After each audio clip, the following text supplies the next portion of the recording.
guys. Welcome to the Thursday night live sale. I am super happy to be here with you tonight. We have a fabulous collection of antique French books and paper and ledgers and all the normal things, plus a few extra surprises tonight. And I had a couple of questions about the live schedule, so I did want to address that very quickly. Last week, we talked about adding a Wednesday live sale to the schedule. That Wednesday live sale isn't every week, it's every other week. It's the second sale week, or like it's right before I invoice you. So right before I invoice you for the second time, right before I ship you. So I sell for 2 weeks and then I ship you. And so if you are looking for a live sale in the first sale week, or looking for a Wednesday sale in the first sale week, you won't find it. But in the second sale week, you will. Basically, this is the first sale week and there wasn't a live yesterday because it's the first sale week. Next week is the second sale week and there is a live on Wednesday next week. Hopefully that clears it up. Probably not. But as we get going, a little more, like after we've done the Wednesday sale a couple of times, I think the schedule will kind of sink in a little bit more with you guys. So you're getting invoiced every week. We're about midway, halfway, I don't know, something like that, through invoicing from the previous 2-week sale period. There is that invoice coming out like today. Half of you probably got it today. Half of you will get it sometime tonight, this evening, on into tomorrow. So if you are looking for a previous invoice, that's coming out now. And that's for the previous sales for 2 weeks. That's a 2-week invoice. For this week, I sold on Tuesday and I'm going to sell tonight, and you're going to get an invoice like Friday, Saturday, Sunday, on into Monday. So it does take a little bit of time to process an invoice. So if I sell on Thursday night, I try to get them done as soon as I can, but just give me a few days after the Thursday sale to get that invoice for that week. If for any reason I'm late on invoicing, it doesn't impact you at all. You're still able to shop, you're still able to watch, you're still able to do all the things. But once you do have an outstanding invoice, you will need to pay that invoice before you start shopping again. So hopefully that makes sense. If I'm late invoicing, it doesn't impact you at all. If you guys have an invoice, I just ask that you pay that before we continue on and create another invoice. Basically, you all have several invoices at this point. Don't stress about it. I'm not stressed about it. If you ever need more time, you don't even need to reach out to me. I don't harass you about it until after some period of, longer time has come by. And then I'll just check in with you and make sure that you got your invoice and all that kind of stuff. I don't stress about them. I don't think you guys should stress about them. Everything is good. As far as invoicing goes, I do know that for some people, they are affected by, I believe the government shutdown is still happening. I haven't watched the news today. But anyway, if you are affected by that, again, don't stress. Just reach out to me and let me know if you need additional time, if it's going to be longer than like a week or something like that, just so I know that you got the invoice and you've seen it and you're just waiting for whatever needs to be worked out to be worked out. So if it's a few days, you don't even need to bother to tell me. Everything is good. I won't even be looking into it for like some time. Okay. So don't stress about all of that, but that's kind of like the quick little version of the updates. I know that this weekend I'm getting my grandson on Saturday, and I will have him Saturday and Sunday. So he is 2 months old now. This is his first overnight away from his mom and dad. And so I'm probably not going to get very much additional work done this weekend. But the good news is every single one of you has already been packed, and your package is literally waiting for you to pay your invoice. So you will get shipped when your invoice is paid. This current invoice that's happening today and tomorrow, those are the packages that are packed.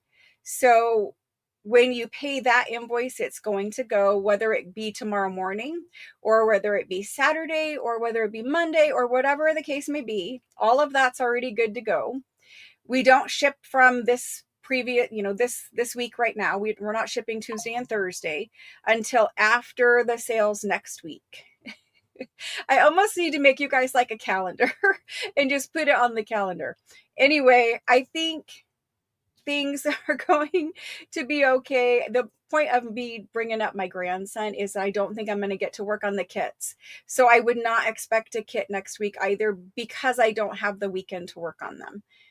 I want to spend the time with my grandson. I do plan on getting whatever little work I can get done, while I'm holding him or whatever, but I can't assemble kits while I'm holding him and that kind of thing. So we probably won't have kits next week either. But my goal is to get them near completion to where maybe I can tuck them in with the packages next time the ship cycle happens. So I'll keep you informed, but I'm working on them. They're coming. They're just coming a little bit slower than what I had hoped for. Anyway, I am so happy to have him. He is so cute right now. Like, he's been cute the whole time, but you know how when they're newborns and they're like, I don't know, they sleep and they eat and you might get a little smile here or there, right? Well, he's really starting to be awake more and he's starting to smile a lot more and it's super cute. So I'm looking forward to that time with him. I will try to get some work done, of course, but if he's sleeping, I can't sit still. That's just not how I work. So I think I can get some things done, but kits probably not. Oh my gosh. Super happy you guys are all here. Thanks so much for joining. Goodness sakes. So let's see. We have some French letter packs tonight. We have ledger if you guys want ledger page packs. We have French fashion if you want that. We have like a random paper pack I think is here. And we have books, of course. We always have books. We have handwritten documents. We have all kinds of things like that. But I know some of you guys asked me for more fragile things. Those I'm trying to work into a sale where I do like lace and fabric bundles so that it's more fabric related items being shipped with fragile things instead of heavy books being shipped with fragile things. I hope that makes sense for you all. So much thought process goes into choosing which items to sell every night, and choosing items that pack and ship well together is very important. So we don't want to ship fragile things with big heavy books. But anyway, all being worked on. We're just trying to go at the pace. I'm trying to match your pace. So I'm trying to keep up with you. Oh goodness. It's super fun to make fabric things and bundles like that for you guys though. I really like it. And I recently had to clear out my entire fabric cabinet. And so I honestly, I don't have time to sew that much anymore, really at all. So unless it's like around a journal cover quickly or around a pocket or something. So I don't need as much fabric as I have hoarded over the years. I know there's a lot of Tim Holtz fabric here from years and years back. And I know there's all kinds of other, I bought fabric based off of beauty. I tried to buy the good quality quilting cottons and things like that. And there's some other random I don't know, linens and things like that here. So we're making some bundles for you guys, and we'll try to get those fabric lace bundles in with the fragile things so that they can ship together. All right, guys. So how are you all? How is your week going? It's Thursday. We're almost to the finish line. Almost. Very soon we'll have a weekend in there. Tim Holtz fabric. I know. It's super hard to get sometimes. I don't know what the deal is with it, but it's super hard to get. I know that they don't carry it at like regular stores. You have to go to not only a quilting store, but a quilting store that is willing to carry the Tim Holtz line. And I'm sure, they have like a minimum buy-in amount and you have to carry X amount of SKUs and things like that. So some quilt shops do carry it. Some quilt shops don't carry it. If you're looking for Tim Holtz fabric, and I think he's still making the palette line, the best bet for that is probably Etsy at this point. And I like to send you guys to Etsy to support Etsy sellers anyway, so I won't mention other bigger places to get it, but Etsy is a good place to get it. They have really good prices there because the individual Etsy sellers, they generally price their fabric, their Tim Holtz fabric at least, or the Kathy Holden fabric. They price them really reasonable because they are competing with those bigger quilt shops. But those bigger quilt shops, some of them are like corporations. They're not like mom and pop shops. So I would much rather send you to Etsy to support Etsy sellers who are individual people like me versus a big corporation who, let's face it, they don't really need our money or value our money. So anyway, Etsy's a good place for that if you're still looking. And he had a whole fabric line this year, and it was the palette line to go with some of his palette paper collections. And there was one color way released every month.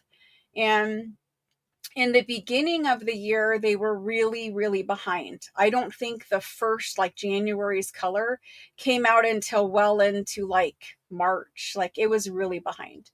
And then once it came out, they kind of had a couple come out at the same time. I know they've been trying to play catch up.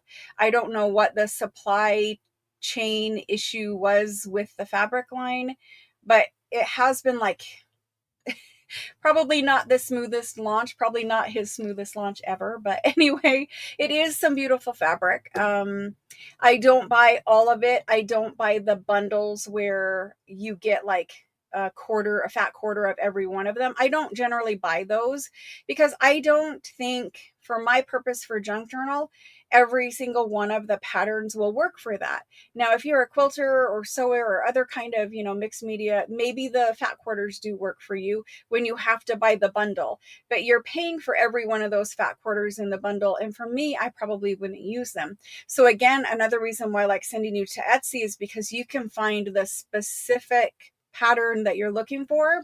And then from there, you can choose to buy a quarter yard, fat quarter, half yard, whatever you're trying to buy of it. And so you can kind of pick and choose which fabrics will work for what specific craft you are doing. So that's kind of good. Hello, guys. Hello. Are you guys ready to get started tonight? Are you guys ready? I know we're just a few minutes in today. Are you guys ready? Hello, hello. Look at all you guys in there. Thanks so much for joining. Thank you. Thank you for spending so much time with me. I feel like adding the Wednesday sale gave me a little bit of anxiety because I feel like I'm already kind of like, for you to give up the amount of time that you give up every week to hang out with me, I feel like it's like, now they do have other things to do. Like, I want to be conscious of how much live time I have because I don't want it to be something where like you guys feel like you can't like miss it, or you're going to miss out if you do miss it or whatever. And so I think every other Wednesday is really the way to go with it instead of every Wednesday. The special sale on Wednesdays is a little bit different. Like we have some regular sale, and then we have some discount bundles, and we have some things where I might have one or two of them left, or we have like maybe a special pack of something that I make that is only available that Wednesday. And if you get your invoice and something isn't, and this is really important, if you get your invoice for the previous 2 weeks and something isn't on your invoice, it's because we ran out of it before we got to you. And some of you guys, like the lace bundle I had last Wednesday, that was the special thing for last Wednesday. Some of you guys had like a quantity of 3 or 5 or 7 or whatever of them. We had to go back and make more, which was not the plan at all. It was supposed to be limited at 50, which is what we made initially. And then we oversold through the 50. And I was like, okay, well, let's make some more, but we can't make millions of them, right? And so I think we limited you guys to max 2 lace bundles. And so I know that there are some things like the Florist magazine was another one where we only had one bundle of those. And so once I think there were maybe 30 max or something like that, 27 or something of the Florist magazines. Once they were gone, they were gone. So if you ever get an invoice and something isn't on it, it's 99.9% of the time it is sold out before we get to your name on the list. And so just, kind of putting that out there that we do our best. And sometimes that does mean going back and making more of something just so that you guys don't get disappointed. But at the same time, at some point we have to say, okay, we're going to stop making this so that we can make something else new and different that's also scheduled to be made. Do you know what I mean? So anyway, just be aware. You're loving the 365s. Awesome. Awesome. I really liked making the one sheet wonder out of the single sided because I have a ton of scrapbook paper left over, like way too much. And so I think I'm going to try to come up with some more one sheet wonders, or at least projects where the single side, because, we can make like a pocket or a tag or whatever, and just the back side is white. Like if it's a pocket, it doesn't matter. But the one sheet wonder, it's kind of like, the 12 by 12 one sheet wonders, everyone really likes those projects. I always have liked the one sheet wonder projects. But making it out of single-sided is pretty challenging sometimes because you don't want to have white cardstock back showing. So I'm going to try to come up with some more of those, but I really just have to sit down, and I just use like either a blank 12 by 12, like colored cardstock. And I just sit there and I fold it a couple of ways, and okay, well, that won't work. Let's unfold it and let's do it this way. And then that won't work. And I'm not saying that what I've made, hasn't been invented before. I'm just saying, for me, it's kind of fun to sit down and fold paper and see what we can make out of it. And so I'm going to try to make another one. I have an idea, and I don't know if it'll work, but I have an idea, and I won't know till I sit down. Anyway, I am doing my best to get it all done for you all. Thank you so much for your patience with everything. I really appreciate your patience with everything. Thank you. Like I said, I'm always trying to run and catch up to you guys. You guys are setting the very fast pace, and I'm running to catch up with you. And so just thank you. Thank you, thank you, thank you. All right. Loved it. Awesome. Awesome, guys. Well, I'm not going to chit chat all night, so let's go ahead and turn this camera around. The internet kicked you out? Uh-oh. It's stormy here. And so obviously if I lose power or something, I don't think it's going to happen tonight, but it's supposed to be stormy here for a few days. So if I lose power for some reason, then I never thought necessary to invest in like a battery backup or whatever. I don't live in this area where we have much for storms. Anyway, my point is, if I do lose power, then I will be back the next scheduled sale, which is next Tuesday. So I do a sale every Tuesday, every Thursday, but next week, because it's the second week, it'll be Tuesday, Wednesday, Thursday. Hopefully that makes sense. All right. So we are going to turn this camera back around, and we are going to start with a sale. All right. So I will let you guys decide. Do you guys want books first, or do you want books? I have to adjust that. Do you want books or do you want paper? Books or paper?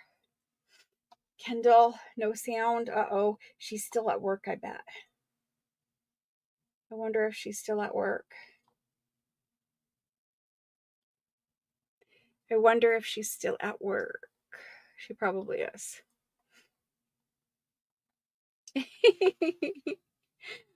Books or paper is the choice. Books or paper.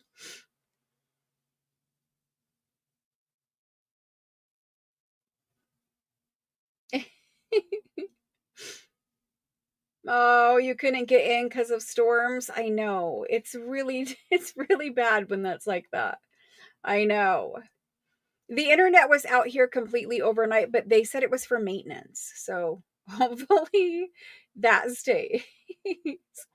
Books, paper, paper, paper, paper, paper, books, ledgers, paper, paper, paper, paper, paper. It looks like paper wins. So we're going to do paper first, and then we're going to do books.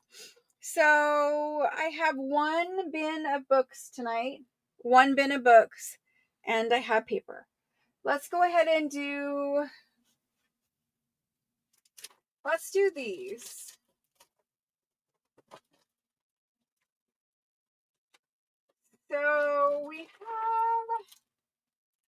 letter pack tonight.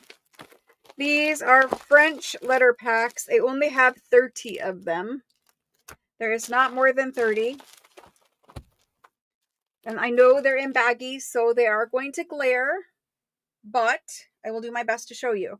I'm going to show you the fronts and I'm going to show you the backs, and then we'll open a couple and we'll look in there. So fronts, you can see there's pretty much airmail envelopes in every single one. Not all of them have the red and blue edging on them. Some of them just say airmail on them, like something like that. So there's pretty much a type of airmail in every. Some of the envelopes are colored and some of the envelopes are white. Like there's colored envelopes in there and there's white envelopes in there. And it's just a random pack of envelope or of letters. And every envelope has something inside of it. It doesn't necessarily always be, it's not always a letter. Sometimes it's a postcard. Sometimes it's a photograph.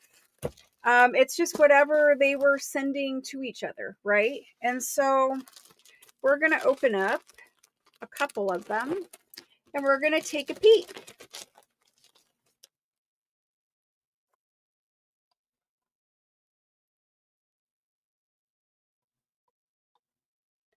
We're going to look at them. So we have one that looks like this.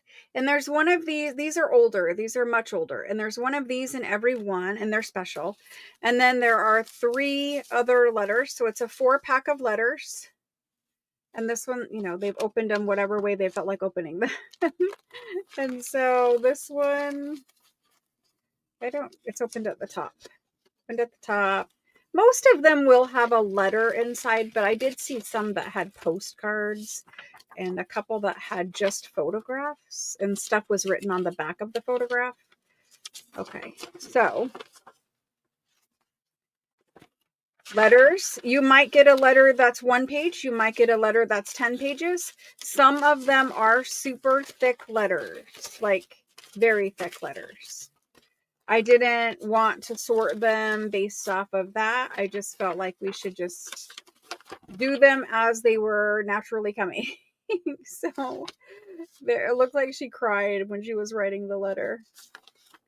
Or he did. So sad. So some of the letters are from the 50s. This is 50s. Some of the letters are 40s. And then there is an antique letter in every one. And so I'm just kind of showing you letters so that you get an idea of what they are, right? And then we have these guys are special. If I could get this back in there. And I have always kept whatever was in its original envelope with it. I didn't want to like risk losing, but like some people take them apart and I just don't want to do that. I want the original letter to be with the original envelope, at least as the way it came to me. And so there's one of these kind of letters in everyone's pack. And the postmark on this is the postmark on this. I think this is like 1880s or something. Maybe a little later. But it's an old letter, very old folded letter, like our favorite kind of French folded letters. And most of them have the little letterhead up here at the top. Some of them are handwritten and some of them are this very old typewriter. It's dated 1898 here. And most of them are either on like onion skin or specialty paper. Some of them have wax seals in them and other special little postmarks and things like that. What are these letters? I don't know, but they're really, really cool. And this is the way that they folded it and locked it in together. So every one of the packs will have one of those. I wanted to give you a mix of times so that if you were doing an antique looking journal, you could have a letter in an envelope that would work with that. And if you had a vintage one, you also had 40s and 50s that could go with that. Okay. So we're going to look in this one now. And again, you've got one that looks like this, one that looks like that, one that looks like that, and one that's the old one. This is the old one in here. And see, there was a wax seal right here, and the wax seal is in here. Again, it opens up and looks like that. Most of them are multiple pages here, and some of them are really thick. They probably have ephemera in them. I didn't open these up. I know what they are basically, but if they have 8 pages in them, then they have 8 pages in them. And see, this one is handwritten. And there's the back part, signatures, and there's your wax seal. And this little hole right here is where that wax seal, when they fold in this part right here into there. See if I can do it. The wax would seal this closed because these letters aren't in envelopes. That wax seal matches up to that other piece of paper. And so that's the old one. And then in there, you can see you've got your letters. Pretty sure there's an onion skin one in here. Yeah. And then whatever pile of papers is in there. So that's what we have. Some French letter bundles. And French letters, you know, American letters are getting, like vintage ones, they're getting really hard to find. And they're getting very spendy. And French ones are getting astronomically expensive. So we are going to do the 30 of those. Is there a question out there for me? Let me look and see.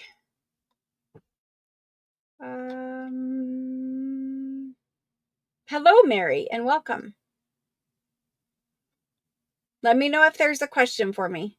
Everything you did register, you're just going to enter a me. Like I'm going to type this item in to the live chat.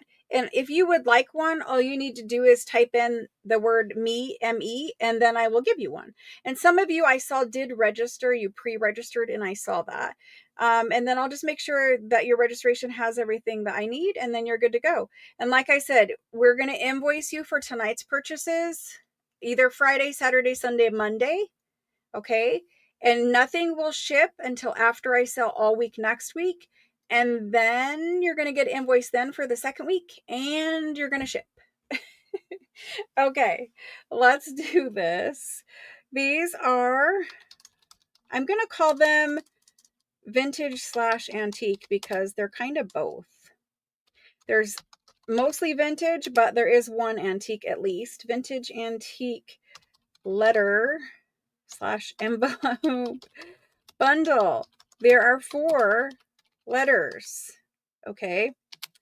And we're going to do them I'm going to do them at 24. Which honestly, if I was to buy the 1800s letter, it would probably be more than $12. $12 to $15 just for that one letter. There are many people looking for antique French stamped envelopes, letters, airmail envelopes, etc. So those are in, guys. Go ahead and type in your me if you want one. Sometimes there is a little bit delay. Let me see. There is a little tiny bit delay. It looks like almost 8 seconds. So there might be 8-second delay. Super fun. Let me let that catch up for a minute and then I will attempt to do this. Okay. There we go. And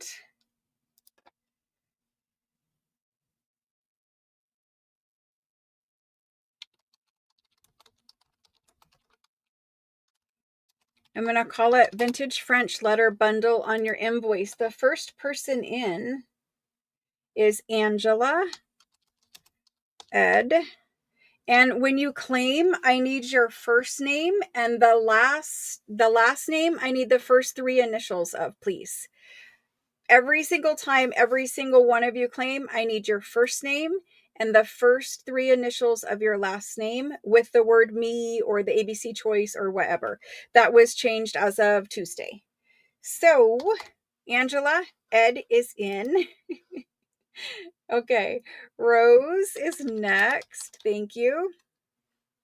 After Rose, we have Lynette San, and then we have Sarah W, Siri thinks I'm talking to her. Eva is next. Thank you guys. Thank you so much. Jody is next. And Marilyn. And after Marilyn, we have Catherine. Catherine, well, I see you here. You have 2 boxes shipping now. Plus, there is a package that I think you want me to ship separate than the 2 flat rate boxes. So on your invoices, if you have 2 packages, it now says package 1 of 2 or package 1 of 4 or whatever the case may be. Usually it's not more than 2, but Catherine, you have 2 flat rates and possibly a little bit more.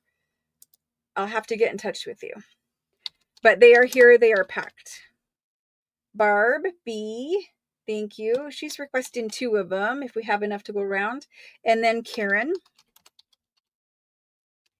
And after Karen, so if you see 2 shipping, it's going to tell you you're getting 2 packages. So you will not have to like wonder or guess and all that kind of stuff. After Karen, we've got Diana B, Juliet, Beth, Jerry, and after Jerry, we've got Deborah,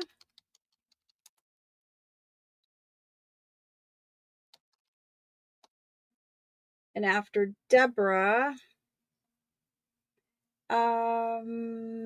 Susan B, Evelyn is next. After Evelyn, let's see, Karen, Lim. Perfect, guys. Thank you. Oh, maybe not. Yes, she did. She claimed. And then we have, I know this is Khadijah. Khadijah, I just need first 3 of your last because I don't remember. And I think maybe Dana Q. I think Dana. Let me know if I'm wrong, Dana. It looks like maybe she had paper typed in. Mary. Perfect, Mary. That was perfect way to claim it. There's 2 invoices. You had an invoice from the previous cycle.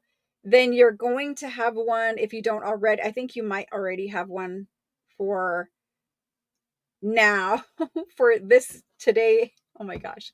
You have multiple. You have actually 3 invoices coming. You have one from a month ago because you were never invoiced. You have one from 2 weeks ago, and you're going to have one at the end of this week. Hopefully that makes sense.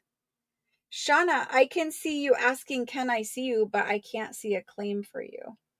Is it being mean to Shauna again? I don't know what is happening.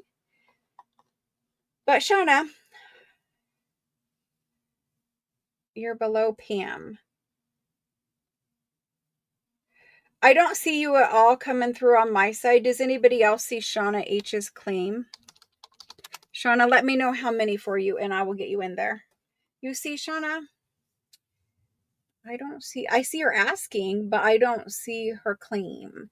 And sometimes because I use streaming software and it goes through YouTube, sometimes it just doesn't play nice together, but we have been having a problem with it. And so I'm not sure. I mean, nothing has changed here other than, we had some bad actors, but other than that, I don't know why it would change. You guys see the Shauna claim? Okay, well, I have you in there. And I will pay attention to it. Maybe it's still being blocked something by the streaming software. I don't know. Thank you. She's on the list. Thank you guys very much. Okay, so if I count this up, let me see how many of these we have left, just so that I can give the people who come in later or rewatch an idea of how many we have. So We have, I should have 7 left. I should have 7. Okay.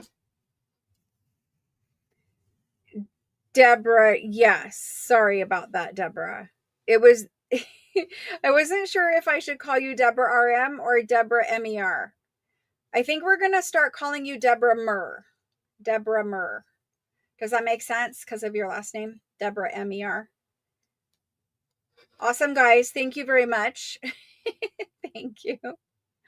Sarah would like me to change it. Sarah W would like me to change it to 2. Perfect. Got it. Thank you. Thank you. Sorry, Deborah.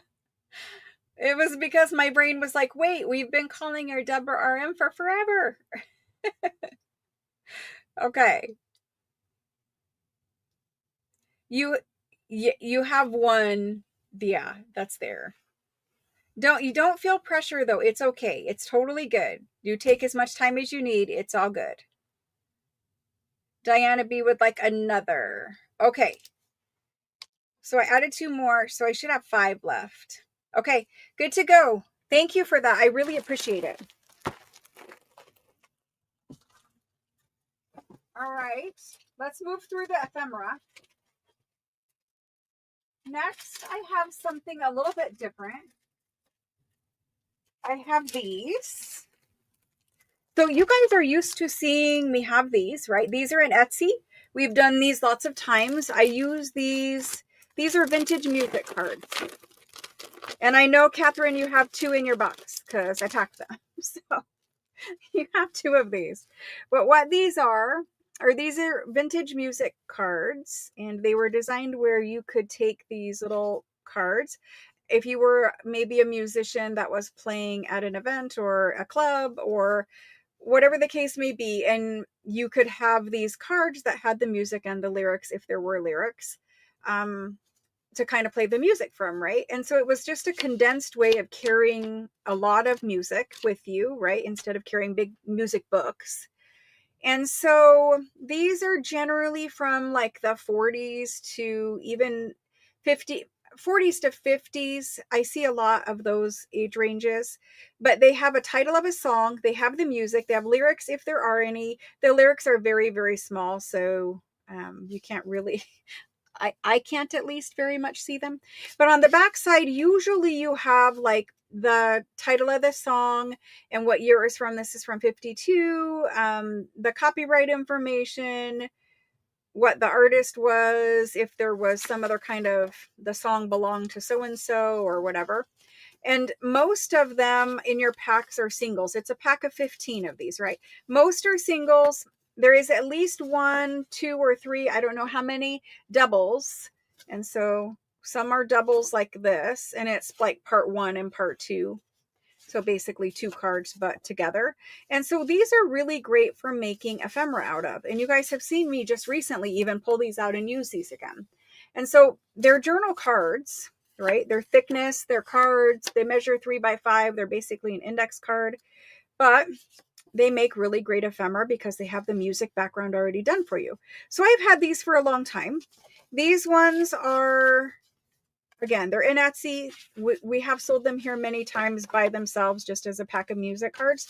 Tonight, you're going to get 1 of those, and you're going to get 1 of these. These guys are little index cards, but these are card catalog cards. But they're not just your everyday card catalog card. They're special. So these are card catalog cards that are pertaining to music. They are songs, right? A lot of them are songs. A lot of them are, what is it called? Theme songs, like for movies. Oh my gosh, right? The music that's in movies. I don't remember what exactly the term that is called, but the basics of it is it's another 3 by 5 ready to use piece of ephemera. You don't have to do anything to either one of these. You can just tuck them in a pocket if you want to. But I do like to alter them, either add like a German scrap or a flower sticker or something. You can add book page to it. You could collage over it if you wanted to and just leave a little bit of it showing. But these are index cards, and you could also just clip a thumb hole notch out of them and use either of these as pockets, either decorated or undecorated. So you get 15 of the music ones here, and you get 25 of the music ones here. And you can see that they're different colors, different kinds of cardstock, different bits of information. Most of the songs I'm seeing here are 40s and 50s also. There's one from 1919, 1929, 1937. So basically, here's one that's almost blank. You get a bunch more cards. These ones are blank on the backside. So at least as far as I know, they're blank on the backside, right? And they're cute, cute cards, vintage color, something different than the everyday card catalog cards that you see. So these are music card catalog cards, right? And you get 25 here, 15 here, and it is a 2-pack. So every time that you order one, you're going to get both. If you want 4 of each, you need to order 4. Do you understand what? They're coming together. They'll be packed separately. You're going to get 2, but this equals 1 item. And I always overstress that because people will put in a quantity of 2 because they want 1 of each. And it's not that. A quantity of 2 means 2 of these and 2 of these. Got it? Okay. Let's go ahead and do this. There is a 2-pack of music cards. And music, and I'm just going to say /card catalog, /music card catalog cards. Perfect. Hopefully this makes sense. And so we're going to do them together. Okay, together. You get 25, 15. That's a total of 40 cards. And we're going to do them. What are these in Etsy? I have to remember what these are priced in Etsy. I'm going to do them for 28. Okay. 28 for 1 of each. There they are. I'm pretty sure these are like 14.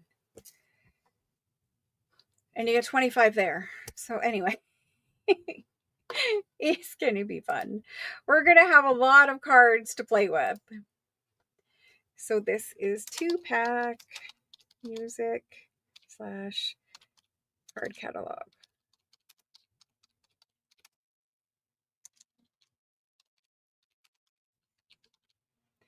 Yay. Yay. And I think we have a lot of them, so you guys can claim multiples, like I said, if you wanted. I think we have a lot. It doesn't have a sticky note that says how many, but I'm pretty sure we have a lot. So, all right. Rose O. Rose, you are the first one in. Thank you. And then we have Cheryl H. and Nita. After that, oh, Cheryl wants 2. Sorry, Cheryl. There's you for 2. Then Barb B, and she would like 2. Can you guys please, even if you've shopped here forever, and even if your name is your user ID, just get in the habit of typing it every single time. I know it's a pain, but I really do need it. I know. I really do need it though. Lois M, because I have to try to remember each one of your last names. Okay, Lois for 1, thank you. Carrie G for 1, thank you. If I can look at your name, it's not such a big deal, but it's more so other things we're doing behind the scenes to keep everybody's purchases straight. So in order to help keep your purchases straight, when there's like, we shipped over this last cycle over 4,000 items, individual items. And I don't mean individual cards. I mean individual, like the 2-pack would be 1 item. We shipped over 4,000 items to over 200 buyers. So in order to keep it straight behind the scenes, a first name in the first three of your last name is very helpful. Okay, Carrie G, got you. Thank you. And then Diana B. Thank you, thank you. And she would like 2. Perfect. Got it. Thank you. And there's Jerry. Thank you. And Sarah W. Scrolling down. Perfect. Thank you. Karen Jorg. Yay. And then Catherine would like 2. Thank you. Karen Lim this time. Perfect. Karen. And she, yes, please. Okay. I saw something there. I'm like, is it a 2? I don't know what it is. Okay. Diana M. Diana M. Perfect. And then Jody. Shauna. I do see you this time, Shauna. Beth C. Perfect. Karen. And that's the last name we chose. Okay. Jane H. Because see, I have to type it on the spreadsheet with the last 3. Jane H. Perfect. And then Dana Q. And after Dana, Rose, we already got you at the top. Evelyn. If it's for a second or something else, let me know and say total. If you ever want to add on another one, just tell me the total quantity you want and use the word total so I know that you're not just like, did you miss it? Like, because you can't see whether you're above the go or not sometimes. So thank you. Evelyn L, we got you. Thank you. And then I see one for Vicky. Vicky, thank you. Cheryl H, we got you for 2. Yes, we did. And then Mary, thank you. And she would like 2. After Mary, Margaret.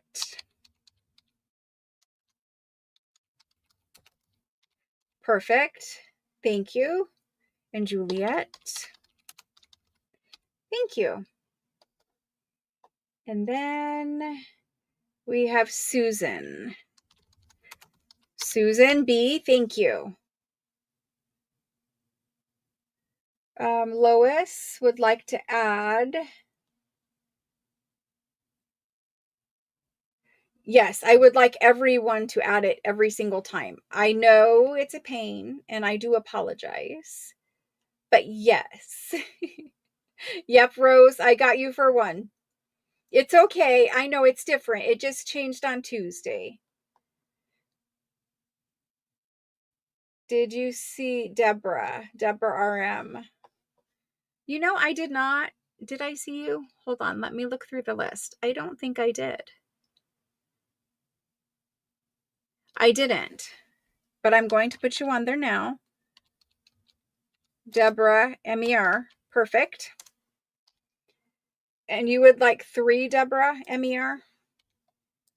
Make sure I'm getting that right. Did you see me? Okay. And then Debbie R. Debbie R for 1. Thank you. I don't know if it's going to kick people out all night long or not. I'm so sorry. But just holler at me. If you don't hear your name, just say, hey, did I show up for you? Or hey, just making sure you got me or something like that. And if you use all caps, I will never think you are yelling at me. When you use all caps, it's so that I can see that you're talking to me as opposed to talking to other people in chat. Hopefully that makes sense. Don't ever be afraid to use all caps because it doesn't mean the same thing here. Like people might say that you're yelling other places. That's not the case here. You're just literally trying to get my attention. Everybody's good. Thank you. Thank you. Okay. So we do still have plenty of those available. If anyone needs more or something different, let me know. But yes, we have plenty. These are super sticky bags tonight.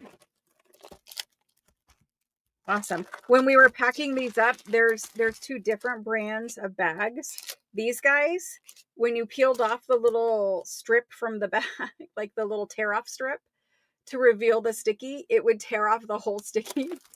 I was just about done.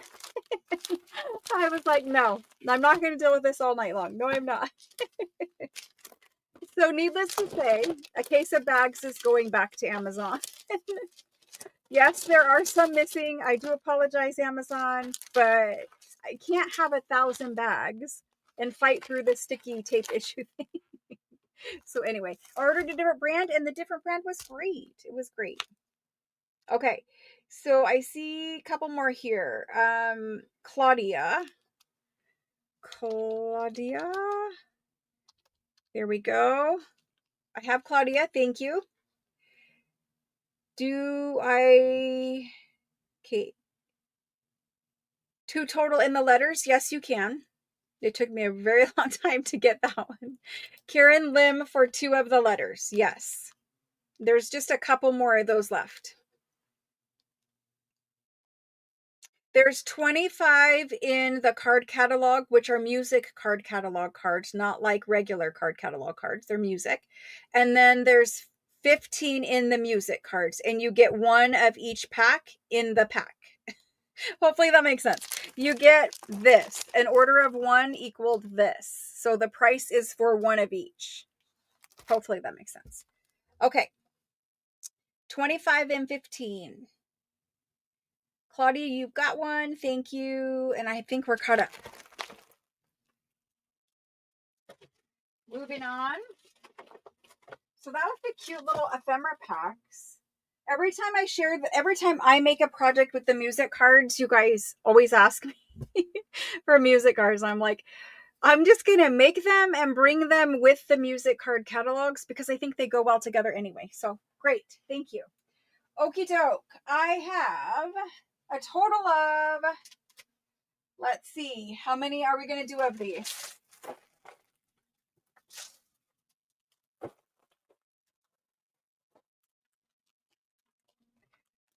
There's one.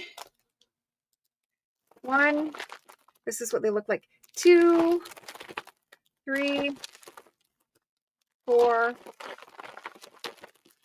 This one's the same. 5, 6, 7. There's 8 of these. Let me see. There's 10 of these. There's 12 of these. Only 12.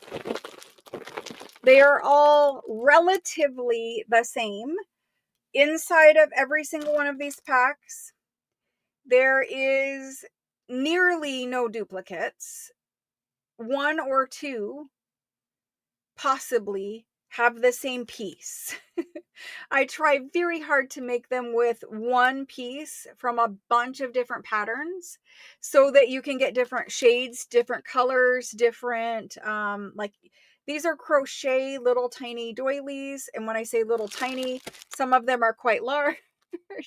Some of them are like 6 inches, some are 4 inches. And then you can see there's just, these are done by weight. So whenever these little pieces are in here, they're basically free because they don't weigh anything. I could add 10 of them and it's not going to change the weight of the package.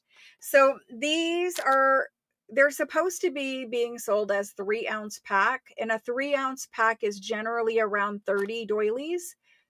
But it does depend on the weight of the crochet yarn, and it depends on the size of the doilies and whatever. So to keep it consistent, I just sell them as 3-ounce packs. Even though all of these are over 3 ounces, I always make them over 3 ounces just because, like, I don't want somebody to get it and my scale be off by like a tiny little bit or whatever. So I always make sure they're over 3. But basically, there's, depending on the size and the weight of crochet yarn, it's 25 to 30 roughly pieces in there. And they're different colors and different patterns. I don't know if you guys can see them, but one of them has a linen little circle inside of it, and then it's crochet around the linen circle. There's some snowflakey looking ones. There's some that are super, I don't know, kind of fancy looking. There's thinner ones. There's thicker ones. There's a big, huge pile of them in here. I'm hoping you guys can see them. There's the back. You can see different colorways. So that's what they are. I'm going to do them for the same price that they're in Etsy. And I don't even honestly know what they are in Etsy. So let's just take a peek at Etsy real quick. I don't usually sell things that are in Etsy because Etsy is there. But I made a million of these the other day. And we have a lot of them sitting here and they're kind of falling out of the bin. So let's just do these guys that are falling out of the bin. And so these are, to buy this right now on Etsy, you're spending $34.56. This is $26.95. And then you have to pay shipping. So get it here so it can ship with the rest of your things instead of buying it on Etsy, which normally I would never say to you, but I am now. So I'm going to type these in. They are going to be $26.95, same as Etsy. They are called Doily packs. Doily packs. I'm going to put 3 ounces, but just know doilies weigh nothing. They weigh nothing. So 3 ounces doesn't sound like a lot, but this is like a bigger bag that I've had to fold over. It's bigger than 6x9 because I had to fold it over to get them to squish in here. So they're not super small. You guys have seen me use these a lot, which is why I'm bringing them also. Doily packs, 3 ounces, $26.95, and go. I forgot the go, but you guys know what to do. You know what to do if you would like one. Okay, awesome. And I'm just going to type those in. There we go. At least you can ship with other things. I hate the Etsy shipping fees. They are so expensive sometimes. I'm like you guys. I buy whatever I need from there too. So honestly, sometimes the shipping fee is as much or more than the item I need to buy. And if you need it, you need it, right? So it is what it is. I have Dana Q, Alice W, Beth C, and Carrie G. Thank you for the last name things, guys. Thank you. And I have Karen and Deborah. And this is Deborah MER. And then I see Peggy. After Peggy, Diana, Jody, Catherine. I know, and especially for international people. Especially for international people. Shauna H. Because shipping, like not all Etsy sellers will even ship to other countries. So like it's hard if you're international. Okay, so I see Shauna for 2 and I see Catherine for 2. Where does that put us? 1, 2, 3, 4, 5, 6, 7, 8, 9, 10, 11, 12, 13. We can go a couple more. Ricky M, and Karen Jorg. How many more do we need so that everybody gets one? Too many. So we're going to stop there. And that's actually 2 more than what I planned on. But we're going to stop there. I will promise to make more. They are in Etsy. And I just said I don't want to send you there. But this is all of the quantity I can bring here and do this way because they're already listed over there. Hopefully that makes sense. But I will make more and I will bring more here as well. So hang in there. I promise to bring more. And thank you. Thank you very much for that. I appreciate it. I don't want to take all that we just made because then there's none in Etsy. Do you know what I mean? I know it's a hard thing to balance inventory between 2 different kind of businesses. Thank you, though. I appreciate it. All right, so that's those. Let's look at some antique paper things. I'm going to show you what I have prepped here. I'm going to show you what I have prepped here for fashion magazines. If you don't want fashion magazines right now, because we have had a lot of them, but I have some new and different ones, and I have some of our favorites. If you want them, great. If you don't want them, still great. They'll be here. But I'm going to run through them quick. You guys will let me know what you think. Then we're going to do some, I found the little French fashion catalogs with the fabric samples and things like that. We're going to do those. And then we'll probably get to ledger. And after we do the paper bits, we're going to do some books. Good plan. Hopefully you guys are okay with it. So, because that's what we pulled. These guys are, some are folded one way and some are folded another way. They're all the same. They're these. Again, these are in Etsy. And there is a point to why I'm showing you some of the Etsy things, but we'll talk about that here in a little bit. These are in Etsy, and you can buy them as a single issue in Etsy. And I think they're like, I don't know what they are, $20 in Etsy, but I don't sell them at 20 here usually. Usually here they are cheaper. And so here, if you want one of these, and I'm going to flip through very quickly to show you what they are if you've never seen them. They're the French fashion magazines. They're the large size ones. So they measure very large. That's why they're folded. They do ship to you folded. They were folded originally anyway. That's the way that they came in the mail. 10 and a quarter roughly by 14 and almost a quarter. So I'm going to flip through a couple quick. And so these ones we've had for a long time. This is like the original ones we've had. Let me slide this down. You guys are going to like some of these. Catherine, I did get you for 2. Cece would like the music cards. Let me play catch up for a second and get these in here. Cece would like the music cards.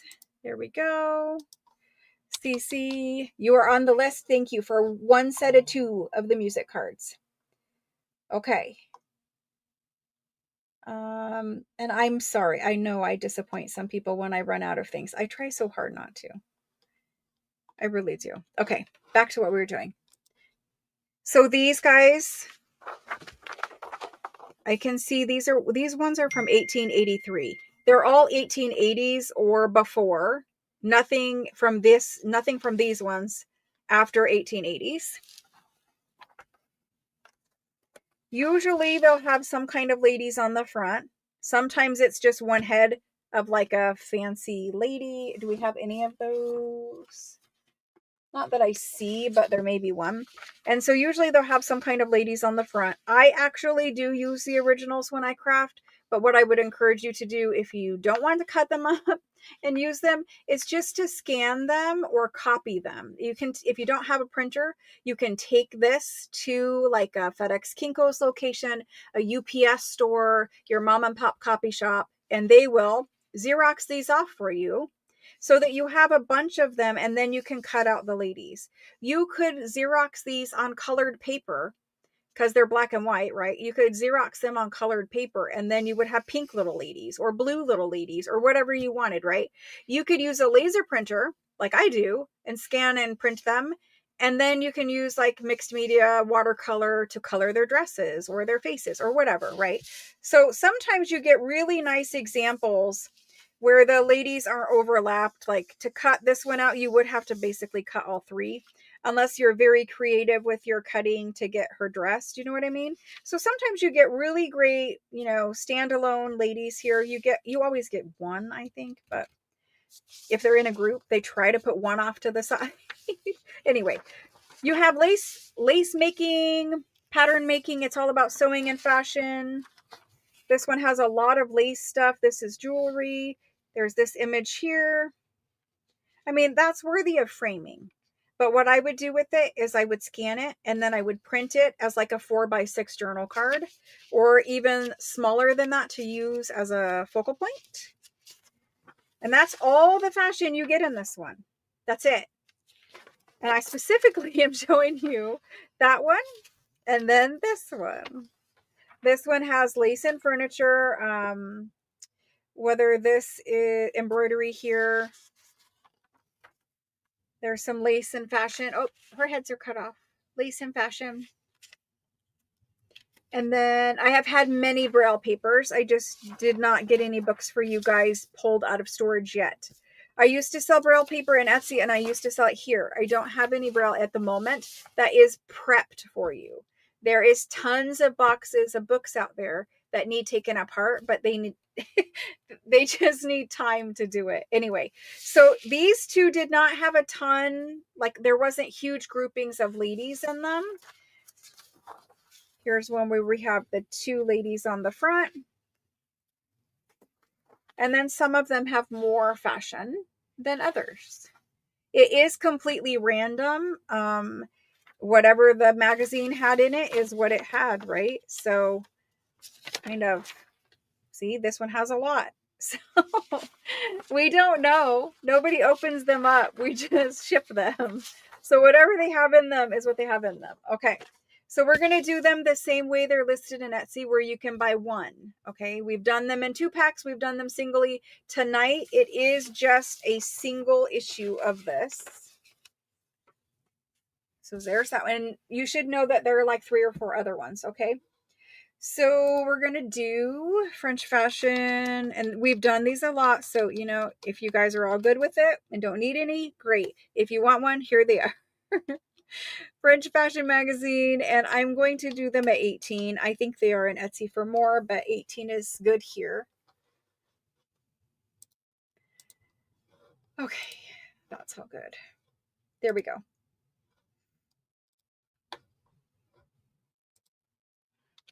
And I don't have many of them. There's probably 15. I should have mentioned that before. French fashion magazine, there's probably 15 singles or so here. Single. All right. Let's abbreviate that. Perfect. All right. First person in for this is Diana B. I'm going to I'm going to call you Diana B for now. As we get more used to the 3 initials, I will start calling you by the 3 initials also, I think. Because not everybody's done it, and there might be a reason why somebody does not want me to say that information or something. So I just want to give people a little bit of a chance before I just like start doing it. So I have Diana B, Rose O, Deborah M, and Deborah would like 2. And then after Deborah, we have Diana M. And you also got to remember, like, not everybody has been here for 4 years. So some people haven't had a chance to buy them. Diana M. And then Catherine. Catherine is a lover of these. Catherine. And she would like 3. Okay, perfect. After Catherine, we have Karen Jorg. Karen Jorg. And after Karen, we have Sarah W. I need to fix Karen Jorg because I can't put the G in there. There we go. Oh my goodness. Thank you guys. Julia is next. Juliet B. Perfect. Mary M. CD. Perfect. And then... Sorry, I don't understand. And then... Oh my gosh. I knew she was going to get me tonight. Donna C. is next. Donna Cass. Lovely. Thank you. Claudia. Perfect. I love the vintage ladies too. I will use them every chance I get. So just expect to get sick of seeing them. Because I actually try to hold myself back from using them because I think you guys are going to get sick of seeing me use them. Okay. Diana B. Yes, you can have 2. We have them. Perfect. Thank you. Okay. So that was number 1. Perfect. Thank you. After that guy, I have I have a little bit of randomness. So I have one that we just did, but it has a fashion plate in it, a color fashion plate. And I have some of these. There is only a few of, this is all I have of these. So there's one, and I'm just going to show it because this is going to be our A book or A magazine. Okay. So you've got this on the front. There's your fashion plate, and it's color, and it's large and beautiful. This is a full size. And I have the colors turned way down in here in real life. I'm just going to turn them up so you can see.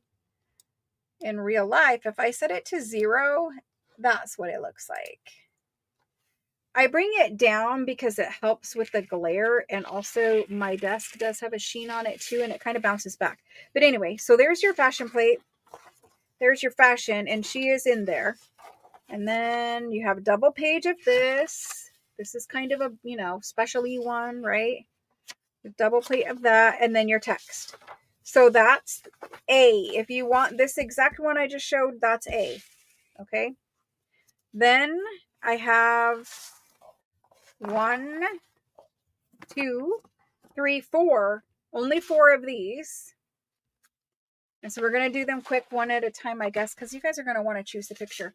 So I'm going to turn it back down because you can see it doesn't really look as good as that. It's just kind of washing out everything. This is this one at the top. We haven't had these for a very long time. And so it doesn't have a lady on the front, but it is for women and young women. And it's about embroidery, fashion. It's the complete guide of dresses and basically clothing for women. That's what this is. And so you have your text, then you have your fashion, and most of you guys will not have one of these because I haven't sold these in a very long time. These were left over in a book that I didn't take apart because they had the fashion plate in them, the color fashion plate.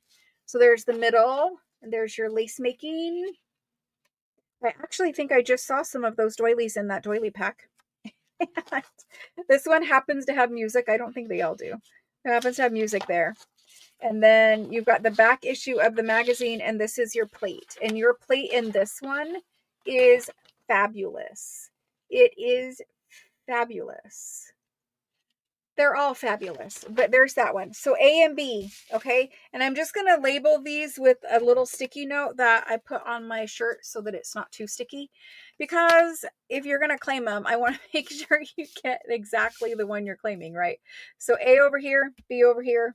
Here we go. You like watching me use the ladies? Yay, because I really want to use some more ladies. I have the pink backgrounds and I'm like, I'm going to stick ladies on them. And then I went to use the ladies and I'm like, no, people are probably sick of you using these.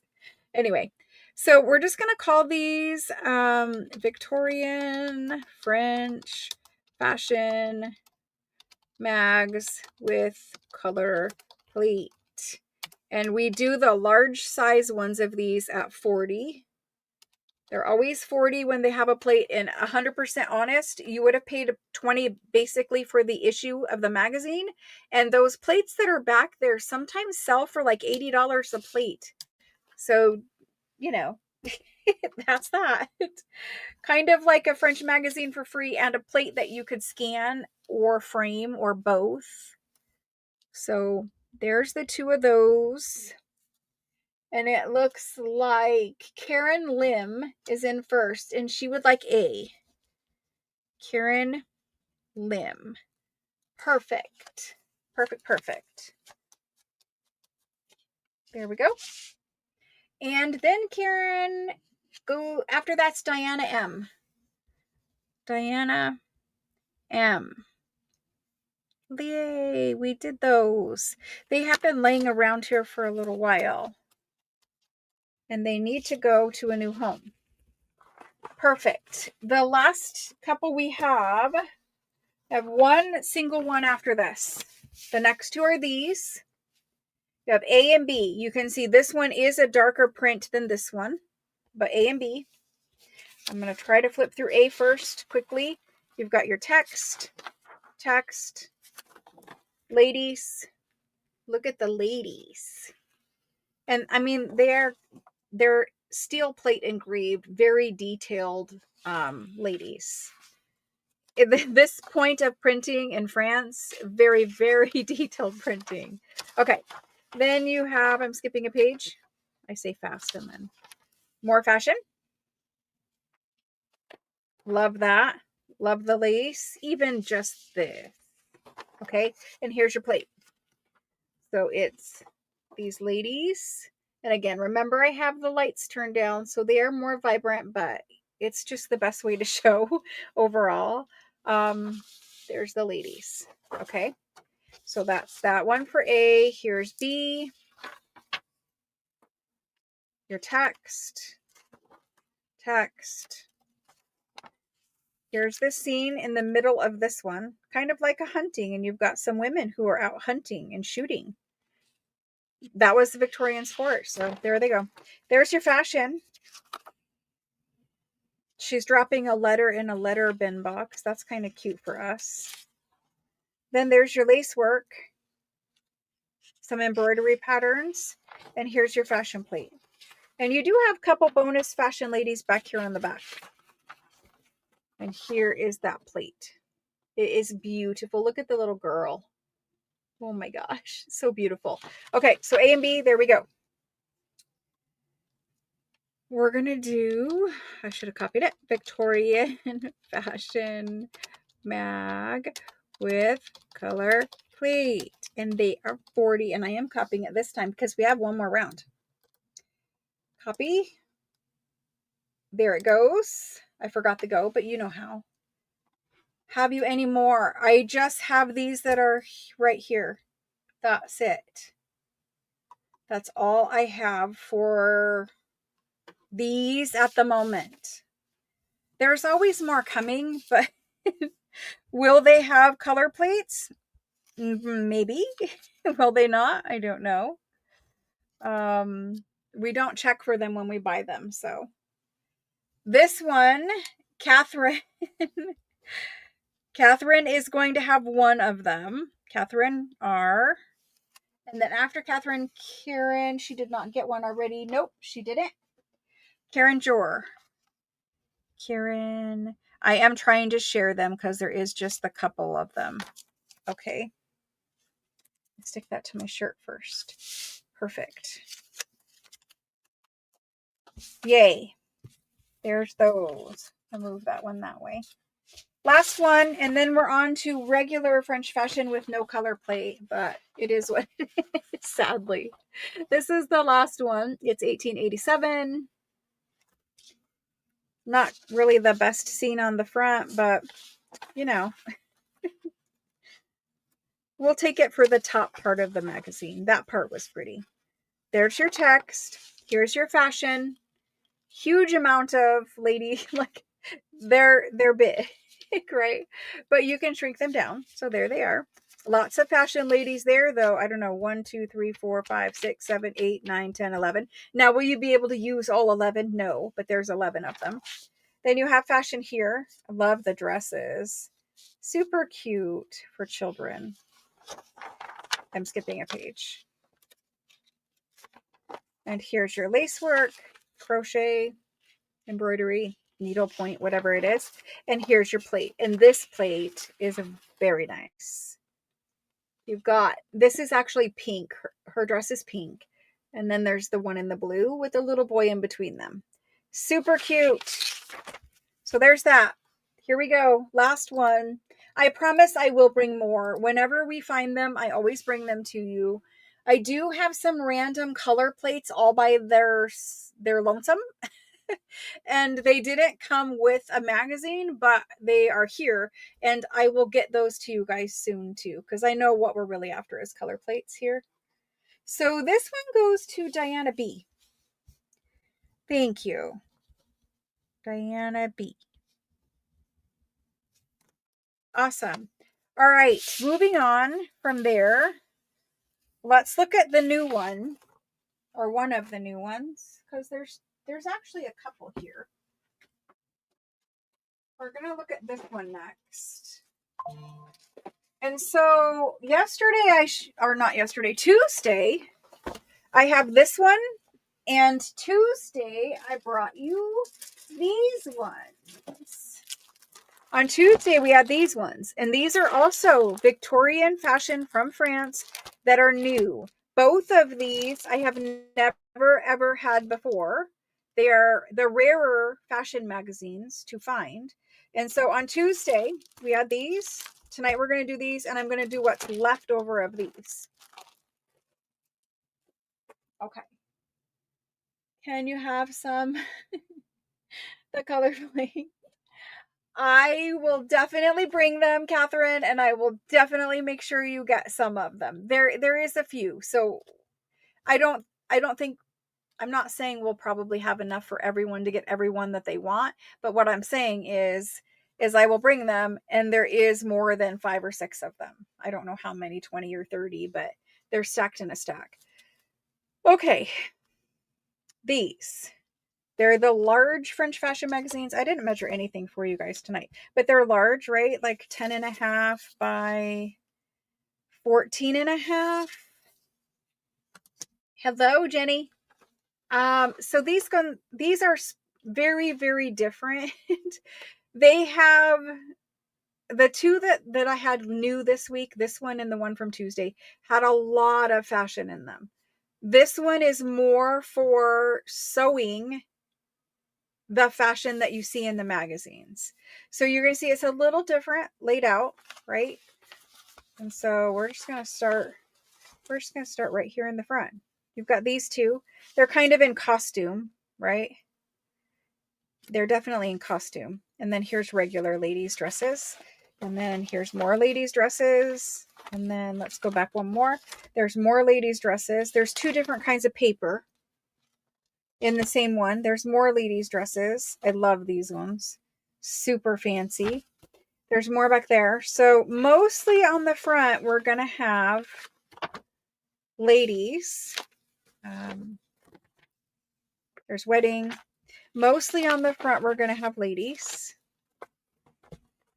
There's another one where she's got her veil over the back of her. Ladies. There's the costumes where we started. Ladies on horse. Ladies. I don't see any that just have a bust. I'm not saying there isn't, but I don't see ones that just have a bust or just have a baby's head or anything like that. So I think they're mostly like the ladies. Okay. Anyway, back to the magazines. First of all, when I was taking these apart, the ads in here are very, very good. You'll see on the backs of some of them, the ads are fabulous. Okay. So this one, these are all from 1887, as much as I can see. You open it up, and it is, when it comes out of the book, because how these were sold originally is they were sold at like a magazine stand like this, or you could subscribe and they would mail it to you. And they were always folded. And then when they were, you would collect up all your issues for like a whole entire year. And then you would take it to a bookmaker and he would bind them all in a book. And so when they're taken out of the book, sometimes they do come separated here. It's not really damaging anything because we're going to cut them up or scan them anyway. But sometimes they do get separated. You have your lace work, and then you start right into fashion. Then you have fashion. I told you they have more fashion in them. And then they have your article and then your ad. So that was that one. Let's see what this one has. This one has the fashion and the lace, and look at that picture of that lace. That's some fabulous lace. I would love to own that. So there's your fashion. Like, instead of just having a single page like some of the others, or even a double page, you do get a whole extra page. And then you've got your articles. They have to give you your articles. And then this one has ads like this on the back. And now we're going to look at this one. Fashion, lace. I mean, I know you can't see all of it because it's too big. There's fashion here. And some people ask me, like, what do you do with this? Because it's not a person. Use it in a sewing journal. It's showing you a dress on a mannequin. You could easily apply this dress over a Tim Holtz person. And then you would have a head. Use a vintage photo and cut out a head and put it on there, or whatever you want to do with it, right? There's definitely ways of using them. And then you have your articles and then your ads. And so I'm going to show you the backs because I kind of showed you the fronts a little bit. This one was in the very back of the book. I'm going to show you the ads quick. I promise you there are nice ads. So there's some of sewing machines. Here's a lady with a mirror. Some with some nice looking Singer sewing machines. I think this is too. Yes, it is. So there's the lady again. It looks like they kind of keep the same ads for a couple of issues. Shoes. It's fancy. There's some dress forms. Move that one. And then I'm going to flip these and we can look through them. So here's another one with the dress form, the feather duster, and the lady. I know there's sewing machines here somewhere. I don't know where, but I know I saw sewing machines today.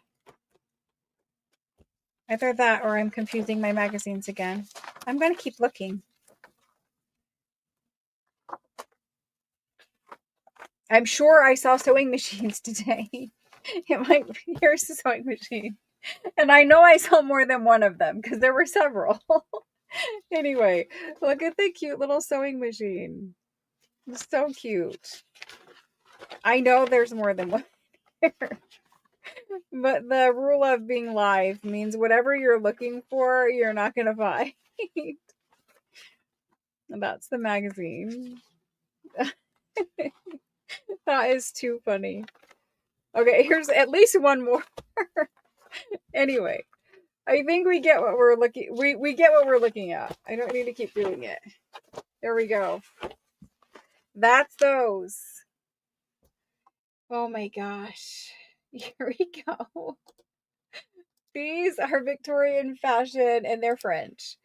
And I do have an American one coming up, but these are French. And these guys we're going to do at 20. They're new. You've never ever had an opportunity to buy this one from me before. So if you're looking to like collect one of all so that you can scan the headers up here, very nice. I'm going to get a sip of water.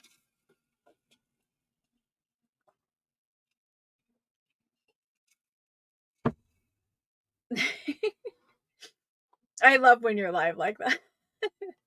I can flip through a book and look for like an illustration and it will never come up. When you're off camera, there they all are. It's just the way it works. It's just part of being live. Okay, so this French fashion magazine.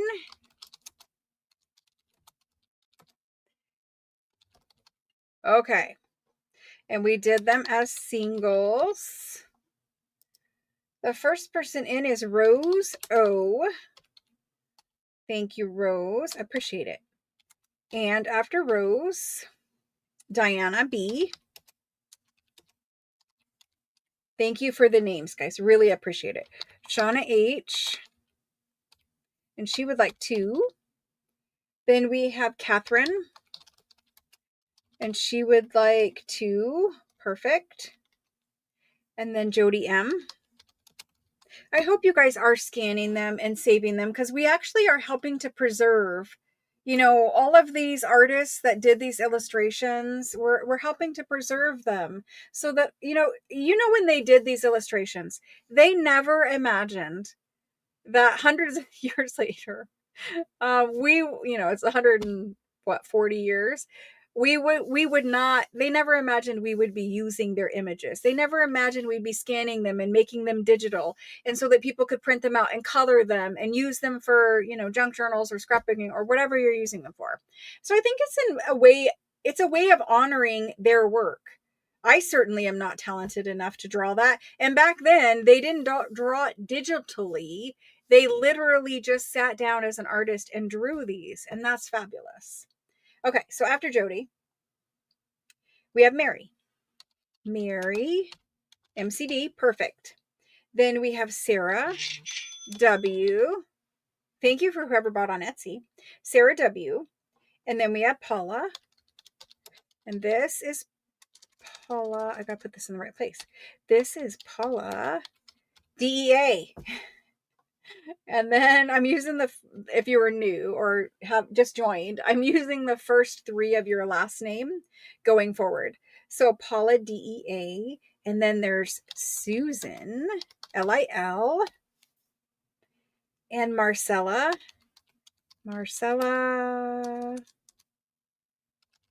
B, and Juliet B. And after Juliet, we have Christine. How many of you can actually draw? How many of you can actually, like, you could draw a lady? How many of you can do that? Because I know you guys are talented. Sarah W., it's okay. I got you. Thank you. Shauna would like 1. Perfect, Shauna. Yep. How many of you guys can actually draw? Because I know you're very talented, but I am 100% honest. I couldn't do it. Absolutely not. And then we have Susan BEC. Perfect. Christine B would like added to the music cards. Yes, I can definitely add you, Christine. Let me get that put in. Christine B. Christine B, perfect.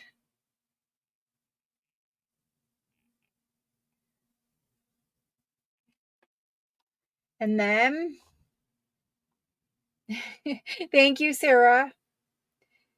Let's see. On the fashion mag, I see Karen Lim. You're not too late, Karen. I got you. Diana B says she'll take 2 if I have it. Yes, I do. And wanted the doilies. Yay. Alice can draw them. Oh, that's awesome, Alice. Claudia, you can draw them too, or are you claiming? I just want to make sure. I think you're saying maybe you're claiming. Shauna can draw them. Kim can draw. Paula's like me, and we struggle with drawing. Great at making junk journals. Not so much on the drawing. I can do like some loose sketchy things that are supposed to look messy. It's just like I'm trying to make a perfect looking flower and it just comes out all messy looking. That's the kind of artist I am. You're doing good to draw a straight line with the ruler. I can't even do that, Carrie. I literally can't do that. Nope.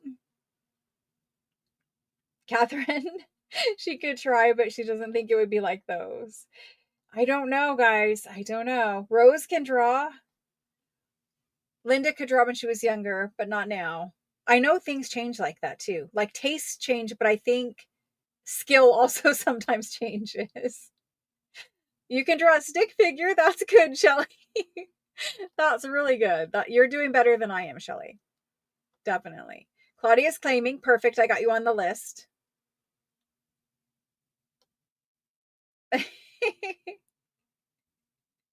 Oh my gosh. In the stick figure. I don't think you guys would even make out my stick figure at this point. Okay, so I got those. Let's do these guys. And I'm just going to do them because on Tuesday, honestly, we weren't in sync on Tuesday. I was very tired. And I did have coffee today, so that helped. Plus, I didn't have to quite get up so early. I did try to, but because there was no internet, there was no point. So I did sleep for an extra hour. I'm like, if I'm getting up early to get work done, because I was trying to get up at 5 to get work done, but the internet was down because they were doing maintenance. And so I woke up and I set my alarm. I woke up and I was trying to like get up and get out of bed and do it. And I'm like, well, there's not even any internet. There's no internet. Like, why is this off? And then we have an app that we can use to see like if they're doing work on it or whatever. And it said that it was down for maintenance. And I was like, no, we're just going to stay in bed then. And I fell back asleep for a good hour, which was good because I needed it. Anyway, so the extra sleep and coffee is doing much better than I was on Tuesday. You can see these issues. This one is a little more tan in color, and it was because it's closer to the front or back cover of the book. Back in the 1800s, they didn't know about acid-free paper or whatever. And so a lot of the times when we have a bound Victorian book, it has that beautiful marble paper end papers. We all love them, but they weren't done with acid-free products. And so sometimes they can tan the paper a little bit. So you'll see that some of them are lighter, some of them are darker. Some of these have come from different books too. And so that does, maybe paper one year was different than paper another year. So that does impact it. But this magazine, you can see, has these fabulous. It is good for me. I needed it. I was about ready to be like too tired for Thursday's live sale. Anyway, they have this fabulous little title part at the top, little cherubs. I love it. So it's about basically like maybe practical dresses. It says Journal of the Family and Practical Dresses. Maybe I'm using loose French translation there. Okay, so you get two. This is a 2-pack. All right, this is the first little one we're going to go through. They do have some nice illuminated letters and nice like header or titles for the paragraphs and articles. They are nice magazines. They're the same size as the other big ones we've been doing all night. So you've got your text here, another illuminated, which is nice. Gives you something to cut out and use. There's usually a menu in these, and French menus, like if you are doing cookbook journals, whatever, those are nice to use too. And you have some little articles about whatever they're talking about. This is about the groom of this place and the pansy celebration. If I remember, I think that's pansies. I'm not sure. But I think they have a holiday that's called that. Anyway, here's your fashion. Look at how cute these are. They're not overlapping. They're just single little cute images. Everybody has a head. Everybody has feet. They're great. And you got the really tall ones. You got the mediums. And you got the children. Perfect. Love it. Not every issue is this way, but I'm just saying. There's your lace. You got a little ad down here. This lace is really nice to scan too, because you can lift this lace right out and then you can lay it into your digital. So it's super cute. There's your ads for this one. Look at this ad. Look at this ad. That is a fabulous ad. There's that one. There's your ads on the back. We're going to look at this one just so you can compare. There's that one. There's your articles. You got a little menu up here and it's kind of decorated. I don't know if you guys can see it, but there's a menu up there. Then you have, this is talking about the exposition that they had. Some fashion here. Your lace there. Your ads there. And that's it. But you do have nice things to lift out. Okay, so there's a 2-pack. We're going to do them a 2-pack, and I need to see how many I have if it's an issue. We are going to do these the same price. Obviously, we did them on Tuesday, which was, they are $36 for the 2-pack. So $18 per issue. Let's get these typed in again. Can I copy this? That would be very nice. Yes, I can. Awesome. Okay, here we go. They are $38, right? No, 36. Yes. What did I do them? I just said I had coffee. 36. There we go. I want to make sure I keep them the same. They're in there now. If you would like one, let me know. There we go. And so if I add up this total, we do have, I don't know, maybe 20 left. Possibly. I will count them. And we're going to paste that in there. Perfect. First person is Sarah. Sarah W. Thank you. Second is Jody M, Jody Marr, and Shauna Haas, and then Mary MCD. After Mary, Shelly. Now, Shelly, did we agree to call you Shelly or Michelle? What did we? I think I maybe put you in as Shelly. I don't know, but I need to fix that. And then Catherine. Catherine's like me. Karen, Lim, and Paula DEA. And I do want to ask you guys a question. First of all, without saying political statements, is the shutdown happening still? And if it is it going to affect you? I just want to take a pulse for how many actual real people out there it's going to affect without making political statements, because I don't want to talk politics. I just want to know, is it affecting you? So after Paula DEA, I have Barb B, Evelyn L, Christine B, and I need to count how many I have. I have 1.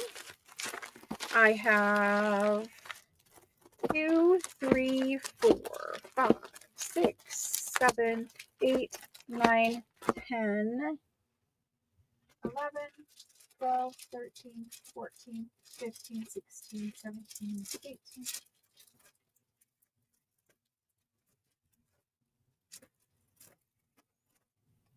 We should have 26 total. We should have 26 total.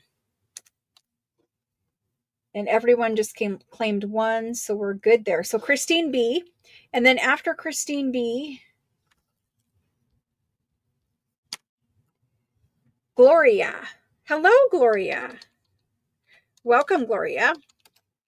Gloria STU. Perfect. Gloria, did you by chance have time to register? Yes, you did. And Mary, I see you in there too. And Deb K, I see you in there. And Rhonda, I see you. And Phyllis, I see you. Thank you all for registering. If you find something tonight that you want, just type in the me and comments, and that will work as your claim. And then if you don't end up shopping tonight, no big deal. You're registered forever, basically. I don't do anything with your information. If you never shop with me, eventually it just gets deleted out of there like years and years later. But it's good to register ahead of time. That way, when something does pop up and you want it, you're already registered, versus, because if you're not registered beforehand, and I only have a couple, it goes to whoever is already registered. So it's good to get that out of the way. But anyway, the information is, saved in there in case you shop maybe next week or next month or whatever. Shelly, I think I'm just going to fix it in the, as long as I can address your packages to Shelly, I'm just going to fix it in the computer to Shelly, I think. Oh, Jody is a not me. Let me fix it, Jody. Jody is a not me. Perfect. Did I mess that up, Jody? Oh, I see. Maybe you retracted. I took you out, Jody. Oh, it's not affecting you. I get. I asked a question. I know I should never do that. Jody, you're back on the list in case that was my mistake. So Jody's saying it's not going to affect her. And then Deborah is saying it's not going to affect her. But she went through many of the shutdowns. Beth, it affects her job. Oh no, Wendy has to work but not getting paid.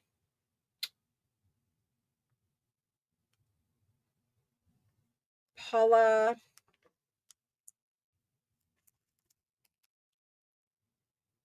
Paula, you're saying you're claiming and saying it's not affecting you, or I'm not sure how to read that. Paula Drift, let me know if I need to add you to this list. Not affecting you a little bit, but not personally with work. Oh, it might affect the TSA. That's true. Very true. Affects your sister. not be a problem. I just was curious, because we always watch the news and we don't really know like how much it affects actually people that we know. And so I was just checking. Yeah, there's a lot going on in every country, right, Catherine? A lot, for sure. Okay. Autocorrect. Okay, so Paula Drift, let me know if I need to add you to the list because I wasn't quite sure exactly how to take the comment. But it looks like we're good. Everyone has one that claimed, unless I need to add someone or change something. Thank you very much. And I know better than to ask the question while we're in the middle of doing a claim. Oh my gosh. Okay, so last but not least tonight on the fashion, I have the American one. It won't. Okay, and I got you all on a topic. And again, I just wanted to know if it was affecting you all.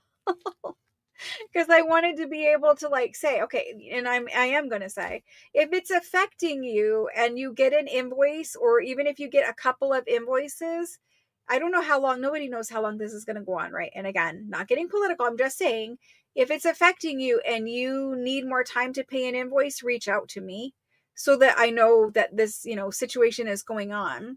And then don't like stress about it because there's nothing you can do, right? So don't stress about it. Just let me know it's affecting you and then we'll move forward. We'll wait for it to resolve itself and we'll be good.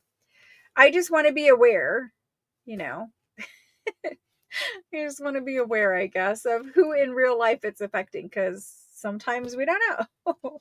All right. And some of you may not have felt comfortable answering that question live. So if it is affecting you, just reach out to me in a text message and tell me it's affecting you.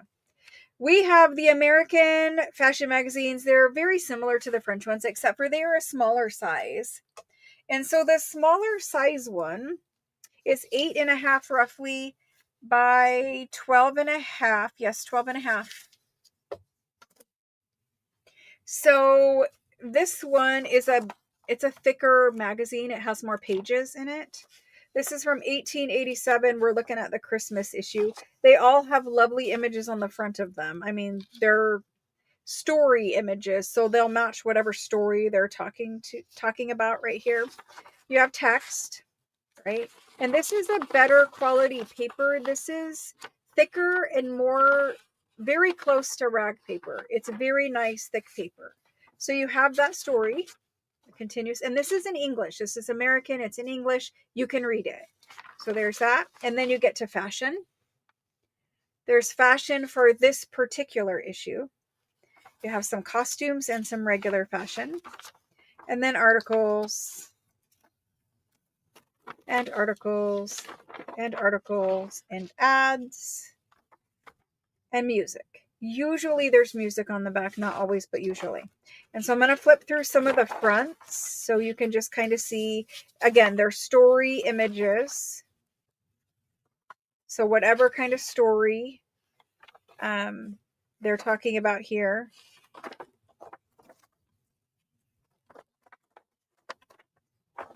You have a little bit of spotting.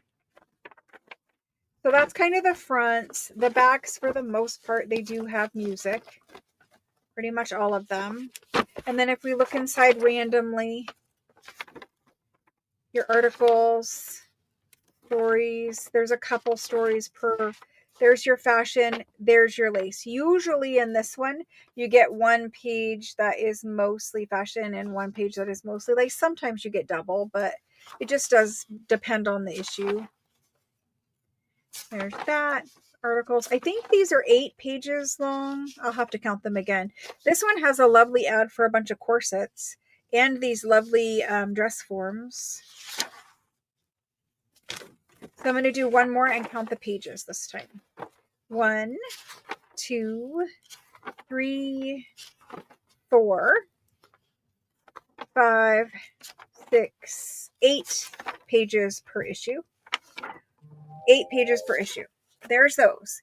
Now I have done these as singles. I have done these as double packs. I do have one of the blue cover ones here as well tonight. But These ones we're going to do as singles, okay? So while I did a whole bunch of French ones, unless you speak and read French, you can't read them. These ones, at least you can read because they're in English.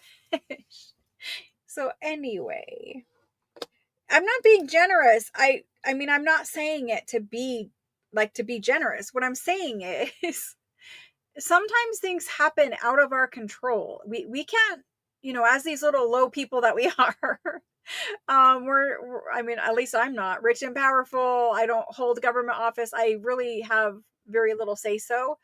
And again, I'm not trying to go down the political road. I'm just saying there's nothing we can do about this. The decisions are being made way above our head. And so all we can do is live through whatever decisions that they're doing to us, right? So if it affects you, reach out to me, let me know. There's never a big deal or problem or anything like that. So don't stress about this. We'll work it out. We'll make sure, it's all good in the end. We'll be fine. But there's so many other things in life to stress about. Don't stress about this. This situation will work itself out. Okay. Here we go. The American one. American fashion magazines. And I don't know if I told you the year. This is a single one. Single issue in English. And these guys, we're going to do them for 20. So there they are if you would like one. And the year is 1887. They are really quite nice magazines and very close to rag paper. The text is impressed into the paper. I don't know if you guys will see that, but the text is impressed into the paper. You can see it. You can feel it. You can feel the music on the backside. Even just scanning the music pages from these, it is lovely old music. The ads are usually pretty nice. I think we looked at that one. Anyway, what I have is here, and I think there's 26 of them. So I don't have millions, but I think there's 26. Let me get this typed in. If I would just remember to copy and paste, it would be so much easier. But I don't. American Fashion Mag. Oh my gosh. And it's a single. The first person in is Sarah. No, wait, that's not first. There we go. Rebecca P. Rebecca.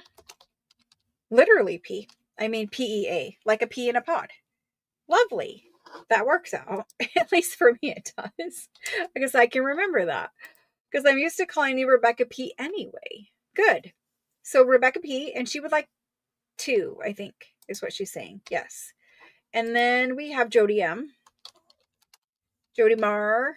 And after Jody, we've got Paula. DEA. I'm going to try to do this in my head. And then Rhonda. Rhonda would be BAU. Yes. It's very hard for my brain. And then there's Shauna. And Shauna would like 5. I'm not sure if we're going to have enough to do the 5, but we'll do as many as we can do, Shauna. Perhaps we will have enough. I don't know yet. Diana B. Then we have Sarah. Sarah W. Perfect. Gloria. Gloria STU. Leanne. Hello, Leanne. Leanne G. Thank you. And Angela. Perfect. And Juliet B. Again, Juliet, it works out perfectly. B. I'm the only one amused by that. Teresa. Teresa M.U.R. Perfect. Karen, I'm going to make the list. Karen Jor. Catherine for 2. And I will see what I can do with filling it. Perfect. Karen Lim.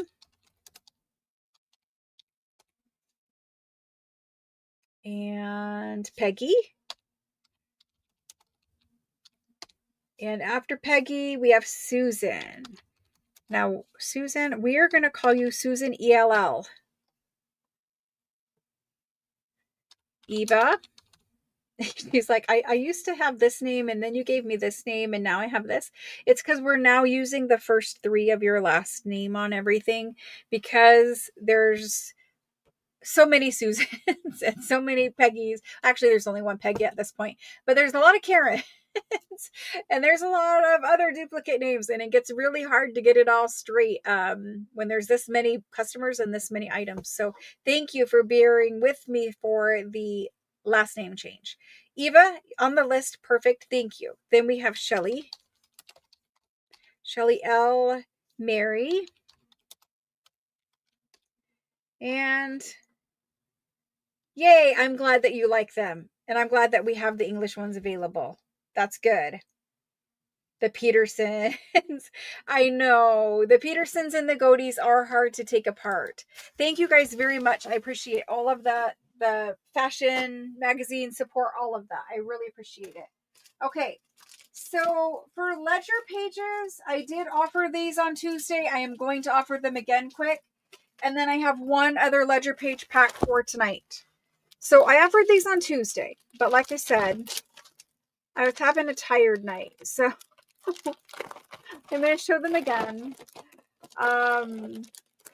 These ones came out of antique French ledgers from probably, these were like right about 1900, 1901.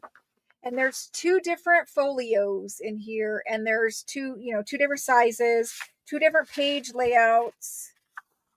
And these ones are blank. I think they look really dark right now. I'm going to bring the lighting up just so that you can see the true color of them. I know it will kind of give everything a glare, but the plastic over there and the desk when I pick these up.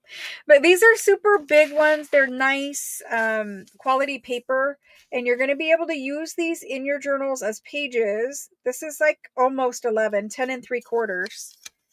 And then it's 16 and a half, 16 3/4. The smaller of the 2 is 10 inches by 15-ish inches. It's a little over 15.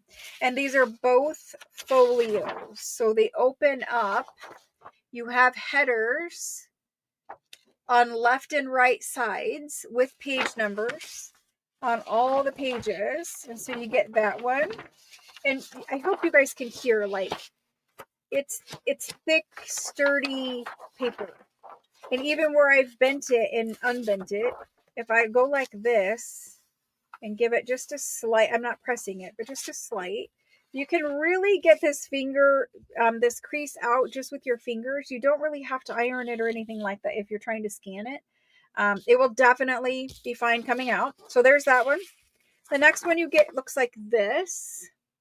And this one has the headers that are kind of both headers, but on one side of the page it's this, and one side of the page it's this.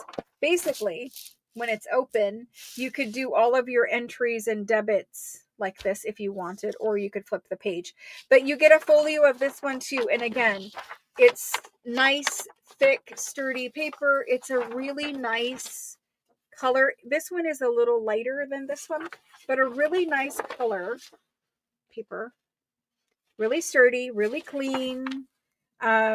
This guy I really like if you're going to do the tall journals, because I mean, you really could do this in any journal, but if you were doing a tall one, your pages are going to look like that. Like, you're going to have the header on each side of the paper.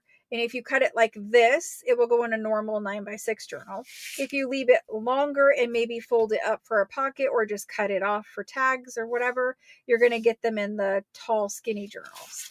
This guy, you could do the same thing, but I think this one is more, this is more journal page to me, and maybe this is more ephemera. But anyway, you get 2 folios. I'm going to put them in. We did them on Tuesday, so I will keep it exactly the same. Yvonne G, let me know what item you are claiming so I can get you on the right list. And let me look and see what we did these for on Tuesday, because I want to keep it the same. For the ledger, we did them for 28. And you get 4 pages for 28. Let me copy that so it stays the same. Perfect. Copy, paste. 28, there's the go. And I have a lot of these, so if you want them, take them. Now, obviously, you can scan these and print them out on the back sides of your digitals. That's the best use for them, is scanning them. You could print them back out on even a coffee dyed paper. You can print them out on, and you'll get the pink and blue lines, and you'll get the titles and the page number, right? So you can make coffee dyed paper look like an old ledger page very easily. And you could, if you wanted to, coffee dye these. These are super old ledger pages, and they're sturdy enough to coffee dye if you wanted. But I think printing them on coffee dyed paper makes more sense to me. All right, let's see. Did I get this in? There we go. On the spreadsheet. Good. Same. Awesome. Okay, so for this one tonight, I have Mary MCD. Perfect. And Karen, JOR, Diana, BEC. Oh my gosh, I have been trying to do a tall, skinny like kit that really does. Some of them you could make it tall, skinny if you wanted, but I want to do a kit that is specifically for a tall, skinny. And yes, I really am going to do it with you. We might even do a Christmas one that way. There is the possibility that it could go that way. So we have Diana was the last one, Diana B. Then we have Veronica. Veronica A. Veronica Her. Yes, Veronica Her. Carrie. Carrie G. Perfect. And Sarah WHI. Perfect. Yay. I'm going to. I promise. I did one for Christmas, a tall skinny journal for Christmas a while back whenever I was like, how should I say this? I'll just say a while back. When I did it a while back, and it was a very nice journal. One of my favorite ones I've ever made. It was fun. It was super fun. Okay. So I made the list. Sarah W. and Karen L. Karen Lim. You are the last people on there. Thank you. I think I got everybody. So this guy, I'll put him back in the plastic. And since the lights turned up, you're going to get full glare. I apologize for blinding you. It's hard because I don't want to put the things in the plastic before they come in here to get sold. But at the same time, the things need to be in the plastic. So anyway, there's that. We did it. Now let's do the other ledger. I have these guys. Again, sorry for the glare. There are 55 sets of these. There's 2 pages. One is written, one is blank. These ones are never been seen before. You've never had them before. Never came out of any other book that you've had. However, they are similar to something I'm going to show you. This is what they look like. See, the light is turned up a lot. It's turned up a lot. So we're going to fix that situation. Helps cut down on glare. So I'm hoping you guys can see. First of all, this is rag paper. This is a light robin's egg blue, super textural, thick rag paper. And I'm going to try to show you. I'm going to try. I don't know if you guys will get it, but it's laid very thick rag paper. There's bumpiness to it. It's like handmade paper, right? And you can see like it's super sturdy, super thick. You hear? I'm hoping. Anyway, it's dated from 1819. We did have an 1819 ledger page pack. It's from a different ledger, not the same at all. But there is this one, and this one has beautiful writing. It's early, and it happens to be on that robin's egg blue paper. I'm hoping maybe you can see on this side better. It's always like, where do you hold it for them to see? But anyway, hopefully you guys can tell the paper. Like, it's lovely. Anyway, I'm a paper snob. You get one written, one blank. The blank ones do have, it's kind of like a red, but it's more rusty red color lines on it. And it does have a watermark in it. It has a nice watermark. I have my phone in here, so I'm going to show you the watermark. Just because we're not in a hurry, or at least I'm not. You might be, but I'm not. Can you see watermark in it? Let me see. Right through there. It has a lovely scripty watermark through here that says like the paper maker. There it goes. Right through there. That's the watermark on all the papers. Beautiful. I don't think there's any more. You can see the laid paper marks in there. You can see the little tiny lines back and forth, not the up and down lines, but the side to side. That's the laid paper texture. And then the up and down lines are where it was laid to dry and press. But see the texture? You can feel those little lines. It's super good paper. And so, let's look at this one. Does that have it? Yes, it does. Oh, it does. Look. I've seen this paper maker before. Look. Can you guys make it out? Look, there's an image. Image. Initial in the center, crown down here. I should turn it upside down, but so there's a crown right here. The crown, big M in kind of like a shield mark, and there's the bottom part right here. I'm trying to show you, but it is kind of nice. And so, you know, you do have to hold it up to a light for the most part. Like, I can make them out without the light, but I've been looking and seeing them for forever, right? But in general, you would need a light to see it. I hold it up to a window and I can see it with the sun or whatever outside. But if you really want the watermark to come out, coffee dyeing it will bring out that watermark. If you want to see it. I don't know if you want to copy dye this, but you could. And so let me show you color wise what you're looking at for robin's egg blue. I need to pull something that's like the regular beigey color paper. I don't know if I have anything handy, but there's some regular beigey paper. I don't know if you're going to see the robin's egg blue as much. It's a light robin's egg blue. It's definitely not like the bluest paper we've ever had, but it's definitely not regular color paper either. So hopefully you can get a little bit of it. Anyway, enough about the paper. I would literally sit here and feel paper all day long if I had nothing else to do. I love the way it feels. I don't know what it is about it. Probably because, like, I know my son has autism, but maybe I have autism too. I don't know. But the texture of it feels good. Anyway, yes and no. It can be hard to get it to copy. If it's the darker robin's egg blue, if it's the darker one like this, then yes, the paper will, copy that color.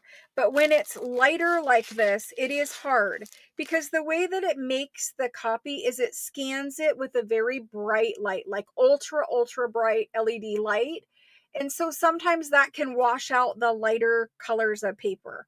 The darker one, yes, you'll get it. This one, I don't know. It would probably be 50-50 whether it showed up or not, because the scanning is happening with such a bright light. Hopefully that makes sense. All right, moving on to putting it in. Enough talking about it.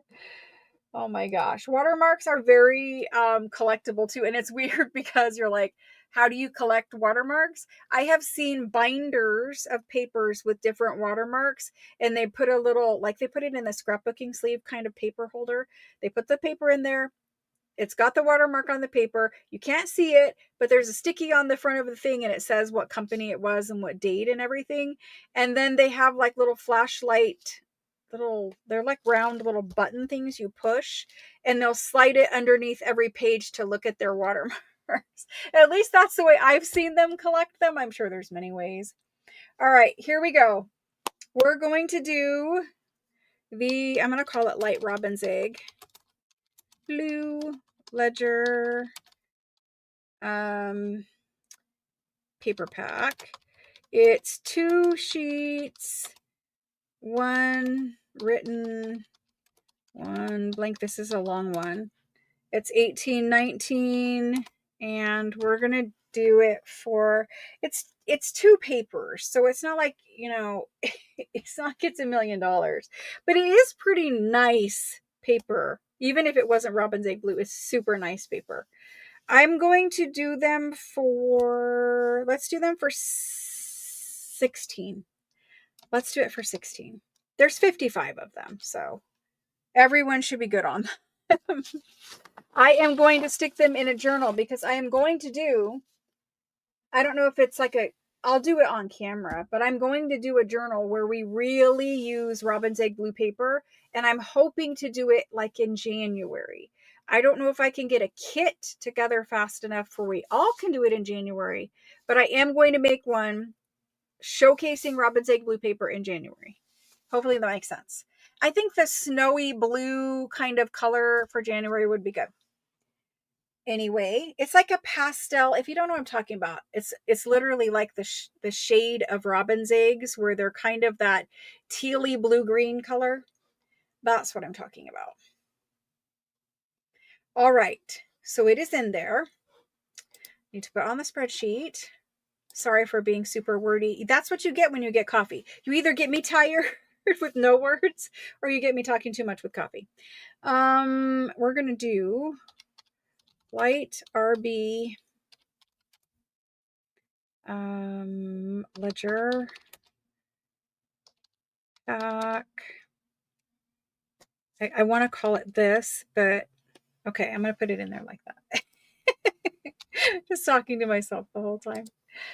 All right, first person in is Diana B. Diana B. Thank you. Paula D. E.A. Thank you. Shelly L. Thank you. Deborah K. And she would like 2 packs. Then we have Lynette. Hello, Lynette. Lynette San. I'm happy that maybe I saw you post, and I'm hoping that you're getting your mojo back. Your crafty mojo back. And then I think that's the post I read anyway. I apologize if I'm getting it wrong, but I thought maybe you were kind of struggling with mojo, and then you finally got to make something, and I liked to hear that you were getting your mojo back. Hopefully that's correct. Karen SH, thank you. And then Catherine R, thank you. And is Catherine's not claiming? She's saying live. Let me get rid of Catherine. There we go. Then we have Karen. Yes, perfect. Then Christine B. Focus. Christine B, and she would like to. I need to focus. Rhonda. BAU, thank you. Peggy H, thank you. Karen Jor, thank you. Jody M, thank you. Beth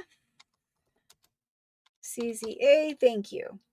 Norma, I am going to need first 3 initials of your last name when you claim. That I'm trying to keep it straight, and I know you're the only Norma I have, but it does help with, you know, just keeping everybody's packages, everybody's invoices, everybody's items all straight. So if you could please, when you claim, just type in Norma and then the first 3 of your last name. Eva is next. Eva, CRU, perfect. Then we have Veronica. Her, perfect. Jenny True, perfect. Hello, Jenny. And then we have Rose O. And then, yep, perfect. After Rose, we have Sarah. I thought we already did Sarah.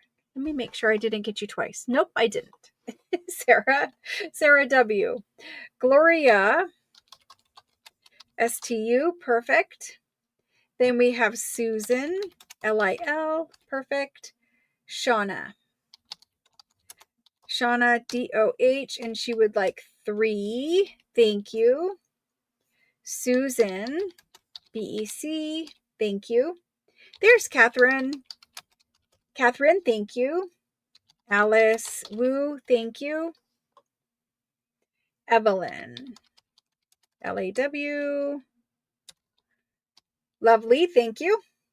Josephine. Hello, Josephine. Josephine Med. Perfect. Debbie RUI. Angela EDW. Mary MCD. Catherine would like a total of 2. There was 55, so we have plenty. And then Karen Lim.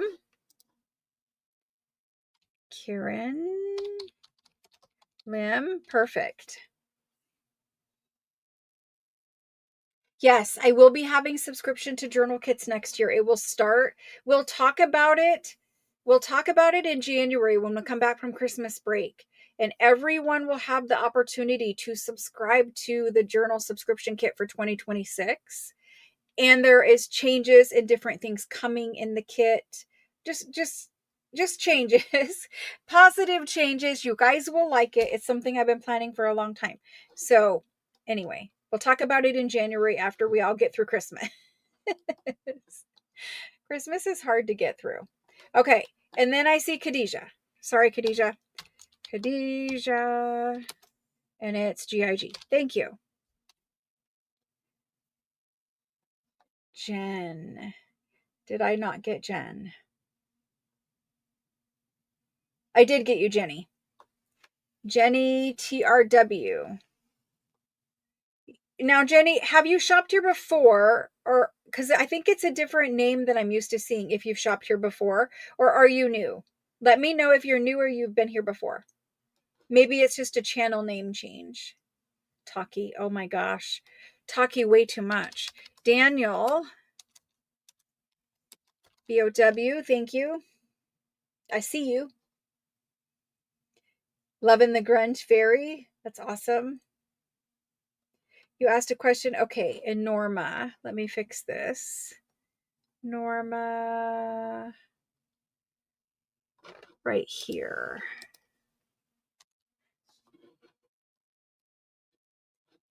Yeah. Jenny, TRU. Okay, perfect. I see Yvonne. Yvonne. Perfect, Yvonne G. Diana, can she have 2? Yes, you can. Perfect. Thank you. There's Paula Drift. Paula. Perfect. One time. Okay. As long as you're in there and registered. Let me just quickly look and see if I have it, because it may have been so long ago that I don't have your stuff. I'm pretty sure I do. Did you register by text, Jenny? Jenny TRU, did you register by text? Or was it so long ago that we didn't do text them? Yvonne, you are on the list. Just making sure. Claudia, is it? Oh my gosh. It's either me or the thing, but Claudia, I have plenty and you're on the list. Thank you. I am so sorry. I don't know. And you would like to. I don't know why the computer has they're not playing nice. The programs are not playing nice. Let me make sure you're not on here twice. I don't see you. You'll text me? Perfect. I appreciate that. Paula Drift would like 1 more for a total of 2. Perfect. Okay. I think we're good. I think we made it through it. Alrighty. moving on. So we've done, let's see what we've done so far. We've done the ephemera in the very beginning of the show. If you want to rewind and see the things you've missed, there is more available. We did packs of different kinds of ephemera cards, and we did packs of, we did little doily bits, and we did French letters, and there's a couple packs of French letters left. And then we did fashion magazines, and now we've done the ledgers. And let's see what else there is here. We're going to do these guys next. These. So I've got like catalogs and fabric samples and fashiony things. Let me just pull a pile of these and we'll look at them.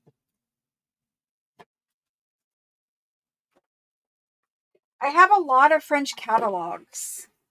And I know we have seen catalogs before, but I have a lot of them. I have been hoarding them for a long time because I planned on scanning them and just never got around to it.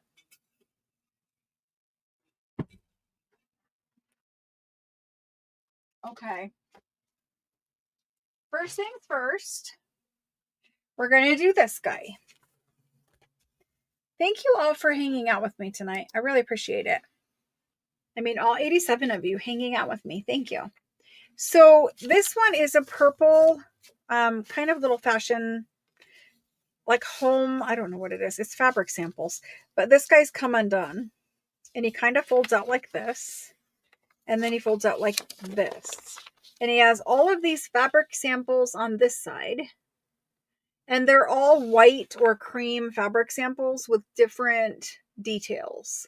Like some have the open work, some have a little bit of embroidery on them. This one has little like daisies. Then there's some that just have stripes. This one is more like toweling, what they had for toweling. And then there's some linen down here. This one has little pulled thread work. And then this guy is loose because he fell off of right here. Out there. They're very, very loosely glued on. They're not really there much. But anyway, I'm going to measure it when it is open so you know how big it is. It's 11 inches by 17 and a half.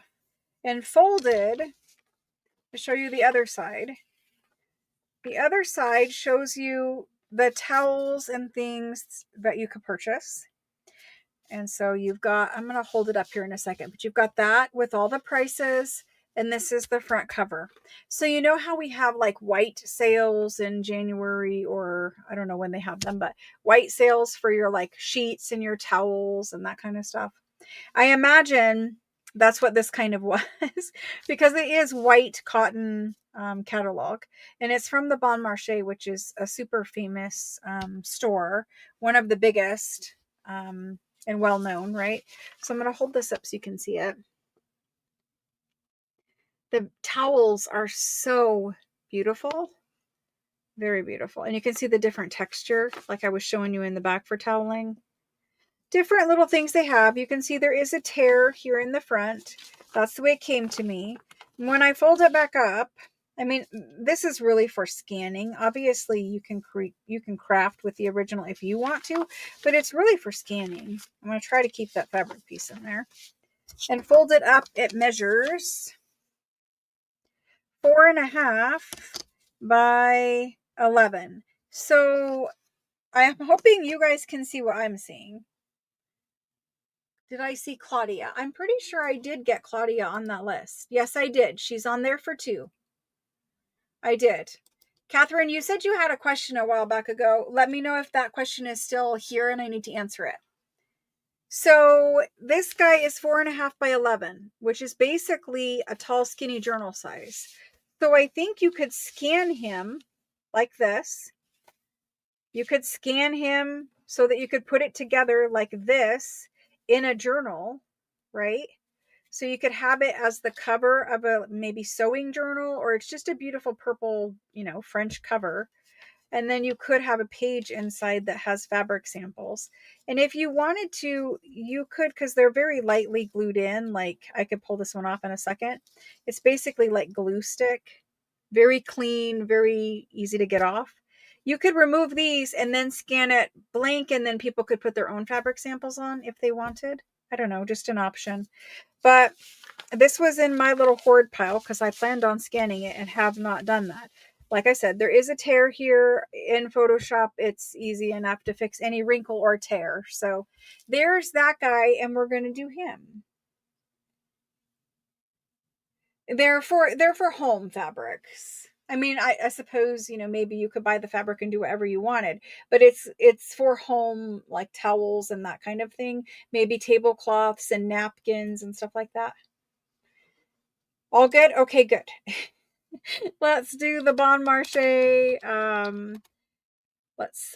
White fabric catalog. Okay, we've got that. And let's do it. I'm going to copy this before I have to type it again.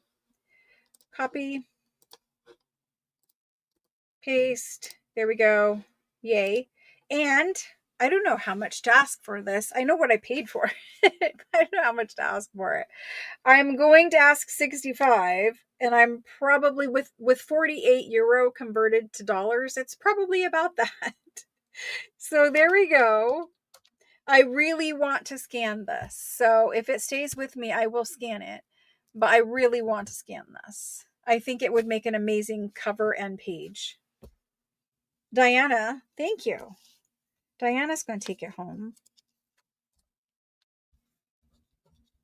And Diana's going to post in the group her lovely journal she made with it. I'm teasing. I don't know. Maybe she's making a journal with it. Thank you, Diana. All right, next little fashion-y catalog. There's some women's ones. I know some are in here. They're not all women's, but there's some. And scan it. Yay! Okay, so this guy here is a little booklet. That's what it looks like. Super cute.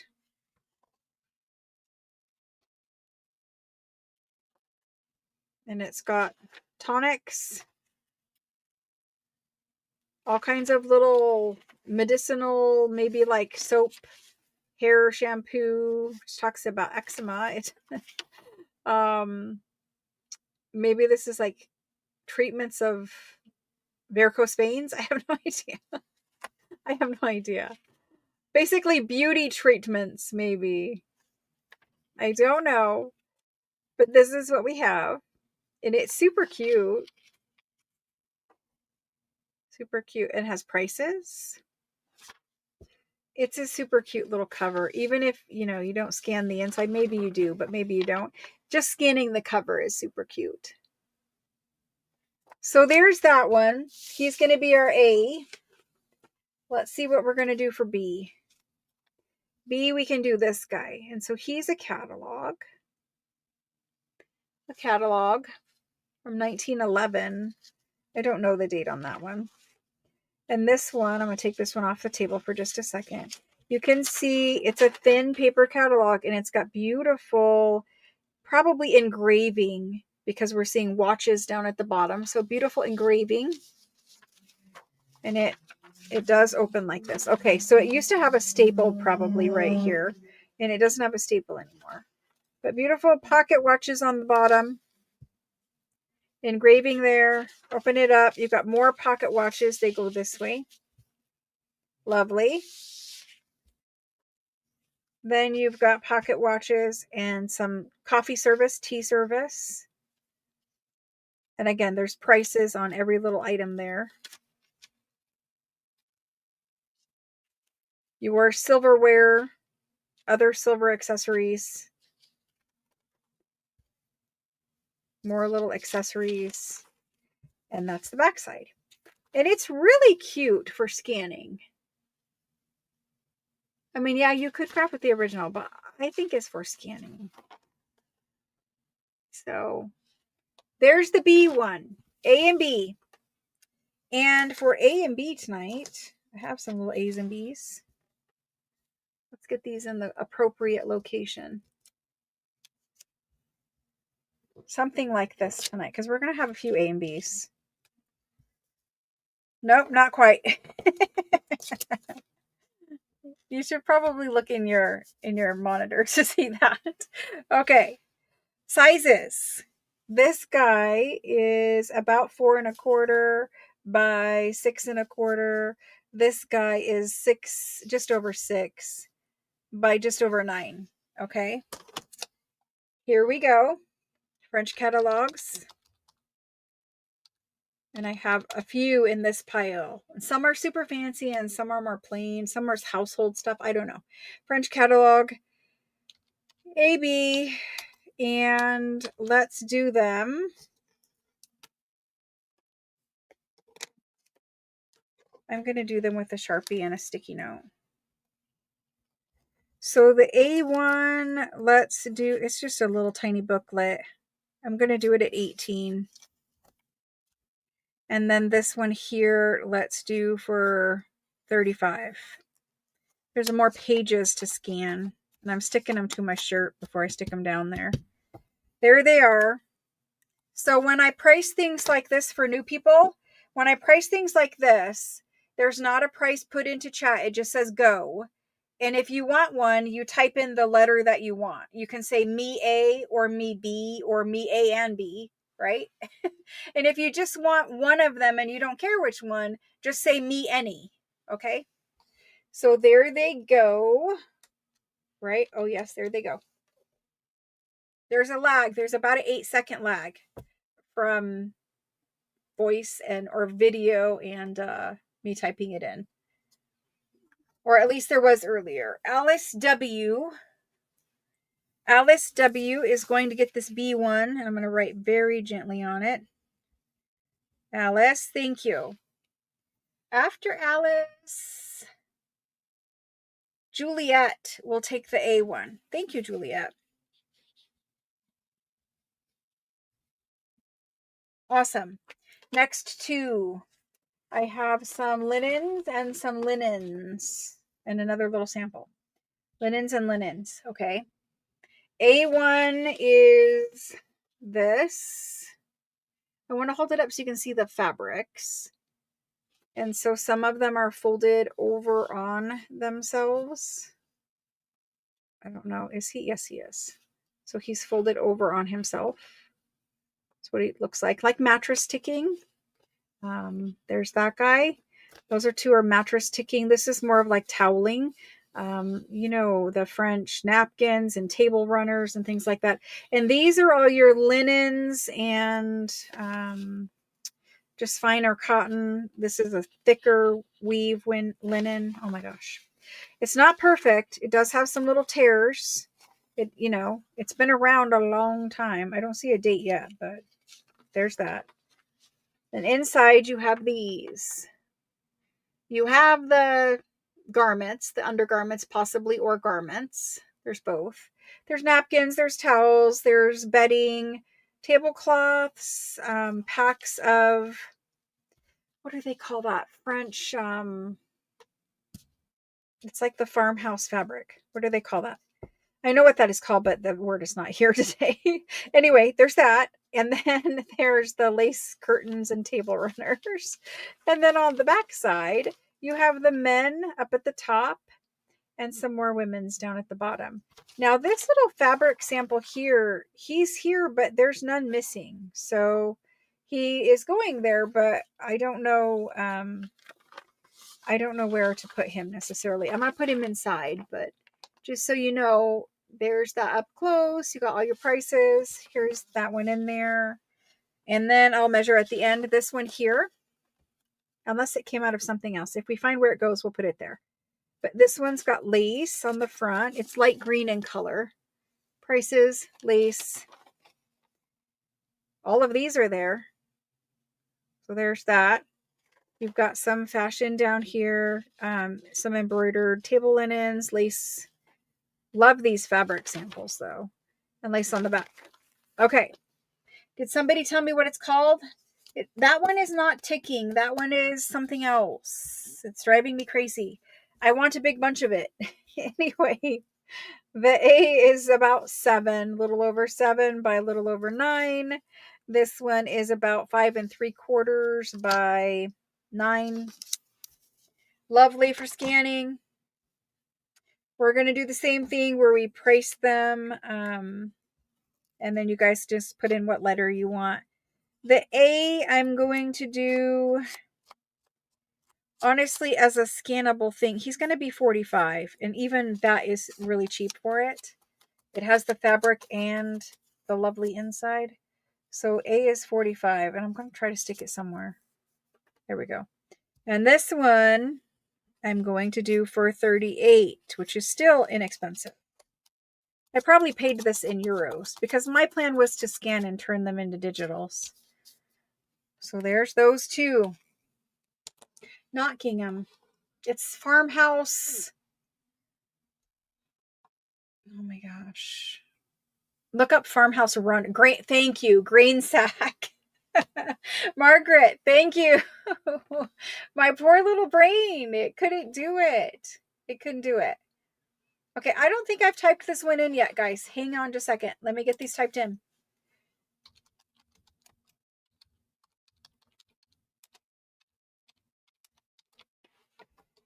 And I'm copying it so I can use it again. There we go. There it is. Margaret, my brain was hurting.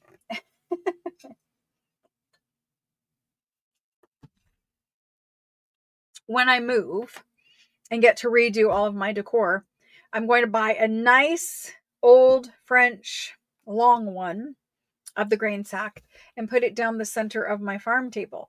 But right now I don't have a farm table, so there's no point to buying it. But after I move, I'm going to stop having the like formal dining and have more like one table that is kind of in between kitchen and family room area. Anyway, I don't like a formal dining room anymore. I'm too old for it, I guess. I don't know. We just can't do it. We never eat in our formal dining room. Hopsacking is another good word for it. Okay, Eva is saying B. Eva. Thank you, Eva. Eva C. And I do not. Oh, Rebecca. Yes, I do. Rebecca. Thank you. Rebecca P. Awesome. Let's move on to something else. We have a little something different. We have this. And we have this. I might add additional things to these. Let's see what they are, and then we'll see where we go with them. They're just in a pile.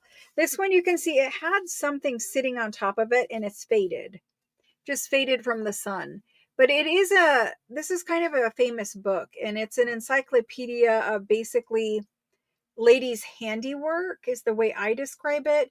It's all your crochet, lace making, knitting, possibly. That's the way I describe it. And so this is like a companion to that book. It's a printed book, right? And so this is the companion. It has a lot of DMC information in the back of it. So does the book, but a lot of tables of numbers and all the list of colors, all the tops to DMC threads at the time, and the thicknesses of DMC threads. So I don't know if we can scan DMC or not. It might be one of those companies where it doesn't matter how old it is, you can't do it. But how beautiful would that be as a digital in a sewing journal?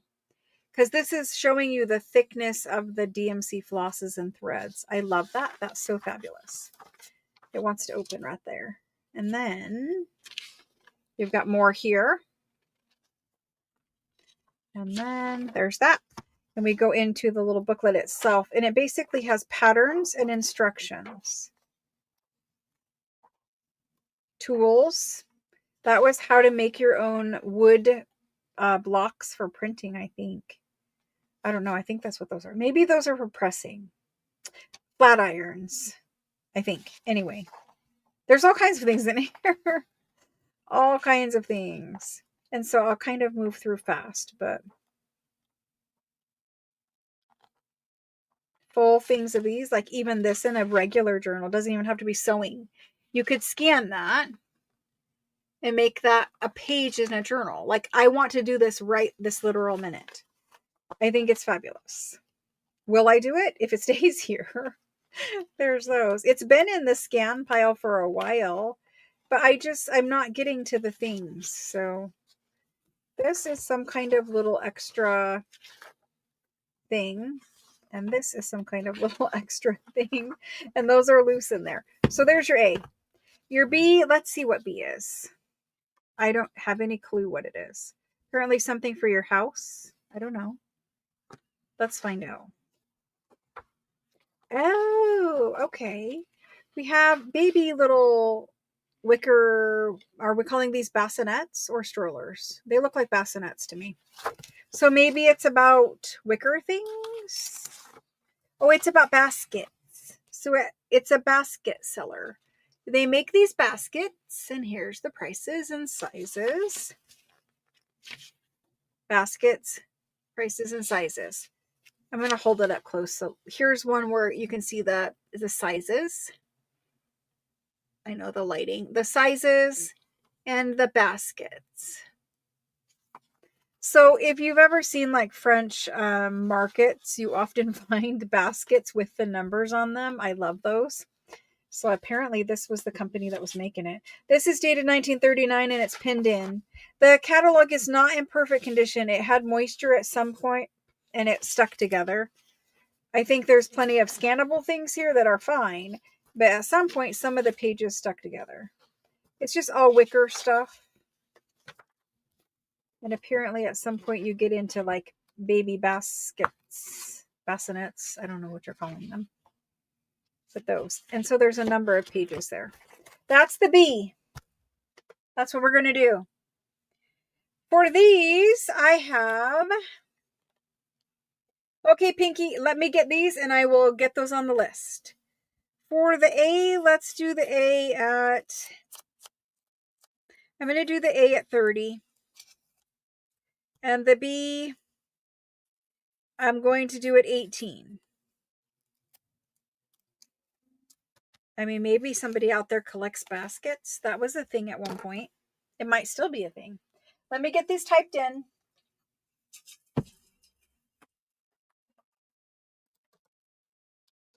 There we go.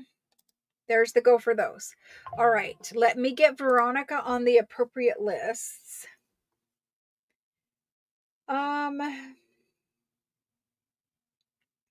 The doily packs are sold out for now. I will bring them again. I just need to make enough, okay? So I'll bring the doily packs back, but I did sell what I had available tonight. The letter pack, yes, I can add you. The letter pack is this one, the super long one. Okay. And right there, insert, here we go. Veronica, her. You're good. You're on the list, Veronica. Thank you. All right. If I missed anybody else for anything, let me know. Christine B. Christine B for a letter pack. Yes, I can. We're getting close to the quantity. I might still have a few available, but we're getting close. So if you don't see it, let me know, okay? If you don't see it on your, or not, let me know. If you don't see it, that means I don't have it because I'm very close to what I did have in letter packs. I think you guys are fine, but we're getting to the end there. All right, let me see these catalogs. For the catalogs, they went to Rebecca. Rebecca P is going to take the A catalog. Rebecca P.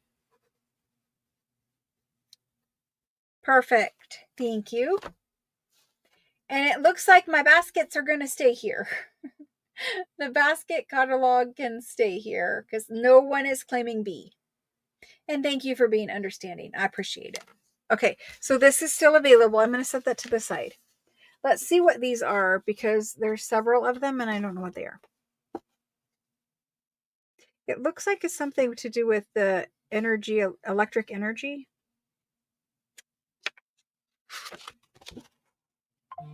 Yeah, because it's got like a vacuum, a fridge, a stove, little piece of ephemera in here. That's kind of cute. And then there's that. And that. So like maybe a little booklet that you would write down like what the meter was reading or something. I don't know. I'm guessing. But it kind of looks like that, where maybe you were reading the meter for your electricity. And it looks like we have 2 of them.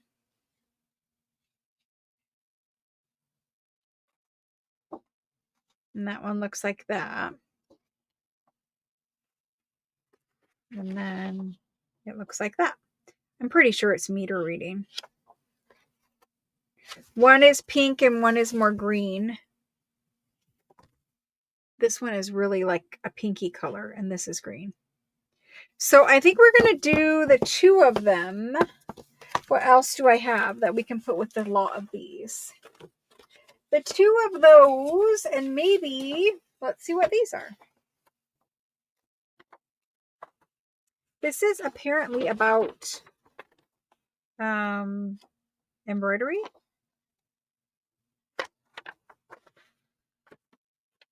I think it opens. I can't get it to open, but I think it does. Yes, some tapestry and some patterns. That's beautiful for a journal too.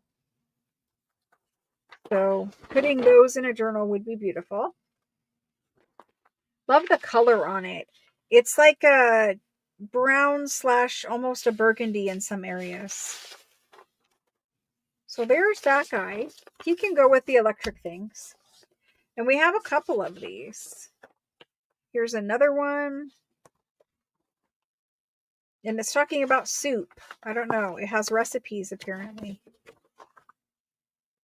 Recipes and a pattern for a dog head.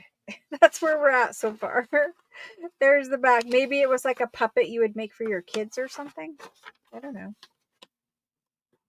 And then it opens. It opens, it opens, it opens. And here's another one, so I don't tear it first.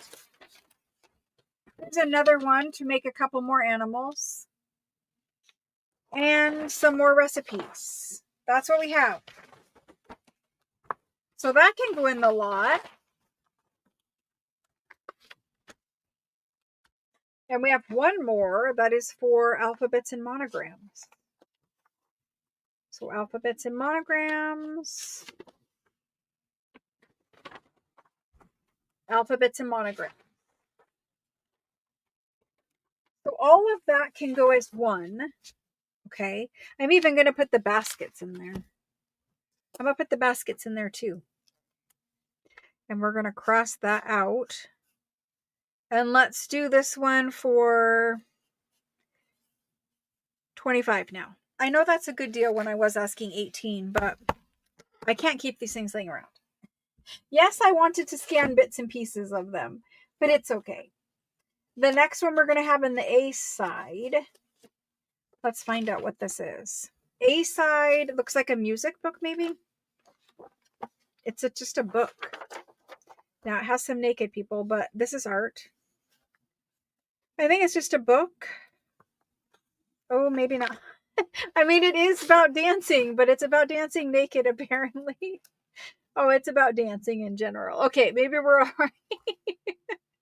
You never know what you're going to find, especially from France, right? Okay, so it's about dancing. Those are lovely. I think you can scan them. They look lovely. This one has butterfly wings. So I'll hold it up closer. And remember, my lighting is turned super, super down. So these are more regular color, I guess, is the best way to explain it. There's another one on the back side. I don't know how many more images you have in here that I'm allowed to show, but there apparently are some other images in this book. Perhaps it's about ballet. It has several dancing images. Some have clothes and some don't. So there's that. And it's a book. There was more images in here too. So that's the back side of that one. And then there's that. I mean, it's kind of cool for like a dancing journal, a ballet journal. Where's Kendall when you need her? She did ballet. That's beautiful. It's like the lady. All of this is really beautiful. Now, I don't do journals with the naked people in them, but you know, you could.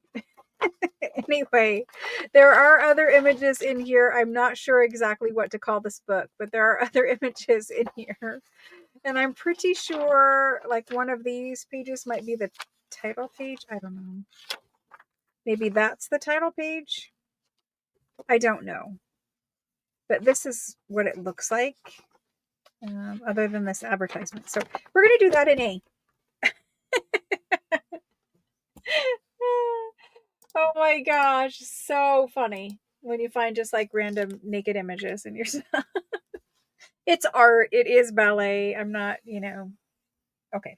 Anyway, we're going to do that one for 38. I really like the ballet images to scan them, but other than that, I don't know what I would do with the naked part of images, but there they go. Request for French letter bundle. I will put you on there, Cheryl. I didn't see you. Thank you for calling it out. So let me make sure I'm there. Yes, let me add a line and get you on the list. Cheryl W. W-A-L. Thank you. That is Cheryl, yes. I'm looking for it. Yes, Cheryl W-A-L. Thank you. I got you on there for one. Let me know if that needs to change or something. Okie doke. We're good. Let's see who these went to. Mary is going to get B. Mary, perfect timing. Mary, MCD. And I'm going to put this in a bag right now because otherwise I won't know it stays together.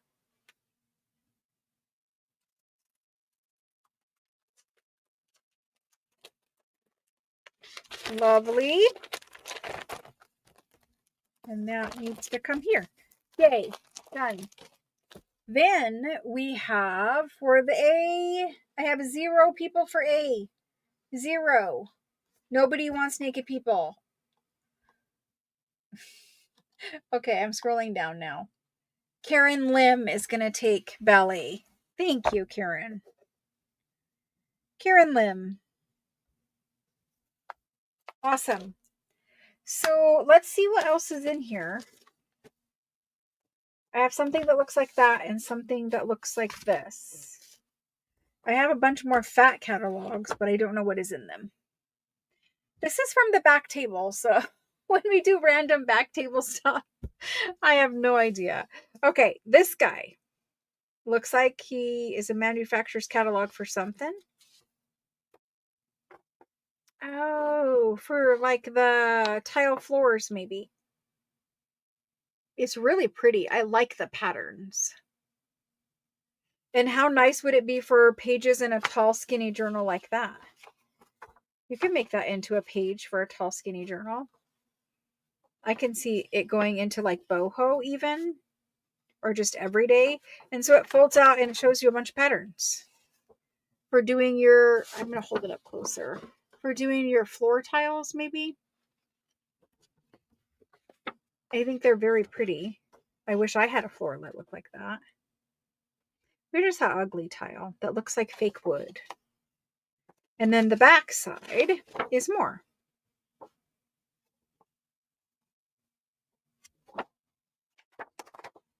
Cool. Well, there's that. And then we have this one. And it says something about papers and embellishments, maybe?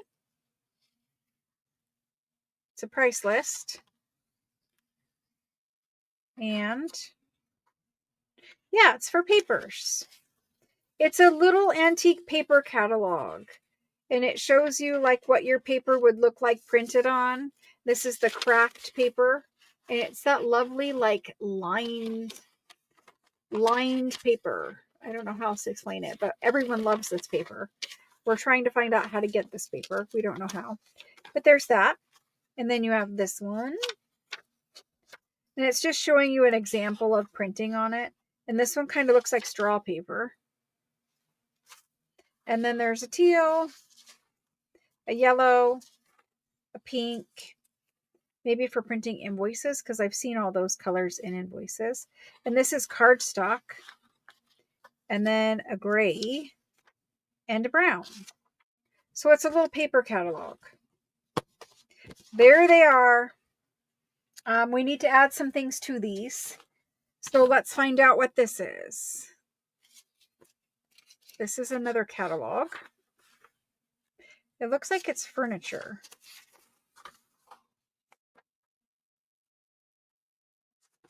It's a cute little catalog with lots of numbers. I like the columns. I think this is also maybe a paper catalog. I don't know. I see like all kinds of forms that you could order.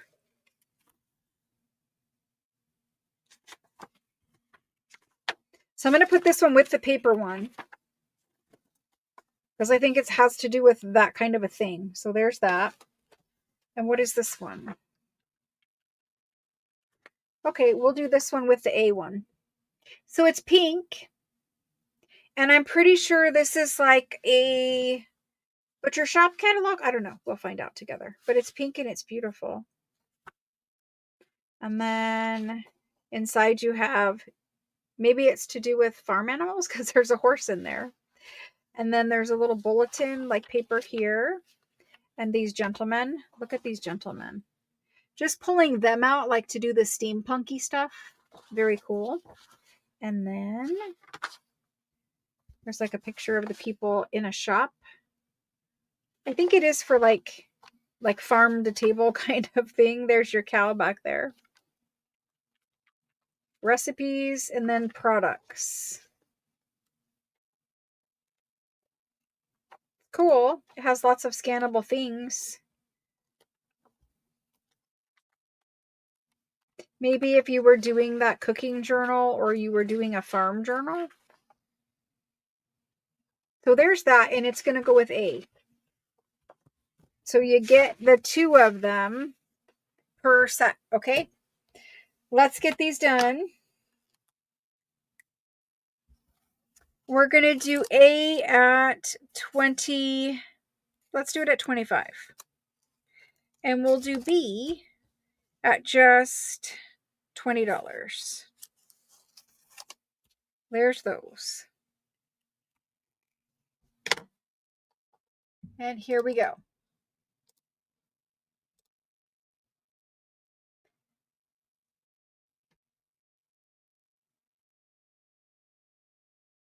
This one goes to Deborah K for A. Deborah K. And I'll get those bagged up for you. And then we have Jane H for B. Jane H. Thank you. Thank you. Thank you. I'm sorry to hear that, Diana. I just caught the one message, not the whole thing. So there's this one. I don't know exactly what it is. It looks like maybe it's a stamp catalog. It says it's from 1932, and I'm pretty sure that this is stamps, but let's find out. So, or maybe it's just all kinds of things. Let's find out. All kinds of things, including potties, apparently. And then cookware. So maybe it's just like a metal irons, a metal catalog with all the hinges and stoves. There's your more stoves, and then cooking utensils, locks, the heaters, more heaters. So I think you get the idea of it. There's a picture of a house. All kinds of building implements. Stove parts. Another house. All kinds of things, really. So there's that one. We're going to leave that one in A, and let's see what we have to do in the B one. I don't know what this is. It's dated 1936.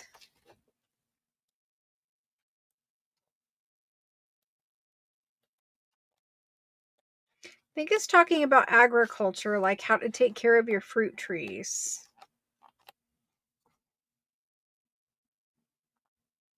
I think so. It's like how to prevent insects and whatever in your fruit trees. So let's leave that there. I have this one sitting here, and it's the same color green. So this is about the washing machine.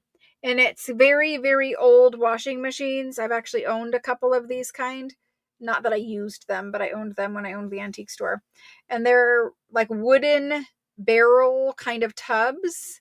And then they had implements that, like, this had a handle that you could rock back and forth and it would wash your clothes. So it's for washing machines. And here they have different kind of metal ones, and you could get 25% off apparently. All kinds of other things. So there's that one. And then this one goes with it, and it's pink.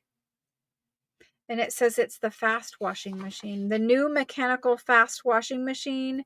They're advertising sewing machines and metal plates or something. There's that one. Let's see what else.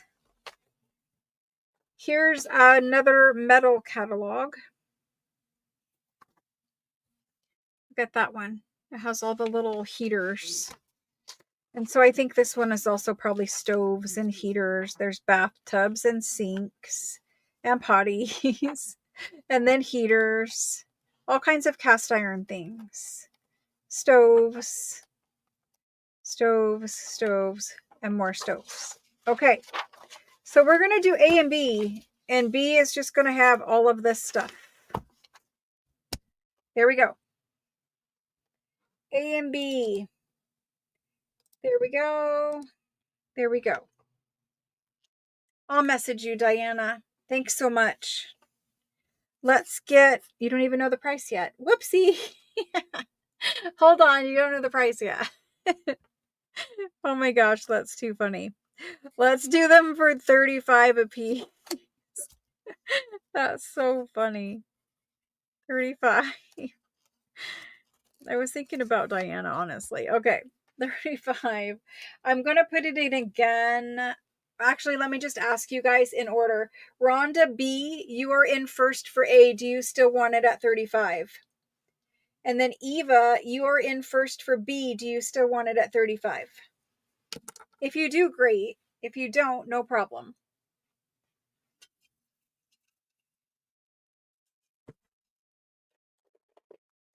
It's the hour of the day where my feet hurt, so I have to keep rocking back and forth, changing feet. Yay.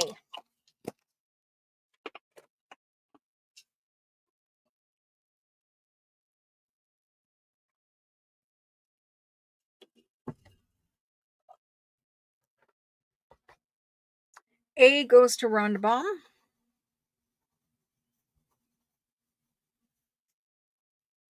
And then B went to Eva.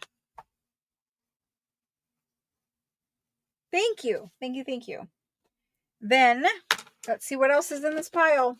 We have to work our way through it, and there's more behind me. So we're going to be cataloged a little bit. Okay.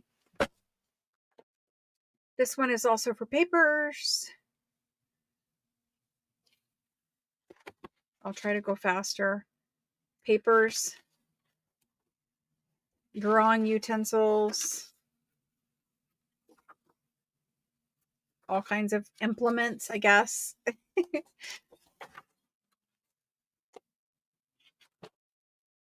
All kinds of things. There's that one. This is for bicycles. For old bicycles. There's that one. Here's this one. I don't really know what it is, but it's really cool looking. I could use this as a background right here. I feel like it opens up more, but it's just cardstock, I guess. We'll put that one there. I have no idea what this is. It looks like a letter.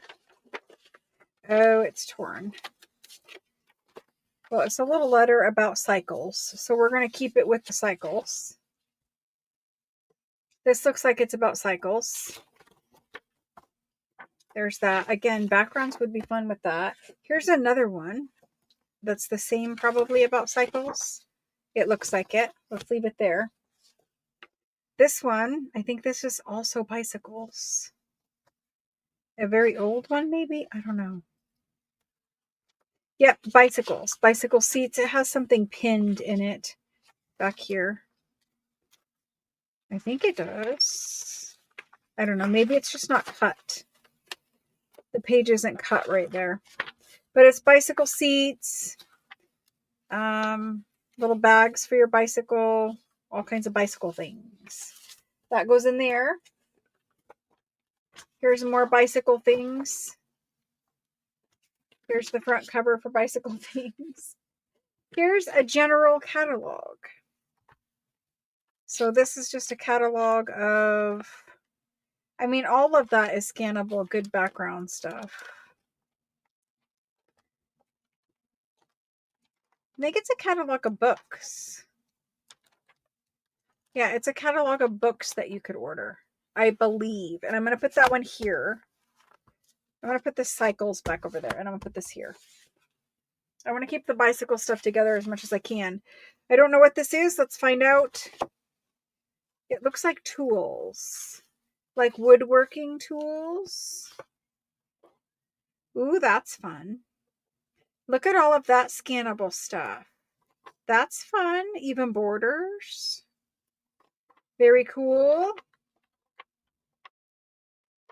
Paintbrushes. There's different scissors. Oh, this is for cutting and making books.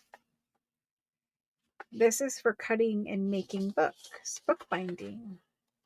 Very nice. There's a book press.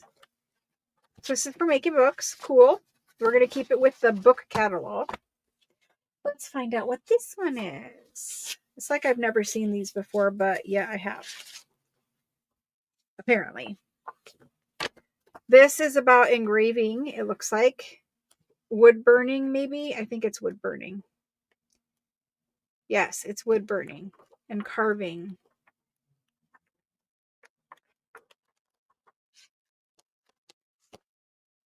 Pyrograver.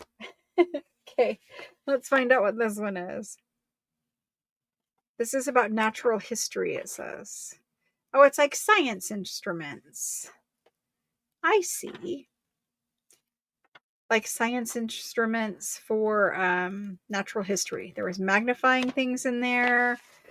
Let's do it the way it is right now. We need something in A. I don't want to put the science one in there. I don't want to put that one in.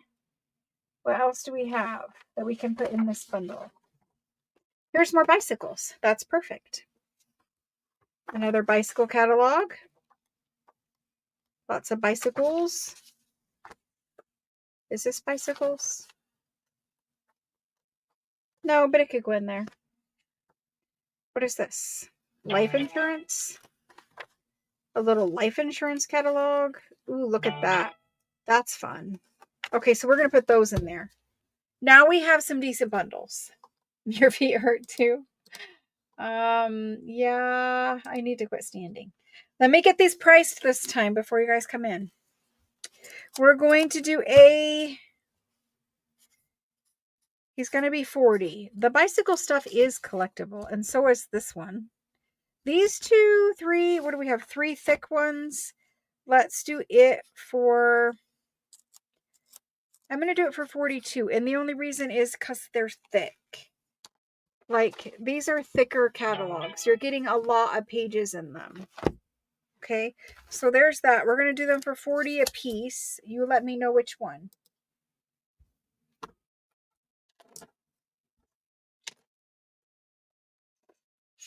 Thank you, thank you, thank you. Jenny is going to take B. Jenny T.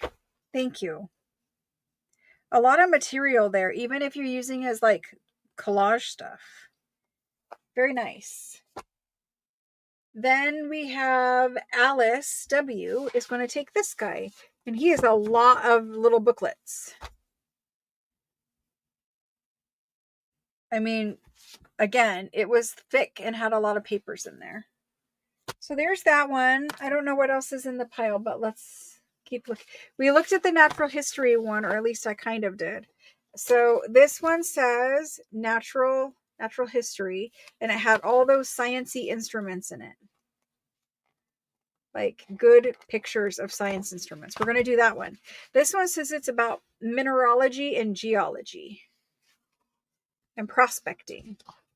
So I think it goes with the natural history one. Yes, it does. Lots of science equipment and stuff. So let's do both of those. I don't know what this is. Well, that's a good one. Okay, so maybe we put that in B. It didn't really have anything to do with sciencey stuff. This one is monument. What a perfect scannable thing for Halloween. The old Gothic monuments. Love that. It has the blueprinty part of it. I love this for Halloween. I don't really do Halloween, but I like it. My daughter's asking me a question. I think that's great for Halloween. I mean, it doesn't have to be just that, but I like it. Look at that stuff. Look at the face. They creep me out, but there they are. So there's that. And we didn't know what this went to. Maybe it's just a paper, or maybe it's a cover for something. But it's cool. So we'll put those in there. I don't know what this one is. Veterinary products and drugs. I mean, it's a nice looking cover for Ephemera. That could even be a journal cover, you know, if you wanted it to be. I like how fancy it is. And just lots of good background material with the lists and the prices. Yeah, okay. That's good. We'll put that in there. What else do I have that we can put in there? We need maybe one more thing on this side.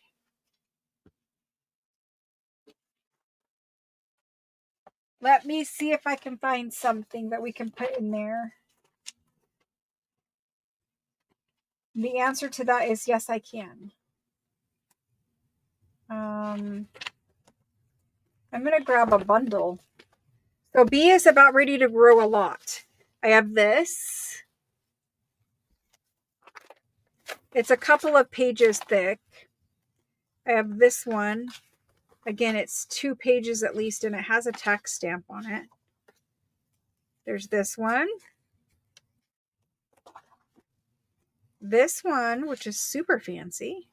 And again, it's a catalog, and it has stuff inside of it. I can't open it up. Oh my gosh, it's like onion skin paper. Letters. That's cool. So that's going in there. I don't know why, but it is.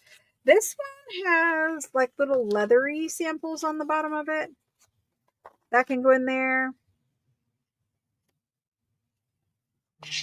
I don't know what this is, but it opens up and it has nice graphics and stuff to scan. Look at that. Like, that's a scannable thing. That's beautiful. Chickens. This is all super scannable stuff. Look at that one. And there's stuff on the back. This one opens up. Really big. I don't know, some kind of Home Depot things. Do you like that? Home Depot things? Agriculture things. Here's some about some furnaces and stuff. I don't know. Heating. It opens up. There's a bunch more things in there. I'm going to put that in this one because this one needs also love. And then we have windmills. Meals. I don't know why I said it that way. Windmills. Is that what those called? Windmills? I don't live where those are. And then we have this one. And it opens up. like that. Has some little bit of invoice or something. A ledger right there. That's good. Okay. So we did that pile. Let me see what else is here. Here's this cool envelope. It's a giant envelope with light bulbs. That can go there. Let me see what this is. This is actually kind of for bicycles because it's the Griffin brand and it has bicycle parts. And it's going in A. So I have two pretty good piles here. We're going to go A and B. Now I put a lot of really good things in these. Okay. I did. We're going to go 70 on B. I put a lot of good things in there. And I'm going to do 70 on the other one because it has all the sciencey catalogs. And I see your request, Deborah. I do. I'm happy to honor as much as I can. So if you want to come in for this round, I will look for some people who, on one of the bundles, I will look for people who haven't gotten one, if that makes sense. Because I can't cut out the people who have gotten one. You know what I mean? I have to make it fair both ways, and I try. Well, you're in there second, so you get one. Okay. Deborah MER is claiming B first. Deborah MER. Perfect. And I will bundle that up for you. That was a lot of scannable things. For A would be Alice, and she was first in. So I kind of went both, but even though, Deborah was second. Okay, on the next one, I will also look for somebody who didn't get one. And then somebody who is in like first or top of the line or something. I don't know what I'll do. I'll try to make it fair. There's this. I have no idea what it is. It looks like electrical stuff. It has a bunch of light bulbs. Like a bunch of light bulbs. And parts. I don't know. Anyway. Look at the fan, the iron, the hair dryer. All kinds of like electrical things. Pendant lights. I'm pretty sure these are locks.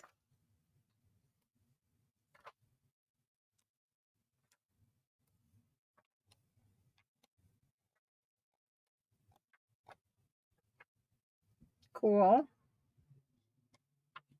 Ooh, look at the light bulbs. There's a bunch of different light bulbs. A bunch of different ones. With their filaments, which is cool. And just different tools. So there's that one. Then it looks like I have another bicycle something or other. Somebody must have been collecting bicycle catalogs or something. Because this is all bicycle parts. Accessories, parts. Sorry, somebody's honking outside. My neighbors are always being loud. I have no idea. They're always being loud. Now they're yelling at each other. So who knows what's up. Yep, they're actually yelling at each other. Sorry. There's some bicycle luggage. Nice pictures of bicycles, though. Well, cool. So we've got that. Let me see what else I can find.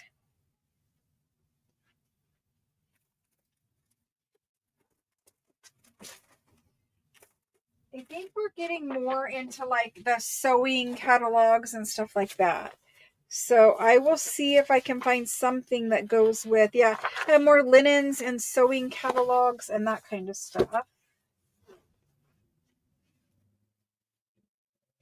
And then those are legal documents. We might just have to do these two by themselves because I don't have anything else that I can grab at the moment for them. So we're just going to do those. I appreciate that. I do try. I really do. I actually lose sleep over it. Because I hear it one way. Like if I say, okay, we're doing this round only for people who didn't claim, then the people who were buying are like, well, I was buying, like maybe they want it to go together, whatever. Anyway, I do try. It is a hard thing for, this kind of a sale. Let's just do these two, and let's do them I'm going to do them at 20. I know that if you went online and stuff, you guys would be paying a lot more money for them. But in fairness, I did get them in a bundle of catalogs, and I didn't look through every one. So it is what it is. We're going to put these in. These are the last two of this kind of stuff. And then I have some sewing related embroidery, that kind of ones. Then I have some books for you all. And then we'll be just about to the end probably. Thank you for helping me clear off that back table. That stuff has been piled back there for weeks. And I need to fill that table with new stuff because new stuff just came. Yes, it did. Okay. So Cheryl has not had one that I'm aware of. And she's claiming A first. Cheryl. That's Cheryl E. Okay. And then I see Alice. The only other person I see is Alice. So she's going to get that one. Thank you. Thank you guys very much. I appreciate it. Okay. For sewing related ones, let me try cleaning off this chair so that I could possibly sit and try to do some of these other bundles. I also have some travel, some almanac travel. I have some almanac, some travel. This one is super cute. I have some of those, some almanacs. So we have some of that. We might do that first. Let's see. What else is back here? Okay. And then other than that, it's just lots where I put them together. So let me grab those. Let me grab those without throwing them on the floor. I brought over a couple of smaller ledgers. I brought over some books, but not the kind of books I planned on bringing, but different books. I have some music and some calligraphy.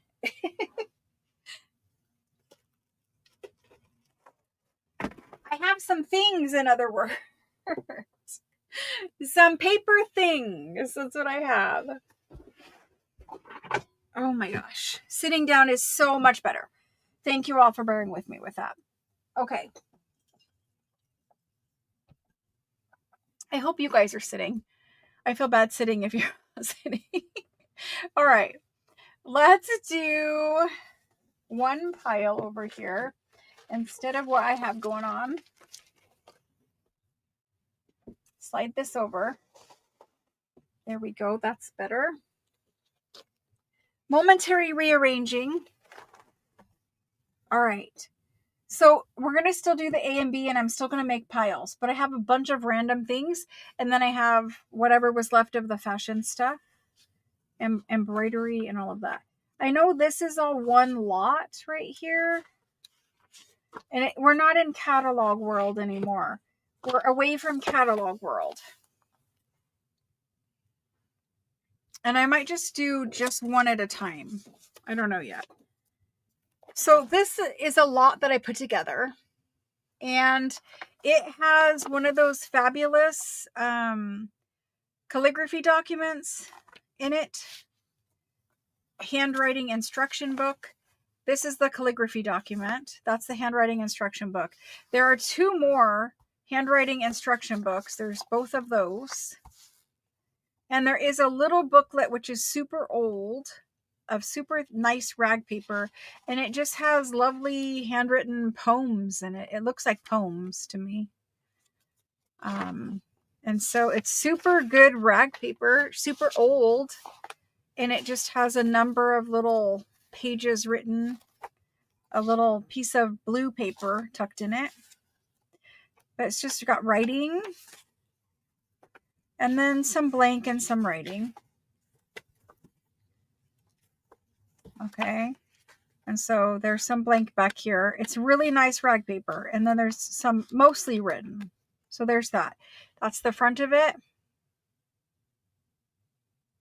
I don't see a date. That's the back. Looks like maybe it's Latin homework. I don't know. Latin and French. It's a little notebook of Latin and French. I don't know. And then there's the instruction books. They look like this. That's the front cover. I don't know. It's just a loose page, maybe. There's this one. And this is instruction. It has instruction here. Sorry, I'm holding it up too close. There we go. I'm sorry.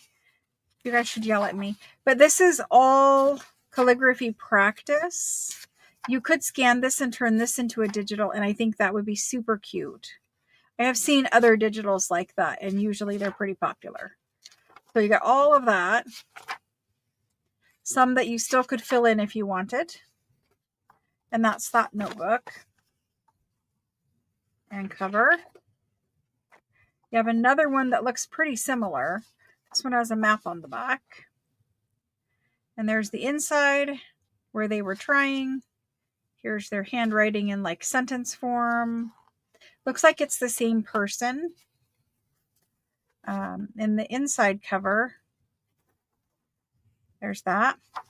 Okay. Then you have a fabulous calligraphy document. And because I put these in a bundle doesn't mean that they're like worth less. I put them in a bundle because I think they go together. So this document, robin's egg blue cover, right? Lovely handwritten calligraphy book. That page is loose. This one is in purple and black. And look at how fabulous. Like he's got the alphabet up here. The different fonts. All different fonts. It's really nice. Again, we've got the full alphabet. Fabulous pen work up here. I mean, all over, really. I mean, I don't know if you guys have seen, but like, it's really lovely. I probably should turn the lighting up, but it's really lovely. Blank and the cover. So there's that. And then this one is also about penmanship, about writing. And it's dated 1850s. And that's probably where these three things are from. These three are probably mid 1800s, and these two are a little bit later, probably like 1900. They're still very old, but that's dated 1916. So there's those. And then this guy. And I'll give you a measurement too. I don't know if you'll be able to see it because it's light, but this is for writing. This is the practice for being able to write calligraphy, right? And so it starts out really just with starting to work with the pen nib and move it around. And then eventually you get to some letters, right? And so it's kind of an exercise book, and all the pages are that. Like there's a bunch of pages there, and it's just very lightly there. I think that would make a fabulous background because it's so light like that. I like it. But anyway, it goes through a number of pages of that until eventually you can write beautiful calligraphy. So there's the lot, okay? I'm going to stack them up in size and you can see them. So we're talking like 9 by a little over 11. You can't really see, but 9 by 11. It's a great lot, okay? I'm going to type it in. There's only one of them, so, it'll go to the first person who puts in for it. French, and I'm just going to call it calligraphy lot. Hopefully I spelled that right. Okay, because there's this and this, it makes it a little a lot more valuable, right? Because those things are worth quite a bit of money by themselves. And then you have the other calligraphy things.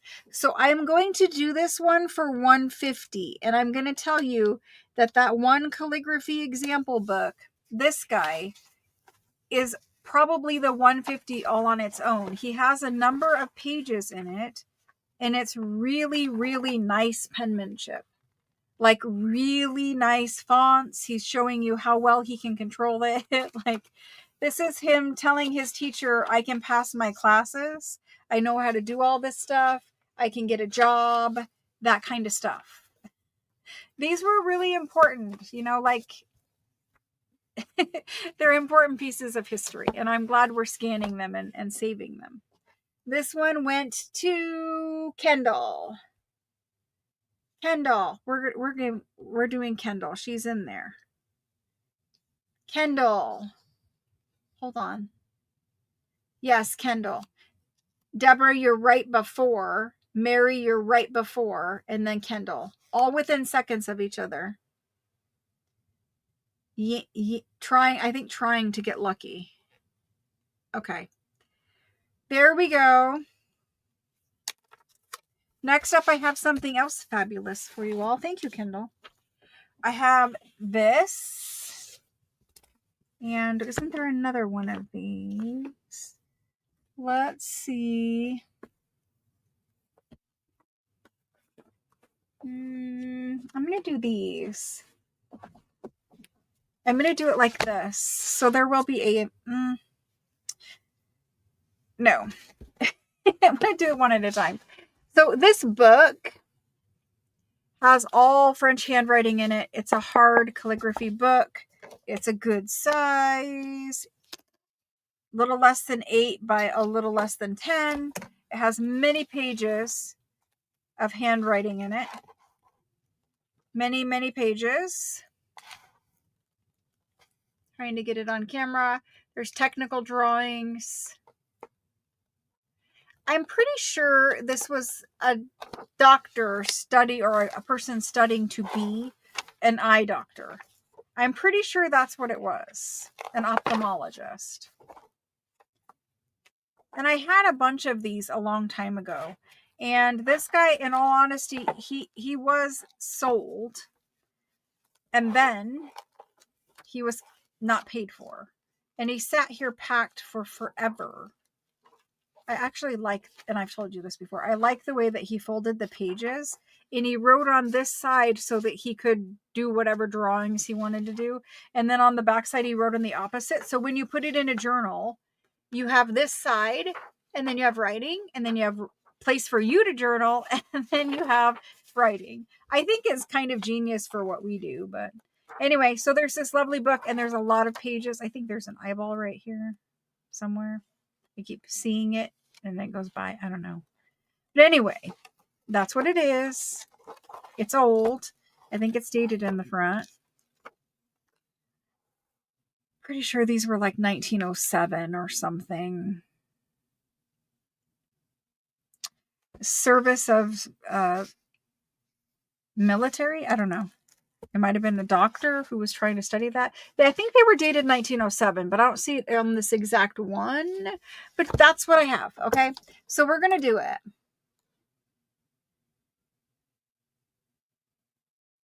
Uh-oh. Yeah, try going in and out, but it is being weird. Okay, I'm going to get this typed in. I'm going to call it French. Nope. Workbook. I don't know what to call it. I'm going to call it notebook. And we're just going to do this. I don't know what it sold for originally because it was a long time ago. I'm going to do it for $60. And I know that is a good deal for how many pages and how much writing. But honestly, you just need to find a new home at this point because I'm tired of seeing him and he needs to find a new home. So he's going to be 60 tonight, which I'm pretty sure they were over 100 when I did them originally. And Shauna, you are in first. Shauna H. I should save some of this, discount stuff for Wednesday of next week, but we'll have more. I have plenty, so we'll have more. This one is a discount book lot. And actually, Shauna, this book, I'm pretty sure you claimed at one point, but it never got billed and it never got put in your box or something. And then it laid around. But when I saw it the other day, I was pretty sure Shauna claimed this at some point. So that's there. Then what it is it's a grammar book, and it's an old school book, and it's all messed up, like ink spilled on it, whatever. It says there's 356 exercises, and it's really just a rough little French school book. The pages have some markings on them, and then the ink spill and stuff on the front, but I mean, there's a lot of material in there, and you could maybe do something with the cover. It's kind of grunged up already for you. Anyway, there's that. There's this one, and it's like a children's storybook. And again, it's not in great shape. It's kind of in rough shape, but it's here. So I put all of these in a lot. Like there's torn pages, there's missing pages, there's pages that are out of order. It is what it is, but there's that. I don't know what this one is, but I'm pretty sure it's a children's storybook. This one isn't as old by far. Like this is not even maybe technically old at all, but it's here and I'm putting it in this lot. And I'm pretty sure it's about butterflies. I don't know. It looks like it's about butterflies or moths or something. Is it silkworms? I don't know. I think it's moths. See all the moths everywhere? And then there's their stages of life. And when it's like the chrysalis stage,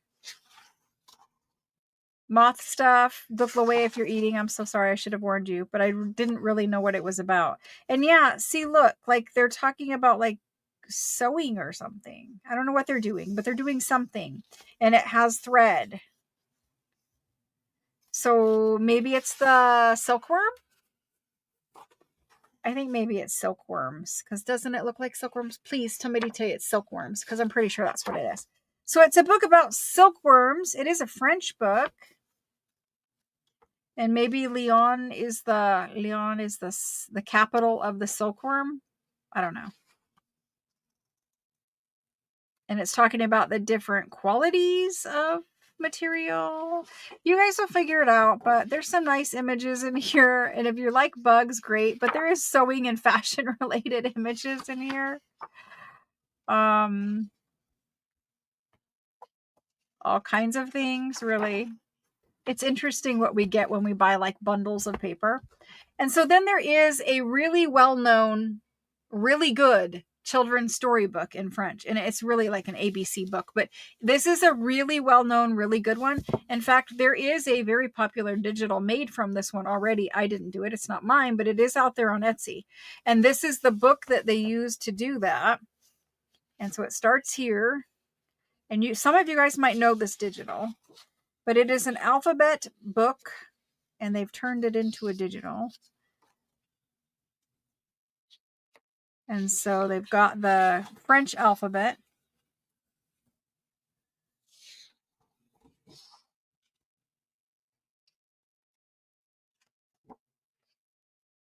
And so I think you can scan these and then turn them into pages.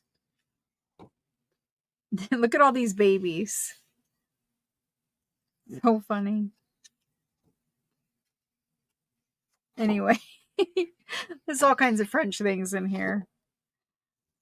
And talking about handwriting and handwriting. Did you hear that?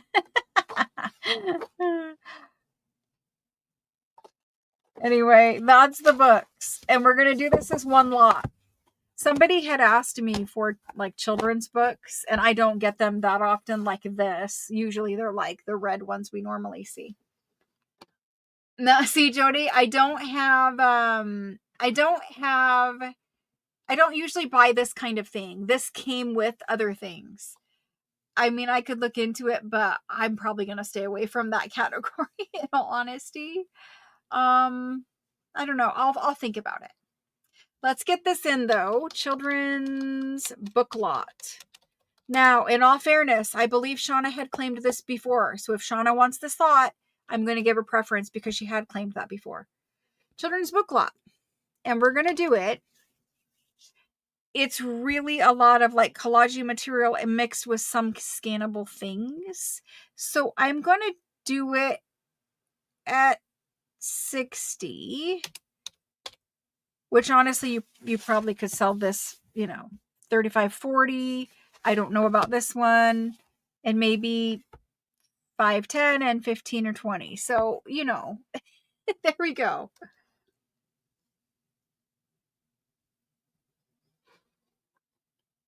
Deborah has a message. Silkworms. Deborah K. Okay, well, Deborah K., if you claimed it before, see, Shauna says, yes, I think so. So I don't know. I have had many of these books, so I don't know. But I'm going to say, whichever one of the Shauna and Deborah, if one of you came in, whichever one of you came in first, will take it home. And Shauna H is above Deborah K. I do apologize. I try to keep this stuff so straight, but I just remember in my head that this was claimed and I thought it was Shauna, but she is above Deborah, so we're going to give it to her. Thank you very much. I am sorry that, whatever happened with it happened. I don't know who, but I thought it was Shauna in my head. It was 28. See, Deborah seems to remember it. I'm giving it to Shauna because that's who I called. However, Deborah, I promise you a good book lot of children's school books or something in the future. Just remind me I owe you one. Okay? I do try so hard, but I saw that and I'm like, I know we have had that claimed before. All right, so there's how that worked out. Deborah, I promise I will get you a good book lot or a grammar book or whatever it is you're looking for. This guy here, we have had him before. He is very pricey music book because he's handwritten music. Thank you, Deborah. I apologize. You were emailing about the pen nibs too a long time ago. I see. There are select few things of pen nibs still around here, but honestly, I couldn't pull them for tonight because I don't know where they are. But we have a music book. It used to be $400. It's a big handwritten music book. Opens up like this. This is super old. Is it music? I thought it was music.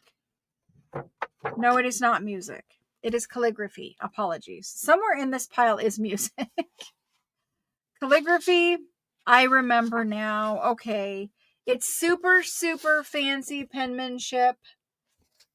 I'm going to hold it up close so you can see.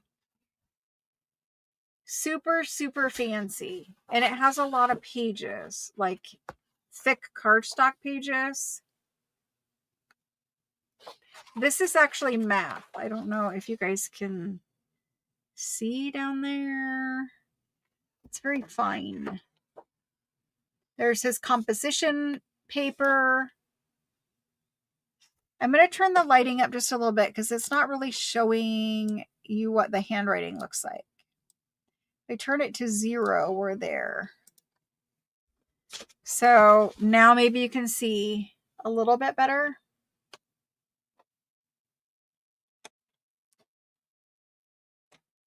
And these are cardstock pages.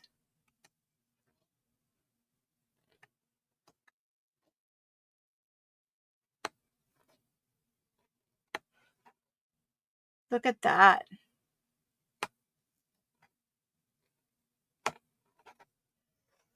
And this one's kind of like a 2-page.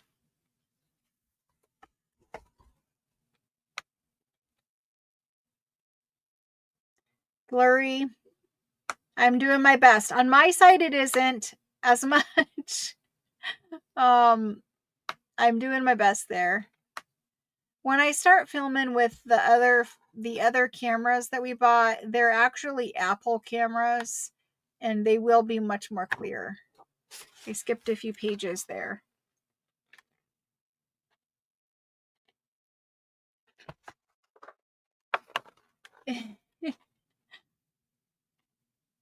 Okay. Just pass it to Deborah. Okay. Well, thank you very much. That was very nice of you. Thank you. So I'm going to do this book and then I will correct that. But it was 400. It has a big bird. No, I guess it's not a bird, but it has a big drawing. I thought it was bird wings. Anyway, it's fabulous, and I wanted to scan it, but I didn't do anything with it. So there's that. It measures, I honestly do not remember either. It measures 13 and a half. You both sound very familiar now that I know that. 13 and a half by 10. And so if it was 400 and it needs to find a home because I don't know what else to do with it, somebody's going to need to scan it and love it. I'm going to put it to 220. That's almost half price. And I know I paid well over €100, €150. I know I did. Because when I found it, I loved it. And I really, really wanted to scan it. I think that these would make fabulous pages in a journal. I mean, it doesn't matter which one you chose. They're going to make fabulous pages in a journal. Even if you cut them in half this way, which I'm not going to cut the original, but when you print it out, you can print this on legal paper and fold it in too. But they're very fabulous pages. And you know, sometimes we find things to scan and they're too wrinkled. These are super flat because they're on cardstock. So anyway, I'm getting this typed in. Calligraphy. Oh my goodness. Calligraphy. Calligraphy book. And I'm just going to be super basic with it and put 220 and the word go. It went in and it looks like she's accepting. Okay, so I'm going to fix it. Take off Shauna. Put on Deborah. I'm sorry. I'm very sorry. I hate whenever things happen like that. Like I try to get everything immediately processed after the sale. And that little book, I know it went to somebody. I know it did. Because as soon as I saw it, I was like, I'm pretty sure I've seen that before. I don't think it happens very often, but I'm pretty sure it did happen then. Okay. Let's see. Do we have a buyer on the book? It looks like I see a claim from Mary and Deborah.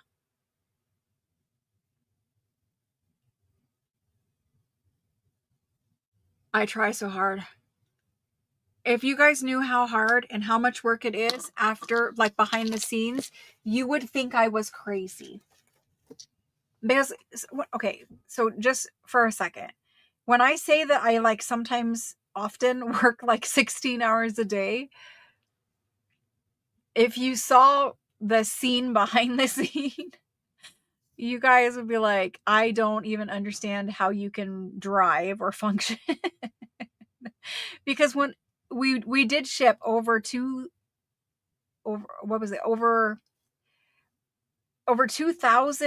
items or something like that to over 200 buyers, or I don't know how many exactly it was this time. It's usually thousands of items per sales cycle.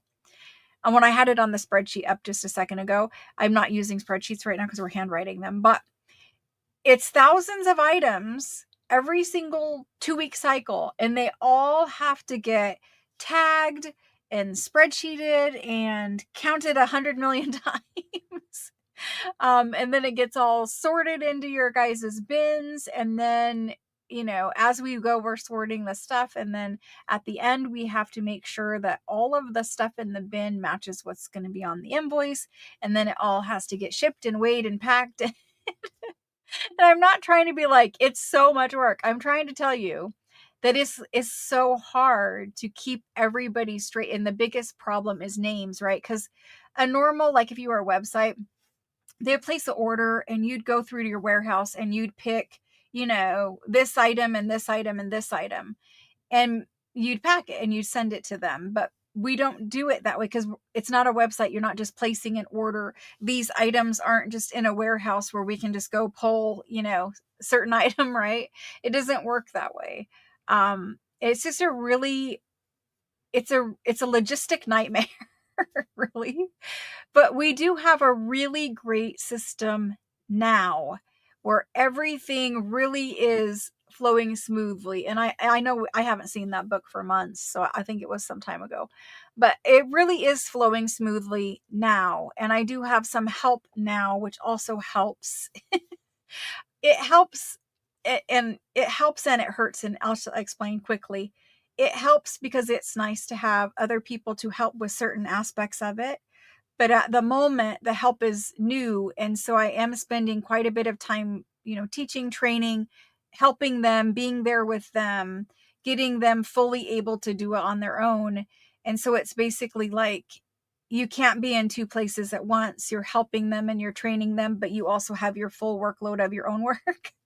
And so right now it's really exhausting, which is why I've been so tired these last few sales. But that's for a good purpose. And eventually, they will be able to handle certain tasks on their own, which will help me be able to get you guys kits on time. The whole goal is so we can get kits on time. Anyway, I'm going to write the name on this one, and it's going to Mary. I try so hard to keep all of your stuff straight. It's obviously very important, right? Like, you can't do this without a good system of keeping things straight. And apparently that book didn't make it one time. Thank you, Mary. Thank you very much. I appreciate it. Oh my gosh. I last bought something at 49 under 50. I don't know. Kimberly, I'm not following along. Did I miss a message somewhere, Kimberly? You last bought something at 49 under 50. Kimberly, let me know what I'm missing for you. Oh, you're asking if we ship orders less than 50? Yes, we do. For a very short period of time, we had a minimum order of 50. I had to do that for a little bit so that I could catch up to you guys. Sometimes when I offer things, they, like I might offer an onion skin pack because it's usually onion skin. I offer onion skin packs and they're like $16. And quite frankly, when I offer them, 20 people who are brand new or don't usually order or don't regularly order will buy them. And then, they get sorted, they get put in a bin. First of all, that customer gets a bin, which takes up bins. And then they get an onion skin pack and it's $16 and it's in there and we do all the work and we get it packed and we're shipping it. But to ship an onion skin pack, it can't, it has to be put in a stay flat so that it stays flat and doesn't get crinkled up and your mailman doesn't just crush it. I can't fold it and make it smaller. Even if I did, it wouldn't matter for shipping costs. So to ship an onion skin pack packed in a stay flat, it goes as a package, and the mail prices are usually somewhere between $6 and $8, depending on where you live. Well, what was happening is I was packing it, shipping it, printing the shipping label, and then because it was a $16 item with an $8 shipping charge, those buyers who don't usually buy from me or were brand new didn't pay it. They didn't pay the invoice, even though their package was, shipped and ready to go. They just didn't pay it. And so for a period of time, I needed to separate out, and this is going to not sound so great, but I needed to separate out some of those orders so that I could focus and spend the time doing ones that were paying on a regular basis. And so it was for a short period of time, I didn't do orders under 50. And I'm just being 100% honest with you. You guys know I will tell you the good, bad, and the ugly. And that's what was happening. And for a time, those orders, the under 50s, were taking a lot of time. And the pay ratio the ratio that buyers paid their invoice when they were under 50 was significantly lower, like 40% or less than buyers who had, 10 items in their bin. And so it just made sense time-wise, because I didn't have enough hours in the day to maybe stop doing the less than 50 orders for a time, so I could get my work done elsewhere. And that's really what happened. And now that we have help and we have a better system, that was right when we were switching systems and shipping cycles and all that kind of stuff. And now that we have a better system, we're able to accommodate those. And I usually call out, like, if you're only going to buy one thing, just be aware. Like, the days of us just sticking an item in an envelope and sticking a stamp on it are completely gone. The mail system does not let you ship anything other than a folded piece of paper in a letter envelope with a stamp. If they know you put one tiny thin little piece of ribbon in there, then it's a package and they want to charge you package fees. It doesn't matter if it's still flat. It doesn't matter if it fits in the envelope. It doesn't matter really how much it weighs to a degree. If it's merchandise and it's not a flat piece of paper in there that weighs nothing, then they want to charge you as a package. So it just is really a lot of things to figure out and think about. But I try to remind you guys, when I have low priced items, it really can't be the only thing that you buy, or else that shipping fee is going to be somewhere around like $8, or it could be. And I just, I know if it was me, I probably wouldn't want to pay $8 shipping on $16 either. So I try to call it out when I sell lower priced items, just so people are aware. And that's also why we give you 2 weeks to combine items, so that if you don't find something tonight, but you did find something on Tuesday, but maybe you find something next week, like, you have more opportunities to see more items to choose from, so that your shipping money can ship you a bigger package for less overall shipping cost. You know what I mean? Like, we could ship it in a flat rate box, which could hold 100 items. But, combining items is definitely the way to go to cut down your shipping cost per item. Does that make sense? Hopefully. Anyway, some kind of changes. Uh-oh. Yes, even just see, and I have to believe they don't really want us to send like greeting cards anymore, because they've been changing the way greeting cards were able to be sent for a long time. It used to be able just to send, a card. You found a card at Walgreens or, the Hallmark store or whatever, and you sent a card and it was fine with the stamp. And then they were like, oh, well, no, they have to be this thin. And if they're this thick, then you have to be like thick, non-machinable, whatever. And it is still that way. But like, systematically through the years, they have made it so much more difficult to mail somebody a greeting card that will make their day.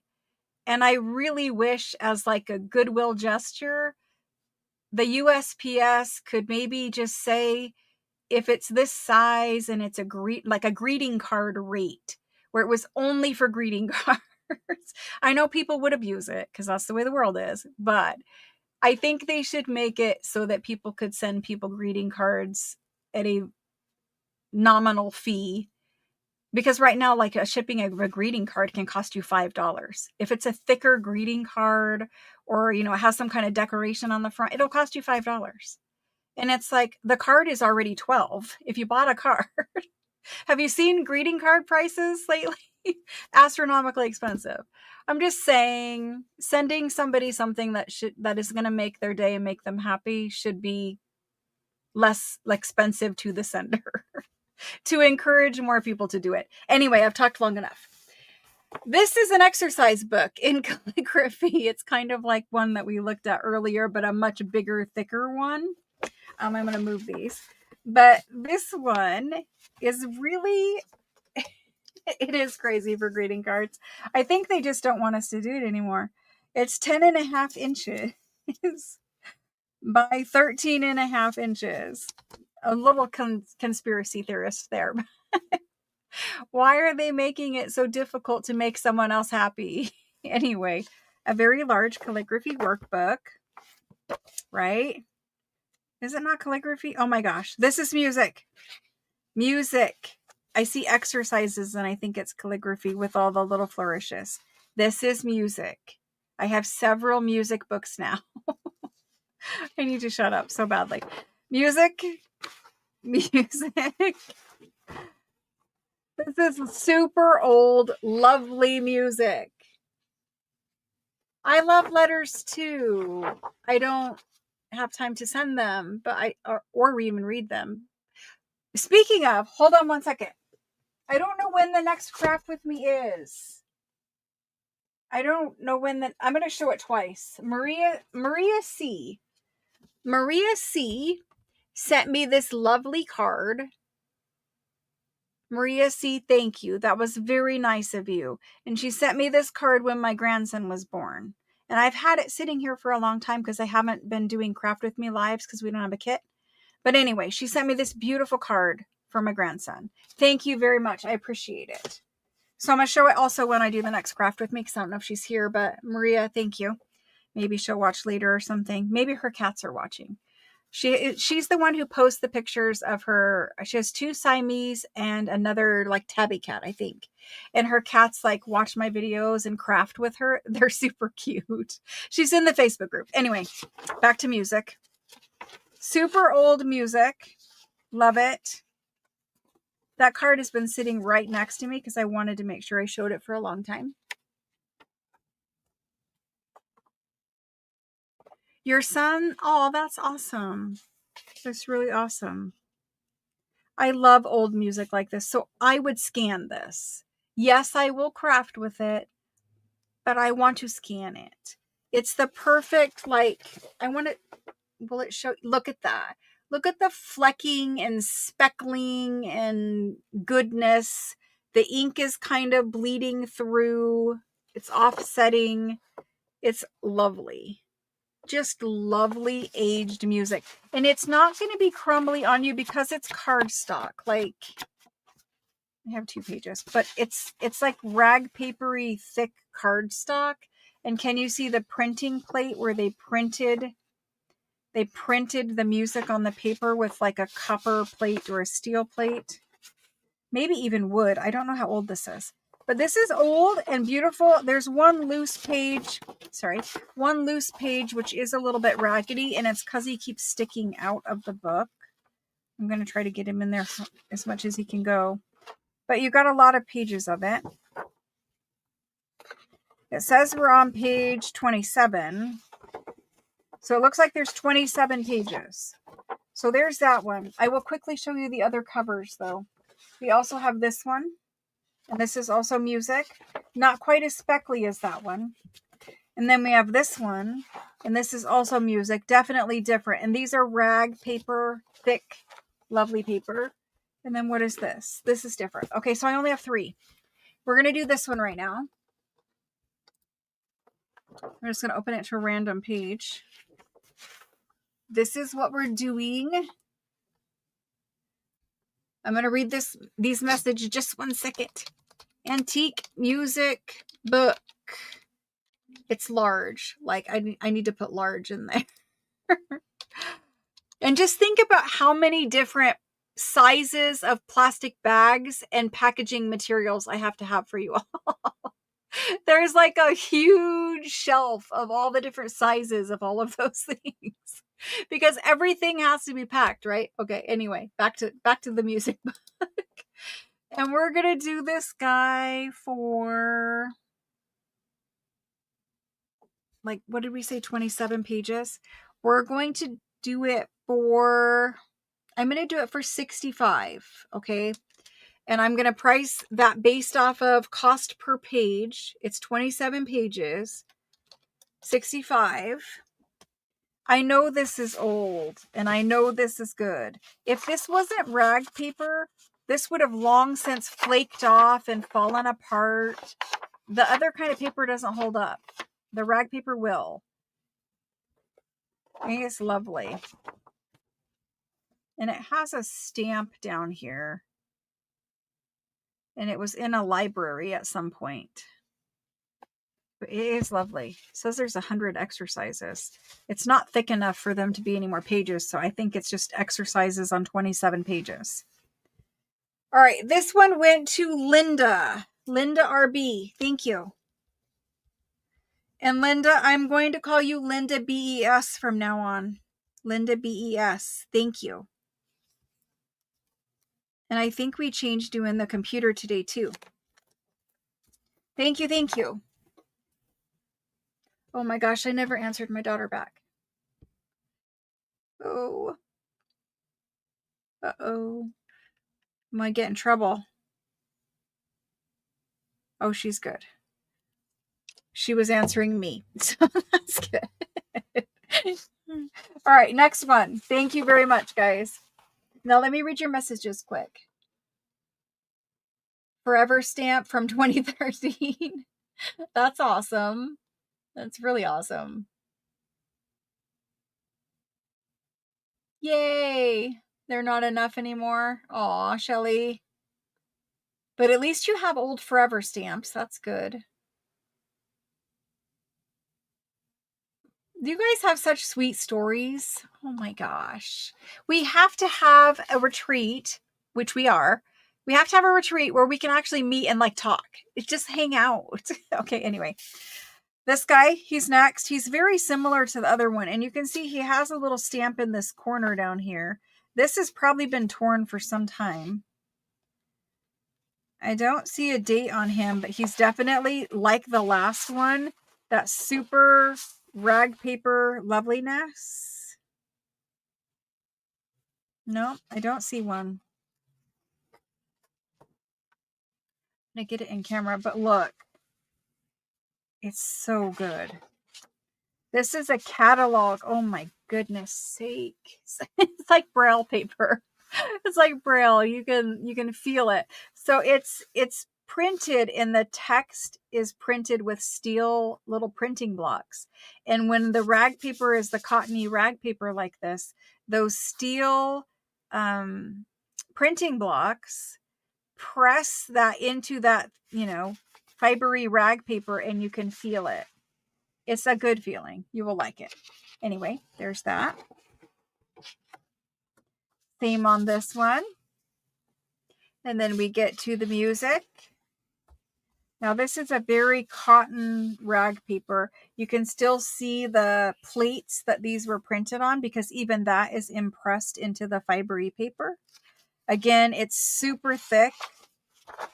Like super thick. It's not going to flake off on you because it's rag paper. Beautiful. Let's see how many pages there are here. And this over here where people have thumbed through it feels like a cotton t-shirt because it's cotton rag paper and it's so softly worn in. Lovely pages. They're not bound. They're just folded and put together. The ink is kind of, offsetting and bleeding. It's lovely. I don't know if you guys will see that, but yeah, you can see that it's kind of a debossed mark where the plate is, and then it's kind of impressed into the paper. It's just a nice old book with old music.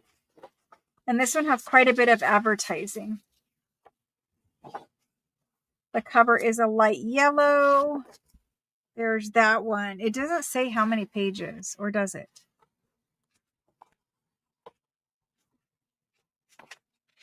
"17 pages of music."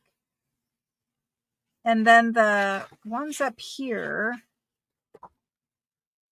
the ones of the text are not counted. So 17 music plus some advertising pages. All right, let's do it.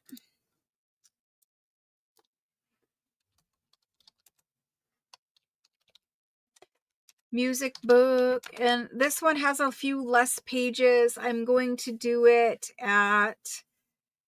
for 45. That's a good deal for that. I would buy that probably right now for 45.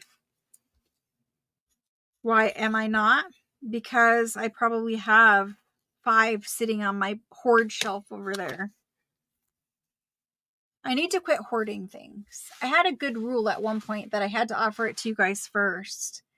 This one goes to Lois. Lois Matt. Thank you. The last music book is the blue one. Now my camera hates blue and it turns everything yellow when I have something blue on the table. So I'm going to do my best to show you the cover and then I'm going to flip it to the white pages. There's the back. It's folded over here. I can try to finger press it out, but it's gonna want to do that again. So we're just gonna leave it. Okay, going there. That's beautiful. Again, it's got the stamp from, it was from a library in Marseille, it says, and it has a little signature stamp right here. It's really, really beautifully printed. Little foxing, I love it. That's super good cotton rag paper again. And I love that. Super nice. All right, let's see how many pages. The ink is offsetting. You got the speckling around the edges, the foxing. Super nice. Same where you can see how it was printed on the block. Look at the foxing in the center. That's so nice. It's like a little ink splotch. It almost looks like embroidery pattern. I know, I'm crazy. Anyway, we have, I skipped a bunch of pages there.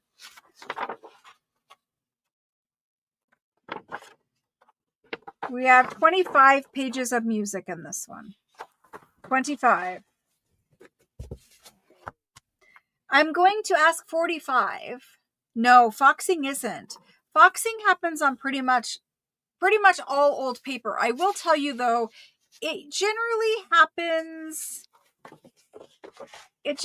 happens from like either a cover that has some acid in it, or there's impurities like in the rag paper itself. It might have a little tiny bit of other particles that maybe had acid in them, and you get the foxing from that kind of stuff. Rag paper, for the most part, doesn't fox unless it has some contamination in it, because you got to remember, rag paper is made from millions of little fibers, and then they're put in water and they're free floating in water. You take basically a window screen and you scoop up those fibers and get it flat on the screen and thin on the screen, and then you put it out onto a pressing thing, press the water out, dry it, etc. But in those little, in the tubs of water, there could be fibers from other things. When they shredded up old rags and clothing and even ship sails and everything else, rope was even shredded. That could have other contamination in it, and you get foxing from that. You just get foxing from air in general. It's an oxidation process. All right, we're doing it for 45. Antique French music book. 45. 1, 2, 3.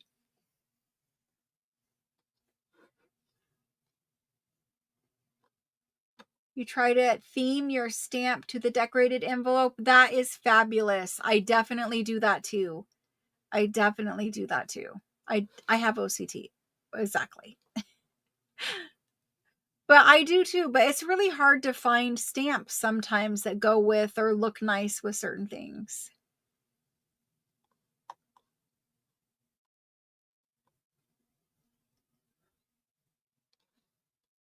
And this one, the first person in is Shauna H. I tried to keep the blue off the screen because I know this camera is weird. But pretty soon we'll have Apple cameras and they'll be in different locations and it will be much better. Cool. Next up, we have a little bit of time left. We have some ledgers and some other books, I guess, sitting here. But this is a ledger, and it's a paper cover, very big one. Thank you, Shauna. Very big one in size. It's 16 inches. Oh, it's not a ledger. It's a plan. 16. I don't know what my stuff is. 16 by 10 and a half. The back table stuff is a mystery. 16 by 10 and a half. This is what it says on the front of it. It is a plan, like a piece of land, a land plan, a planning committee thing. Anyway, paper cover, grungy, lovely. It's actually straw paper on the cover. So it's old straw paper. We're talking 1800s here. The straw paper is covering, I can peek in right here. The straw paper is a paper book cover, and it's covering, can I show you even? It's glued on, but I think there's a marble book cover in here. It certainly looks like marble book cover inside. So that's what's probably behind this. So you'll get straw paper and you'll get marble, it's paper. You could use it. Anyway, inside, nice old blank paper here. Blank paper. Then you get this. This is the plan, the parcel plan of this department in this town. And it's dated 1862. That's as much as I can make out. Lovely page here, though. And then you just have parcels of land. This, it doesn't appeal to everybody, but it is material that is from 1860s. It's lovely calligraphy. It's nice old paper. Obviously, it's not going to be $1 million, but it's good source material, and then you can do art on top of it. You can use this bits. You can scan those. You could do mixed media bits on these. I mean, there's writing on the back, but you can certainly do it. Maybe you fold your paper over and you put it in a tall, skinny journal. Maybe you do that. But they're land plans. And there's a lot of them.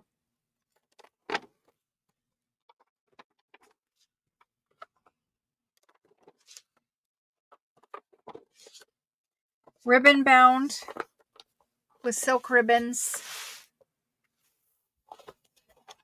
Cute. I like all the little calligraphy bits, but honestly, it's a good jumping off point. There's people who have like art journals and they have like random things like this in, and the challenge is to incorporate it into your work. It's kind of an exercise to keep your brain free doing art. You know what I mean? Because some of us, like, especially with OCD, this would drive some people crazy having this on their page to start with. But the challenge is to make it work with it, make it incorporate. It's good exercise. I'm sure it has a name. So we're on number 20. This is number 21 because it's this one. This is like ink. Number 23. So now you're getting a couple pieces of nice calligraphy. This is the legend. Some writing there. Dated 1862. Signed. There's a, what do you call that? A scale. And then that's it in the back cover. It's big and it has a lot of pages. So let's do it. We're going to do 1862 land plan. And we're going to do it for a whopping, I know I paid more than this for it, but I'm going to do it for 40. And somebody's going to get it and they're going to make amazing things out of it. And I'm going to be happy. Because sometimes when you see things, because I have to buy remotely, right? Like I'm not in France. I can't see everything in detail. And so sometimes you see the calligraphy and you see the age and you don't know exactly what it looks like when you get here, whatever. And it has a lot of paper in it. So it's okay if I, sometimes I pay too much for things. It's okay. Somebody else will be happy. This is going to Josephine. Josephine's going to make beautiful things out of it. Thank you, Josephine. Again, it's just been on the back table. Living there forever. Okay, I have a couple little ledgers. Thank you, guys. This little guy here, a hardback, he's got a purple cover. It is purple. The lighting is turned up a lot right now, so it's not, see how light my desk is? My desk is really like that. And if I show him now he looks more purple. So for certain things like penmanship, sometimes it's better to turn the light up so that you guys can see it more clearly. But this is a ledger. So a little bit, a little bit rough. Has a lot of pages in it. Has some ephemera. It's from the 1800s. Nice thick page here. I don't see numbered pages, but it has nice handwriting. I'm going to try to get it on camera for you. It has nice handwriting. Some ephemera, some handwriting. Looks like all the pages are written on. Yeah, it looks like all the pages are written on. This is the thick page that starts the beginning. And it's dated 1889 here. It's not crossed out, and it's a really nice, full ledger of paper. So if you're looking for a French ledger, I have this guy.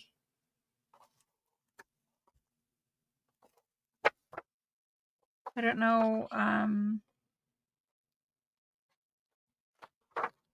kind of, hopefully it's showing up okay for you. Maybe I should turn the light back up because it's paper. So here's it at 0 again. 0 is really pretty good for handwriting. So that's it. And, if I had to guess the number of pages, it's at least 200 numbered ledger pages. And it is nice. So the paper, it's not rag paper. It's nice paper. It's not crumbly or anything. I don't want to fold one in the beginning because it's like, somebody will see that one, but I need to do a fold test. I was trying to find like a maybe not so nice page to do a fold test on. And there's some ephemera again. I can't really find one. Let's fold this guy and just see how it works. So I folded him really hard right there. He doesn't crack and he doesn't fall apart. So you're going to be able to stick that in a book just fine. So there's that guy. We're going to do, I need to measure him, but he's a French whole ledger. And he measures 7, I think he's like 7.5 for page size. 7.5 by 11. You can run these through the printer too if you would like to take some and run them through the printer and print like a digital over top of the ledger. And then what that looks like is it looks like the digital has that ledger layered in the background plus whatever your image is over the top. It's actually a really nice look. Okay, so let's do him, and let's do him for $2.50. That is a decent discount on a whole ledger. And we might have to do discount ledger night again soon. Because I have always a stockpile of them. They keep growing. I think they multiply when I'm sleeping. And it's because I keep buying them. But Susan BEC. Perfect. And I'm pretty sure... Susan, have I sold to you before? Or did you have a name change? You're a new buyer. I remember. There you are. Yes. And you're registered. Perfect, Susan. Thank you. Thank you. Thank you. That's a nice price on a ledger. Really it is. Thank you. And it's 1800s too. We have one more. This guy. Again, I have the lighting turned up, so he's a little darker than what you're going to see right now. But we're going to look inside. This guy measures... It's really 7 3/4. 7 3/4 by 11 3/4. Your first purchase. Yes, it is. And so again, this is darker in color than it really showing up, but it's nice marble paper. And I really like that color combo. It'd be great for Christmas. So you got nice marble. Starts in 1879. Nice written. I mean, is really nicely written for 1879. And then in the back, marble paper. And we stop. We have a blotter here. It stops in 1890. You have a little bit of blank here. I think it's blank. I can't tell because it keeps flopping. So these ones are blank. A little bit of ephemera or design work or something here. There was something here. I feel something else sticking out somewhere. It's flipping weird, so there might be a little something stuck back there. But blank, blank, blank, blank, blank, blank, blank. A lot of blank there. A lot. Oh, now we're in writing. Okay. So it's not numbered pages, and I'll hold it up and show you. Most of this, almost all right here, is blank. Okay. And from there forward is writing. So it's less than half, but you know, just a little bit. It's close to half, but the blank is a little bit more than the written. And you can see it has marbled page edges. This was a nice ledger. And the blank paper is really nice blank paper. Like I kind of want to tear out a page. I don't have any worry that this is going to crack, but I'm just showing you because probably somebody would ask me. It's not going to crack. It's not going to fall apart. And it is nice ledger paper. It's not like the super, super tanned kind. It's more of a white one and it's nice. 1891 is where the ledger entries stop. Again, the handwriting is fabulous. Very easy to read. Nice calligraphy. There's a pink folded invoice in here. I always love finding the pink ones. I don't know why we find like so few of them, but that's like pink and purple. Anyway, that's in there. It's a really nice written ledger. I'm hoping you guys are seeing the handwriting. Little blank, and it looks like they pressed a flower right there. More ephemera tucked in. There we go. Are we ready? And just so you know, each one of these old, the small size, like this one, each one of these sells for more than $50 as 1800s marbled paper. More than 50 on Etsy, on eBay. Just look it up. Anyway, we're going to do them. This antique whole ledger. And I think it said 1879 is when it started. It's like 60-40, maybe 60-40 written blank. Does that make sense to you guys?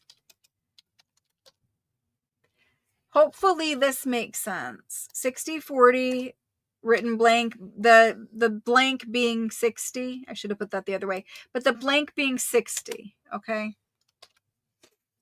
Let's do this guy.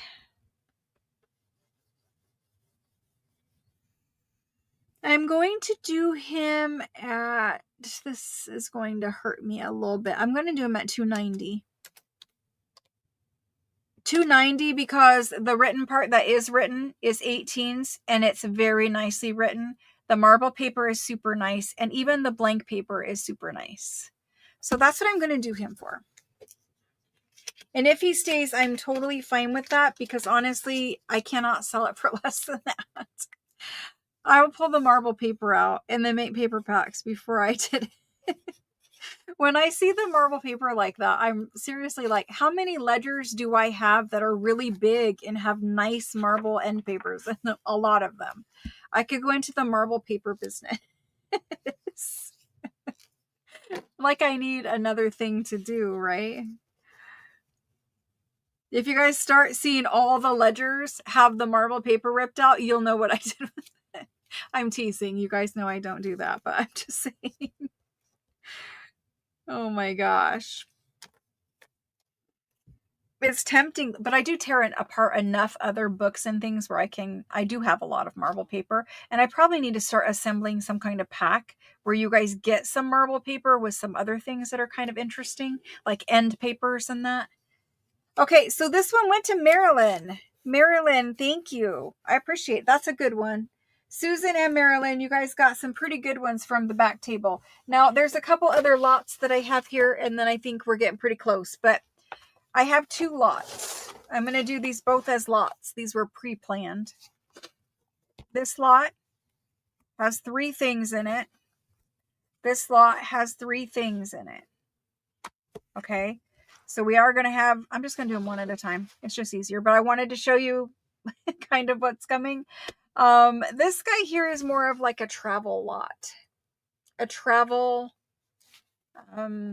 it's got this little booklet, and it is an antique, like, vintage, I don't know, travel souvenir booklet. The cover's off, but I'm just going to show you the pages. The pages are beautiful. And if I'm not mistaken, it has like information for the towns. So I believe it's a travel book, but look at the pictures. I mean, there's ships. There's so many nice things. There's like more of a farmy scene, pasture scene. Lovely, right? And I love the color tone. Super soft like that. Anyway, so there's that one. All 3 of these are really good. Then there's this one. And again, it's about travel. And so you open it up and look at that. And then that. It's really beautiful.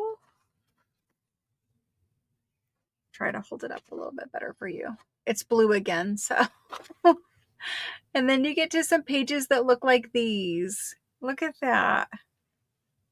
It's the Carnival of Nice. Thick paper. There's a map in there. This is Bastille Day, I think. Bastille of Flowers. And I can't remember. I can't read the rest. And so just travel related stuff, really. It's super cute. So there's that one. It is like thick cardstock. Can you see the texture on it? Okay. This one. This guy I really thought about keeping. So it starts like this, and look at that like font. Typography. Look at it. It's super cute. Imagine doing like, you know, a medieval, like knights in shining armor kind of journal. Anyway. Cover is loose. I can't get these apart. There we go. Look at how cute. It's like little travel posters. They're super cute.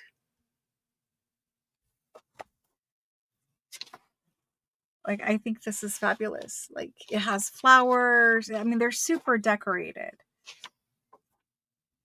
They don't make fancy things enough anymore. Like, And it's nice paper. And this isn't really black and white. It's more sepia colored. I hope that's coming through the camera. It's like more sepia colored. Even I thought that was 2 pages. But anyway, you go through this one. We get to like light blue back here. But sepia. And there's some here that I'm skipping. That's for Sai. So there's some, oh my goodness, travel information. There's your ship that you could go on. Some travel information. Then you go to the next book. This is the back of this one. That's the back of that one. And then you have this. Look at how fabulous it is. Like when I go on vacation, do you think my travel agent's going to give me anything that looks as nice as this? No, they're not. Anyway, it has this like wax seal looking sticker. You're not going to be able to see it, but there's a wax seal looking sticker here, which is really cool. Anyway, this is the inside of the cover. There's the cover. Thank you guys for hanging out with me. This one is light blue. It's kind of, well, see, it's blue and my camera hates it. But anyway, it's kind of light blue. And so you have all of the images for this. Very romantic travel book. So there's that. See the last page. And some advertising back here. So this is the lot. And it's a lot in the lot. I mean, these two alone, I'm pretty sure several of you would like to have, right? So there's those two. And then there's these two. Okay, so that's the lot. We're going to do it. I'm going to price it. I mean, I really would like $40 per book, you know, per one of these. I'm going to discount them, but I really think that they're probably worth maybe even more than that. But so I won't ask the full 40, but I think that that's probably what I would have normally sold them for. Okay, so let's do the 4 books. And let's do them for $75. So there's that. Have your Mies ready. In case you want them. Travel book lot. And these are French. They are $75. And there's the go. We got about 20 more minutes. And then, I don't know.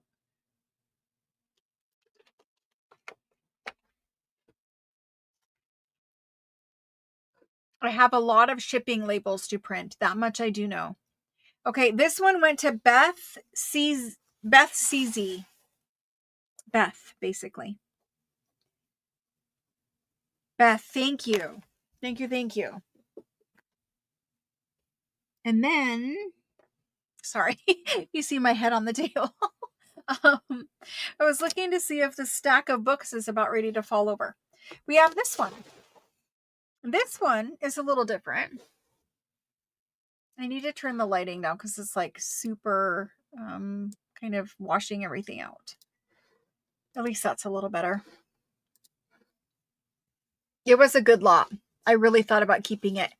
There's this one. It's an almanac from 1957. I have sold these for like $45, $50 for a couple of years now. And so in the almanac, you're going to find all kinds of information from 1957. Some of them have spaces where you write in journals. So you got your ads up here in the front. Basically all kinds of information. Somewhere in here, there's a calendar. Or at least I think there is. There usually is. Yes. I mean, I guess that's part of your calendar. I think these are the moon phases and the relevant like information for farmers, kind of like Farmer's Almanac. It's talking about travel. Peru, it looks like. There's a postcard in here, so you could order yourself a watch in the 50s. It's just a 1957 almanac, and these are your calendar pages. So it'll have one for January, one for February, every month of the year. You could make that into a digital for like a planner or put it in a journal. For sure, you could decorate it. Your celestial information. Crossword, 1957 almanac. Then we have this little book. It has this like wraparound, it's not in very good shape, but it has a wraparound paper cover like that. Then it opens. And it's on very unique paper. I don't know if I can get the paper to show up for you, but it's very unique paper. And again, it's about travel. These are all like little French villages or towns and all of the information about them, I believe. I am having to approximate that.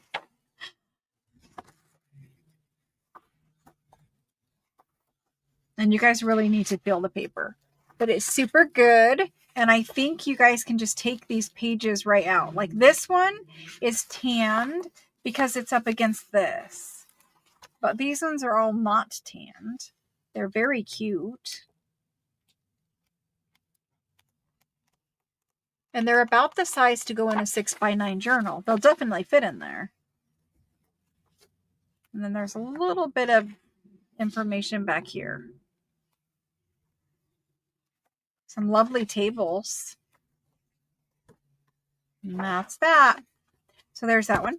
And then you have this. It's a hardback. It looks like a ledger. There's a little number down here. It says Paris Arts 342. It says something on the spine, but I can't really make it out. I don't know. Let's find out. You open it up. It was in a library at one point.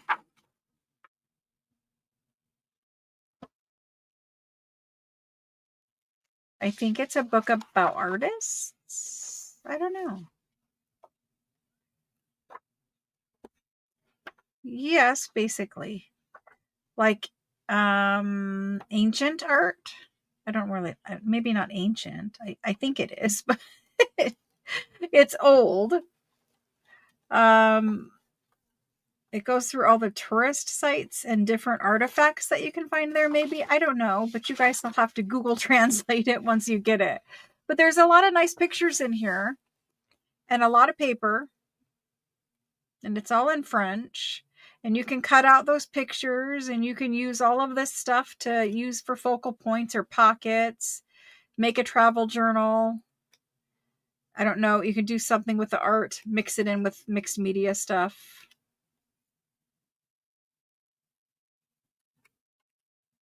Or just try to figure out how to read it. If you read French, good for you. I'm working on it, but very slowly. I mean, there's a lot of material in here to play with. A lot of pictures. I like the black and white. It's nice. So that's the lot for that guy. Okay? There's that. We're going to type it in. I don't really know what to call this other than... I'm just going to call it almanac lot because I don't know what to call it. It's not really a lot of almanacs, but you guys get it has an almanac in it. So anyway, almanac lot. And we are going to do it for, let's do it for 40. That is a discount because this book alone would have been 45 or 50. So 40, and here's the go.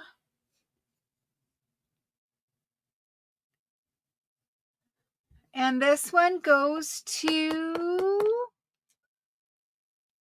this one goes to Deborah RM. She beat you all.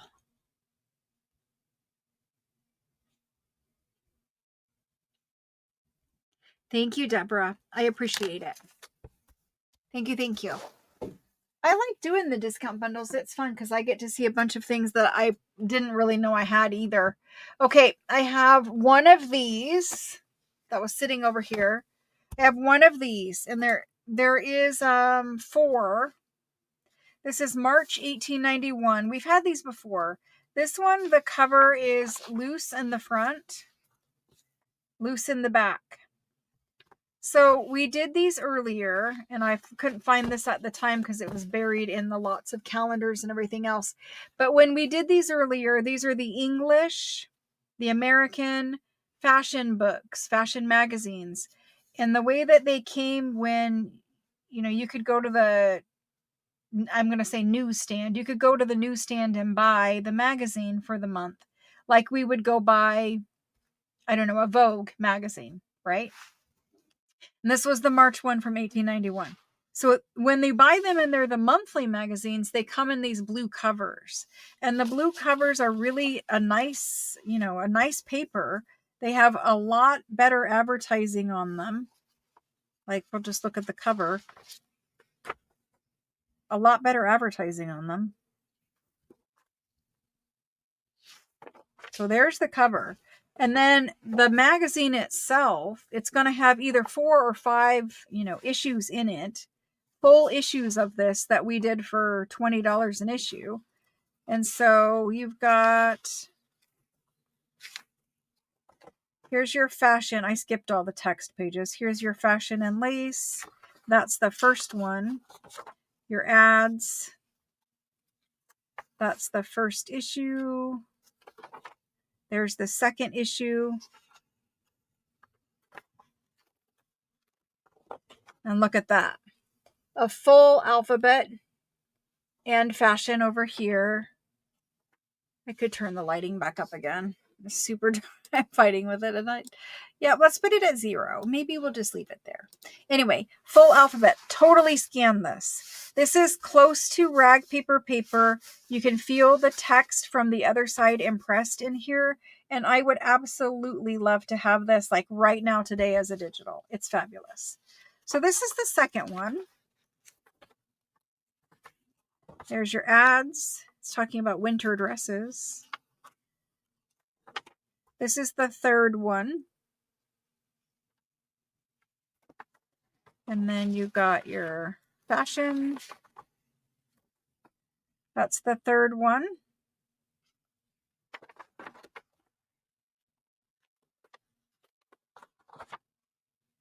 Your ads. This is your fourth one.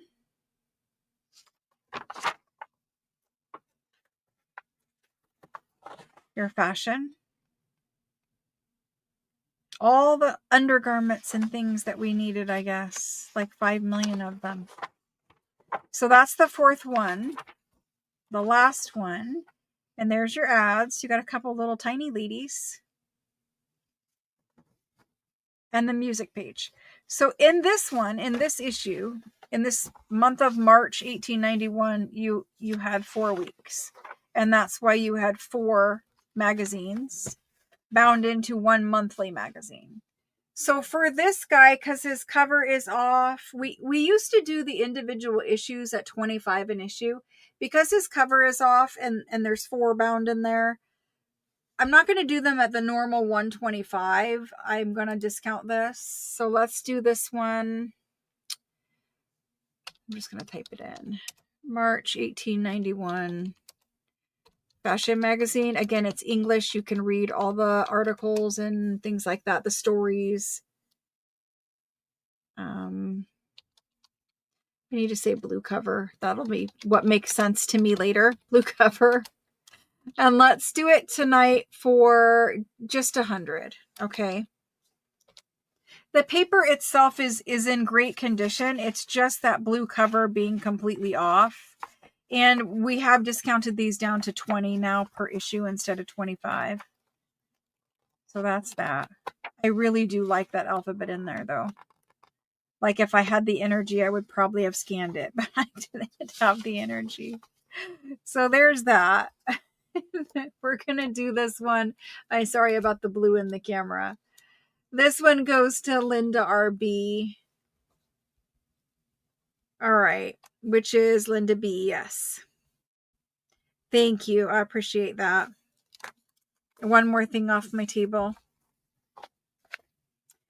Couple more things here in the last few minutes. We'll see if we can get through it.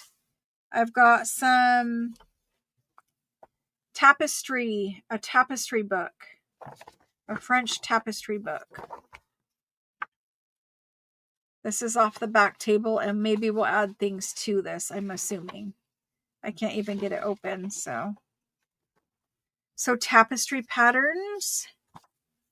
Those might be kind of fun to make like little pockets. You could cut them out and then put it on like, you know, cardstock or something, I don't know, to stiffen it up and then make it a pocket in a journal. I mean, they could be pages. They have like the little chairs that this would go on. That's cute. And there's a few pages of that. So it's kind of like those fabric samples. These would go nice with fabric samples. Okay, so there's that book. There's more pages in it. There's that one. And then let's see what this is. This is another one. This is an old DMC. Is it needlepoint? I don't know what it is yet. It might be cross stitch. I think it's cross stitch. And again, you're going to have a lot of pages. Look at that for pockets. If you bought fabric samples, these would make, and you're using the fabric samples for covers, this would make great ephemera to go in those journals. This one has like bees. Do you see the bees? Bees, butterflies, bunnies. So anyway, there's these. If these stay with me, I'm totally doing that. I didn't save a fabric sample, but I have some fabric similar to that. So there's that one. Let me see if I have anything else. I think we're going to do it with just these two. Okay, so I'm going to call it French. I'm going to call it tapestry, but you guys know one of them was cross stitch. If I can type tapestry. And we're going to do these for, I'm going to do them for 35. I really like them, and I'm going to do them for 35. There's the go for those. It's for both of them. I don't know how old, but I mean, I don't think this one is super old. It might be like 80s or 70s. I don't know. It probably has a date in here somewhere. Or not. I don't know. It doesn't have one. So there's those.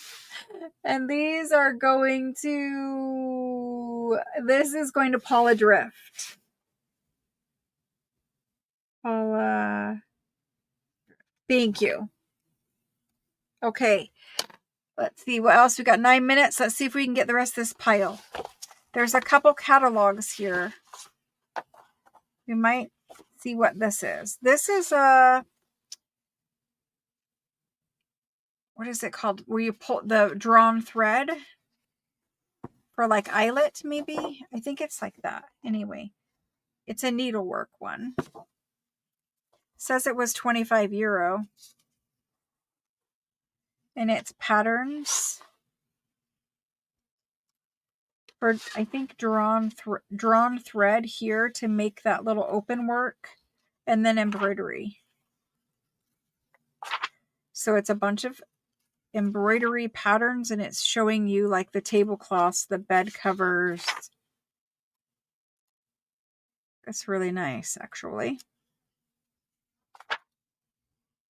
Aw, that's beautiful. I mean, I would just use these pages in a journal. I really like using the embroidery magazines in journals. And I have some that are really like falling apart, and I have some that I'm going to take apart and start doing that with. I like those pages. They're just interesting. So anyway, it's that. There's that one. Then we have a catalog. This is actually a white catalog again. 1924. Ooh, look at that. it. Like this page flips over. Look at that.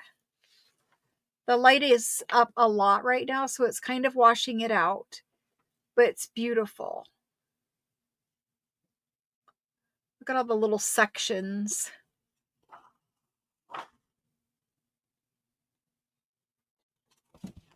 It's super beautiful. Anyway, so there's this big fold out. And look at the tablecloths and the curtains. I think that's what it is. I don't know. Tablecloths, table runners. Don't you wish you could go back in time and buy them for this? And then this is the back. A little bit of everything back there. So there's that. I don't know how to show it to you. And then there's one more little catalog. And this is from the Bon Marché. Super famous again. And again, we have some tablecloths, we have some clothing, and it's a fold out. So let's fold it open all the way. Again, my lighting is up and it does wash it out quite a bit, and I just don't like it. So we're going to bring it back to where it normally, like this is how it looks. So there's that. And then the back side. This would make an amazing digital for those tall, skinny journals because it's tall, skinny itself. And you would just have these in there as pages. Even fold out pages would be great. Lovely. Kind of sad, but anyway, there it is. That's a good idea for that. The tall skinnies. Okay, it's going in now. There is like, it was an 8-second lag earlier. Huck work? Okay, thank you. I didn't know the term of huck work. What exactly is huck work? Is it the drawing of the threads or the stitching in between the threads, or what is it? What is huck work? I mean, obviously it's that, but what exactly does that mean? Let me get these in. French catalog / I'm going to call it huck work now. Huck workbook. And we're going to do these. I mean, honestly, each one of these by itself would sell for a decent amount of money. We're going to do these for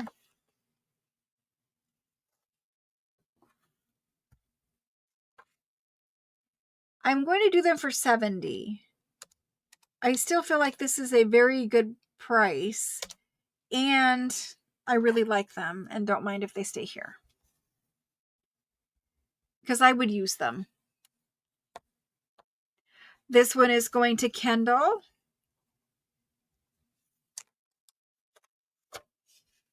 Kendall at least got in on one. Kendall, thank you. Thank you, thank you. I do see that there is a little bit of a delay still. We have one more thing that is like needlework-ish, and I'm going to squeeze it in. It's this, and this book cover looks embroidered, and it is embossed to feel embroidered. It actually has a raised, I don't know if you'll see it, but a raised pattern on it. It feels like embroidered. It's beautiful, actually. And it would have a ribbon bound through here where it would tie right there. You can kind of see it used to be there, but it's not there really anymore. It's shredded. There it is. But anyway, so it's a big folio, and it looks like it's embroidered, and it measures about 8 3/4 / 9 inches, closer to 9 by 12. Pretty big, nice thick cardboard. Opens up, and it's talking about this cross stitch again, so I guess it looks cross stitched, but maybe that's just embroidery. I don't know. Anyway, there's a tiny little catalog or something, pattern book. Maybe it's just an ID book. I don't know. I don't know exactly what it is, but there's that. Then we have these. I think they're pattern sheets for whatever this is. So there's a bunch of these in here, and they're all different. all different patterns, and there's tons and tons. Like I'm flipping sections, not pages. Okay, there's those. And then there's, I don't know if I can flip these. More patterns. Is it like weaving or needlework, or I don't know what it is. But there's some more. They're upside down now. I apologize, but that's the way they're in here. And then there's this. I think for scanning, that's pretty cool. And then it opens. And it has the DMC information inside. So I think it's maybe like instructions for doing all of these patterns. Is it filet lace? It looks like filet lace to me, but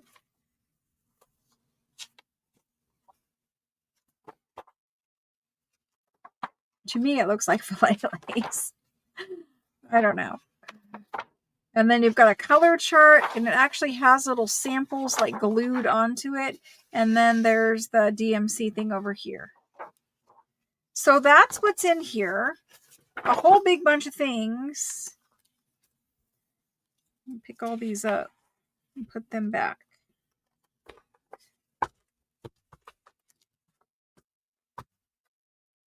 And to show you like there's a number of them, and they're not all facing forward, so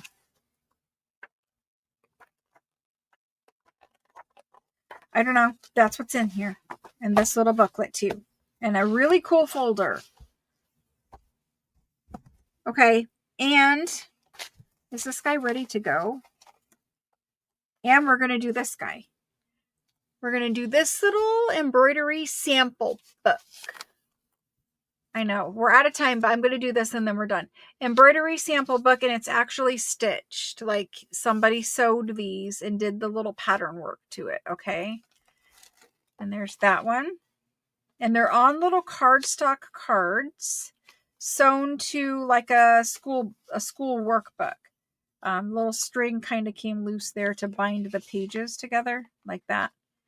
But these are all cards that have been embroidered. I don't know how to show you, but sewn onto cardstock there. And then put on the page. So there's just a lot of those. Cool little pieces of ephemera though for a journal. Or maybe you want to learn how to do the embroidery. This one is, it was just stuck a little bit. Maybe you want to learn how to make these little design motifs. So here's a pattern instruction for you. And so that's what that is. And I thought it would go with this. So anyway, we're going to do the two of them together. Okay, here we go.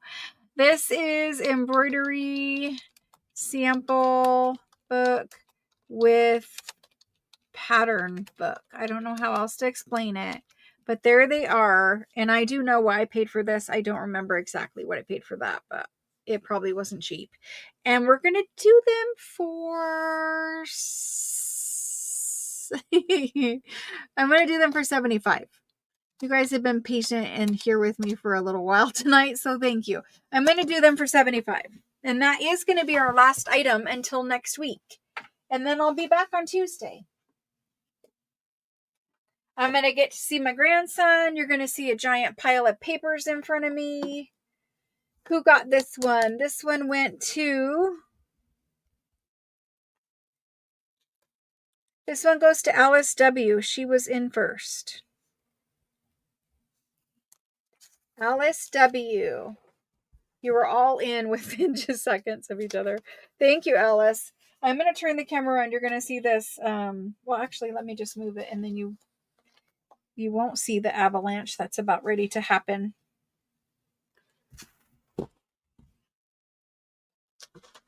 The avalanche of papers. Yeah, avalanche papers. Okay. Now I can turn the camera around. We can chat for a few minutes if you want, and then we're going to say goodnight. And I'll see you on Tuesday. And I really hope to get some 365 videos done on Sunday before or after my daughter comes and gets my grandson. We'll see how that goes, but that's the plan anyway. Let me see. Where's this camera at? There's that camera. Okay. So thank you very much for joining me. Thank you so much for all of your support. I really appreciate it. I like you guys hanging out with me and it being more casual like that. I really do enjoy that. We have had a really good time the last few sales, just kind of taking it slow. Not like back-to-back huge long lists in the spreadsheet either. So that was nice. Thank you guys. If you guys have any questions, you can reach out to me by texting me. If you have questions about like invoicing or anything like that, if you just wait a couple days regarding invoicing, it'll make sense. We have invoiced probably at this point more than half of you today. The rest of you will be invoiced tomorrow, Saturday at the very latest. And then you will get a tracking number as soon as you pay your invoice, because I have a pickup scheduled for tomorrow and I have a pickup scheduled for Saturday. So as soon as you pay, I'm going to print your shipping label and your package is going to go when he picks them up. So that should all be self-explanatory. You're going to get your invoice in your text message inbox as long as you're within the US or Canada. If you're international, it's going to come in your email. Most of you guys know how that works.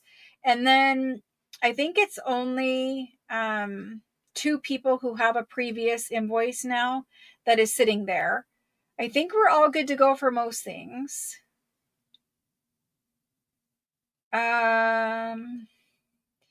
The invoices that I'm talking about are for the previous 2 weeks of sales, not for Tuesday and not for tonight. It's the previous 2 weeks.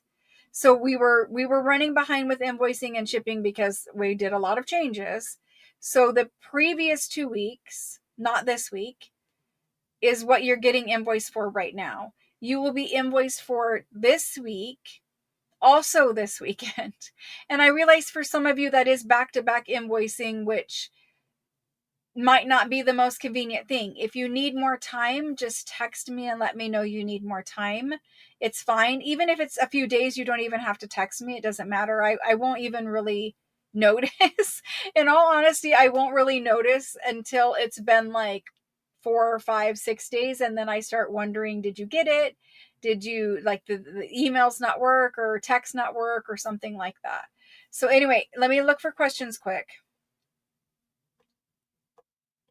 Oh my gosh, I'm going to have so much fun with my grandson. You're off on Tuesday? Yay, Kendall. Yay. Yay. Let's see. I know there was another question. Jody, did that answer your question? Oh my gosh, I'm so excited for him. Don't stress out about them. Seriously, Jody, it's not a big deal. When you see it, you see it. I'm not worried about invoicing. I'm not worried about, I'm worried about getting you an invoice, but I'm not worried about you guys paying your invoice. You guys always pay. There's not a problem. I don't stress about it, except for a couple people who ghost me, and that's a different situation. So please don't diligently, it's okay. You'll see it when it comes. You have one, Catherine, and it was sitting here packed and ready to go and not invoiced. And that was the one that we just invoiced you for. It had never been invoiced before. You were all paid up. We found that package that you had claimed, and it was the previous sales cycle. I will message you to explain to you exactly what sales cycle it was from. But yes, we did find one for you.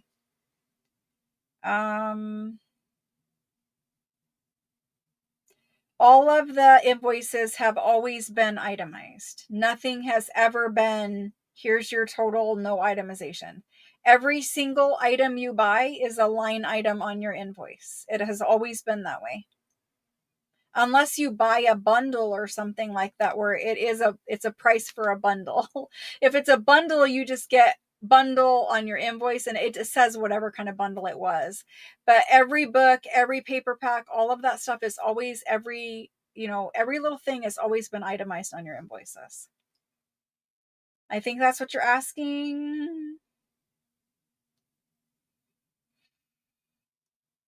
I think I saw that, Shauna. I will try to address it and answer you back probably tomorrow. Don't worry about your invoices, guys. The people who ghost me are ghosting me for a reason. They don't want to pay their bill, or, instead of just communicating to me, they've chosen that. I don't worry about you guys at all, because you guys pay, you guys know this situation, you know the routine, everything is good. So if you need a few days here or there, or you didn't see it for a few days, I never worry about that. In fact, I don't even know that you haven't paid until it gets closer to a week, and then I start running the reports and see, oh, or I notice your package is still here, and I'm like, I better check and make sure she actually got her invoice, because it shows me when they're delivered, whether you opened it up and looked at it or not. And so if I see that you've never even looked at it, then I think, okay, well, maybe it went to the spam folder if it was emailed, or maybe I just need to send it again. And you guys do get automatic reminders, and the reminders have your invoice in it too. So for the invoicing, your first one, if you're in the US, your first one comes text message. All of the other ones, the reminders, come to your email. They can't send automatic reminders to text, which is frustrating for me, but it's how they do it. So your first one comes text, reminders come. I have it, Shauna. I'll answer you. I read it, but I'm not I don't remember exactly what it was. I will figure it out though and take care of it for you. Don't worry. It just is going to be tomorrow probably. Unless it's a quick, I don't think I answered you because it wasn't a quick answer. Because I usually check the messages right before I go live, and I saw it. I don't remember what exactly it was off the top of my head, but I knew it wasn't something that I could answer quickly because I was going to go live. I will answer you, I promise. Yeah, it is all there. You have to open the invoice up, and then when you look at it, it'll have the total and a pay button. But if you go down on the invoice, like you're scrolling down past the pay button, it will have every little thing itemized. I have never ever sent, not one single person since my very first live sale, a bill without an itemized list. I can't work that way. I can't. It has to be itemized.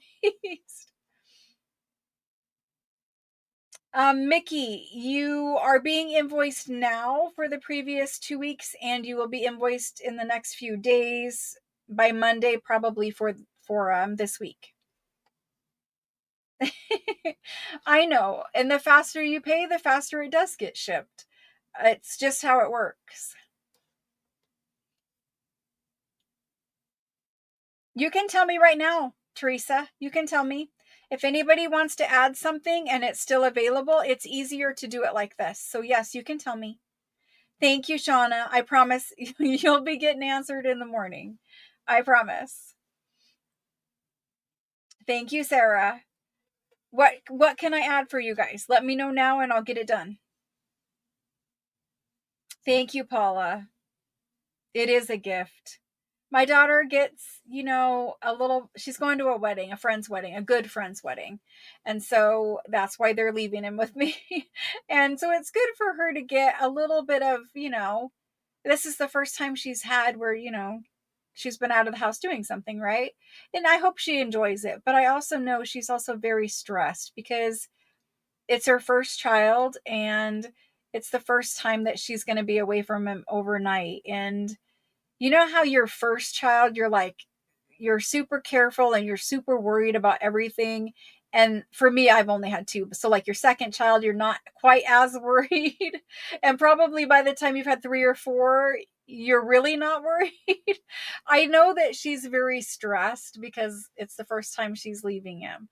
Now she knows she's leaving him with me and everything will be fine, but it's still stressful to leave your 2-month-old baby overnight. So I hope she can relax and enjoy her time. That's really what I'm stressing about is her relaxing and enjoying her time. Can I send everything at once? I'm sending everything that you bought in the last cycle altogether, but I can't combine from cycle to cycle. Within the US, I can't combine from cycle to cycle. It messes up way too many things here, and that's when accidents happen. I I have to set some kind of like protocol for how things are going to be handled behind the scene.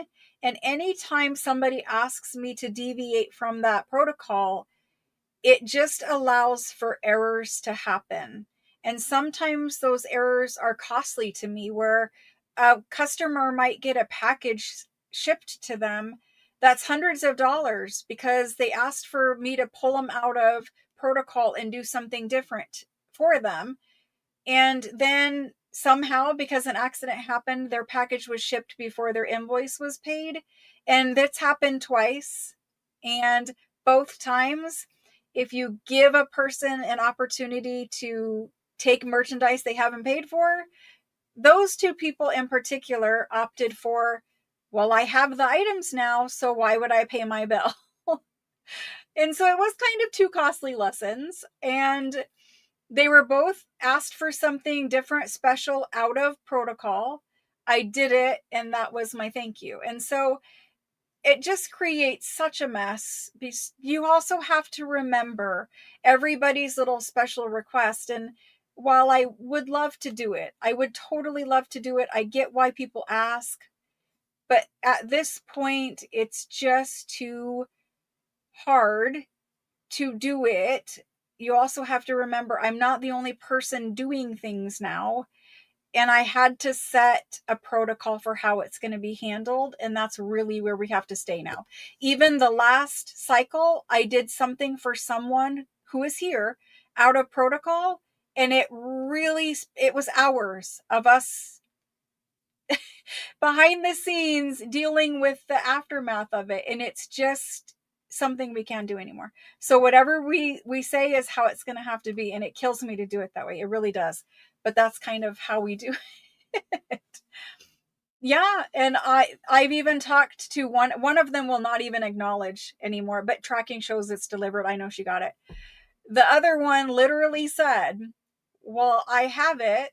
So obviously, you shipped it to me. Why did you ship it to me? And I'm like, because you ordered it and it was an accident. It was not supposed to go. And she's like, well, that's your problem. I'm like, okay, cool. My soul is certainly more valuable to me than a few $100s of junk journal supplies. Apparently, this person's soul could be bought for a few $100s. So, anyway, it's just how it works sometimes.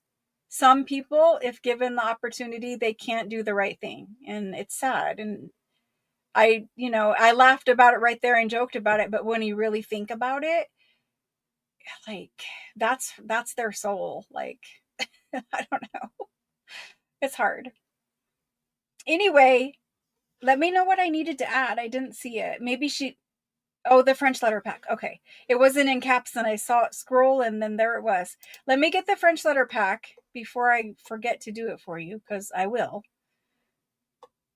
And I'm pretty sure we're very close to the end of like not having enough of those. So I'm going to put it on there for you, Teresa. But if it doesn't end up on your invoice, just know that we ran out before we got to you, because you are the last one and we're very close to being out of those. Anything else I need to add?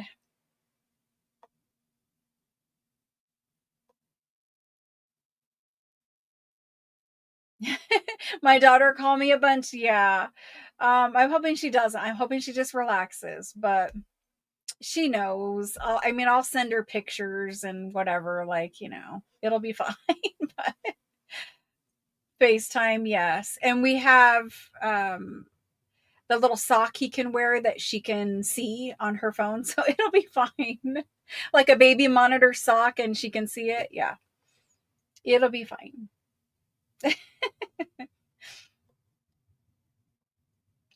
Good night, Eva. Thanks so much. You know, I try to be really understanding about the non-payers because sometimes people have other problems going on in their life, and so, I'm honestly not that important, and I totally understand that.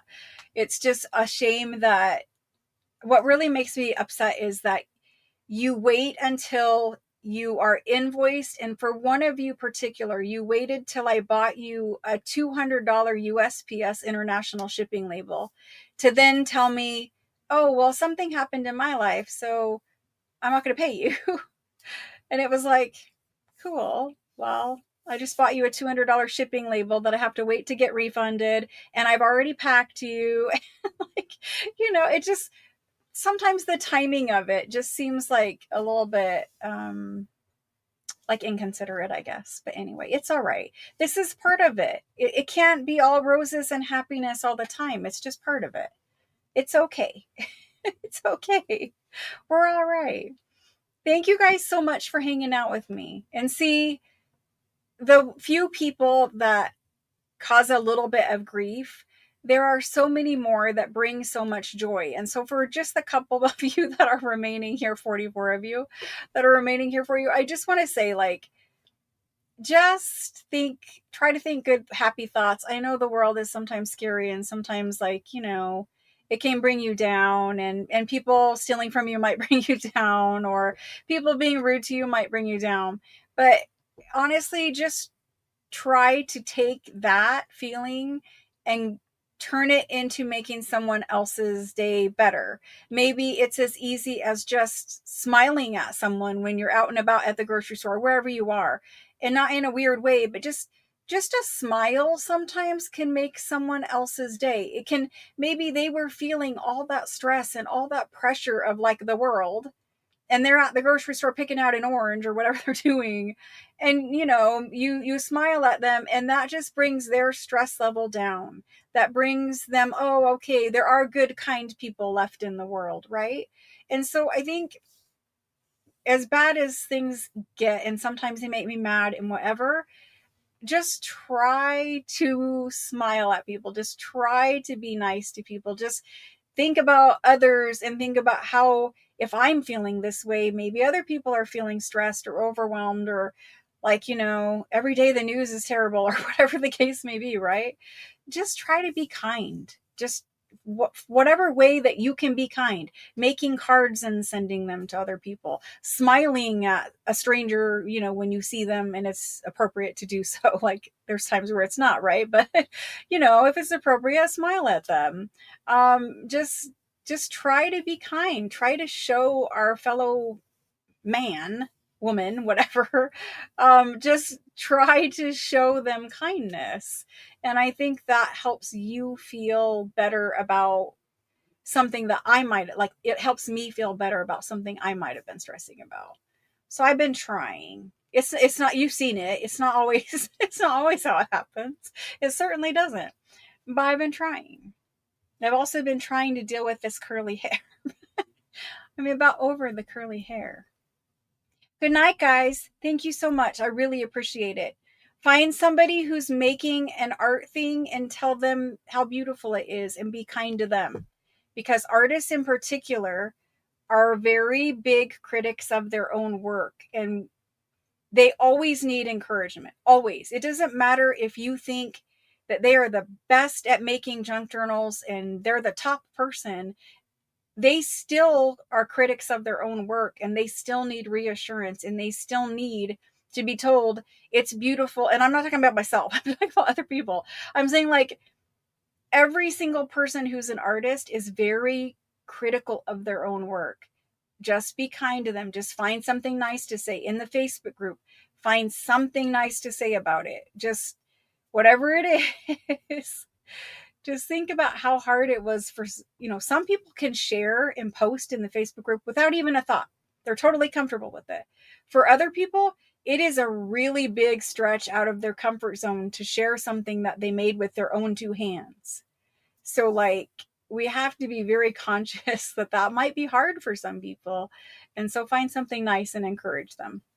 Because encouraging people to create art is also a good thing for the world, because it does relieve stress. It is beneficial to health, not only mental health, but physical health. So just try, encourage people to make art, and encourage people, not even encourage people, just be kind to people. Just be kind to people in the world, at the grocery store, wherever you are, wherever you go, and be kind to people online about art and in lives, and wherever you are where you see artists creating stuff, because it's hard. It's hard just to create something, right? Anyway, guys, I will let you go now. My soapbox is tired, so we're gonna let you go now. Have a great weekend. I won't see you guys until Tuesday. There aren't 365 videos unless I film one tomorrow, which I'm really hoping to do. But anyway, invoicing, shipping for previous cycle happening now. Invoicing for this week happening also kind of now. And I'll see you guys on Tuesday. By then, everything will be taken care of. Bye, guys. Have a good weekend. Do something fun.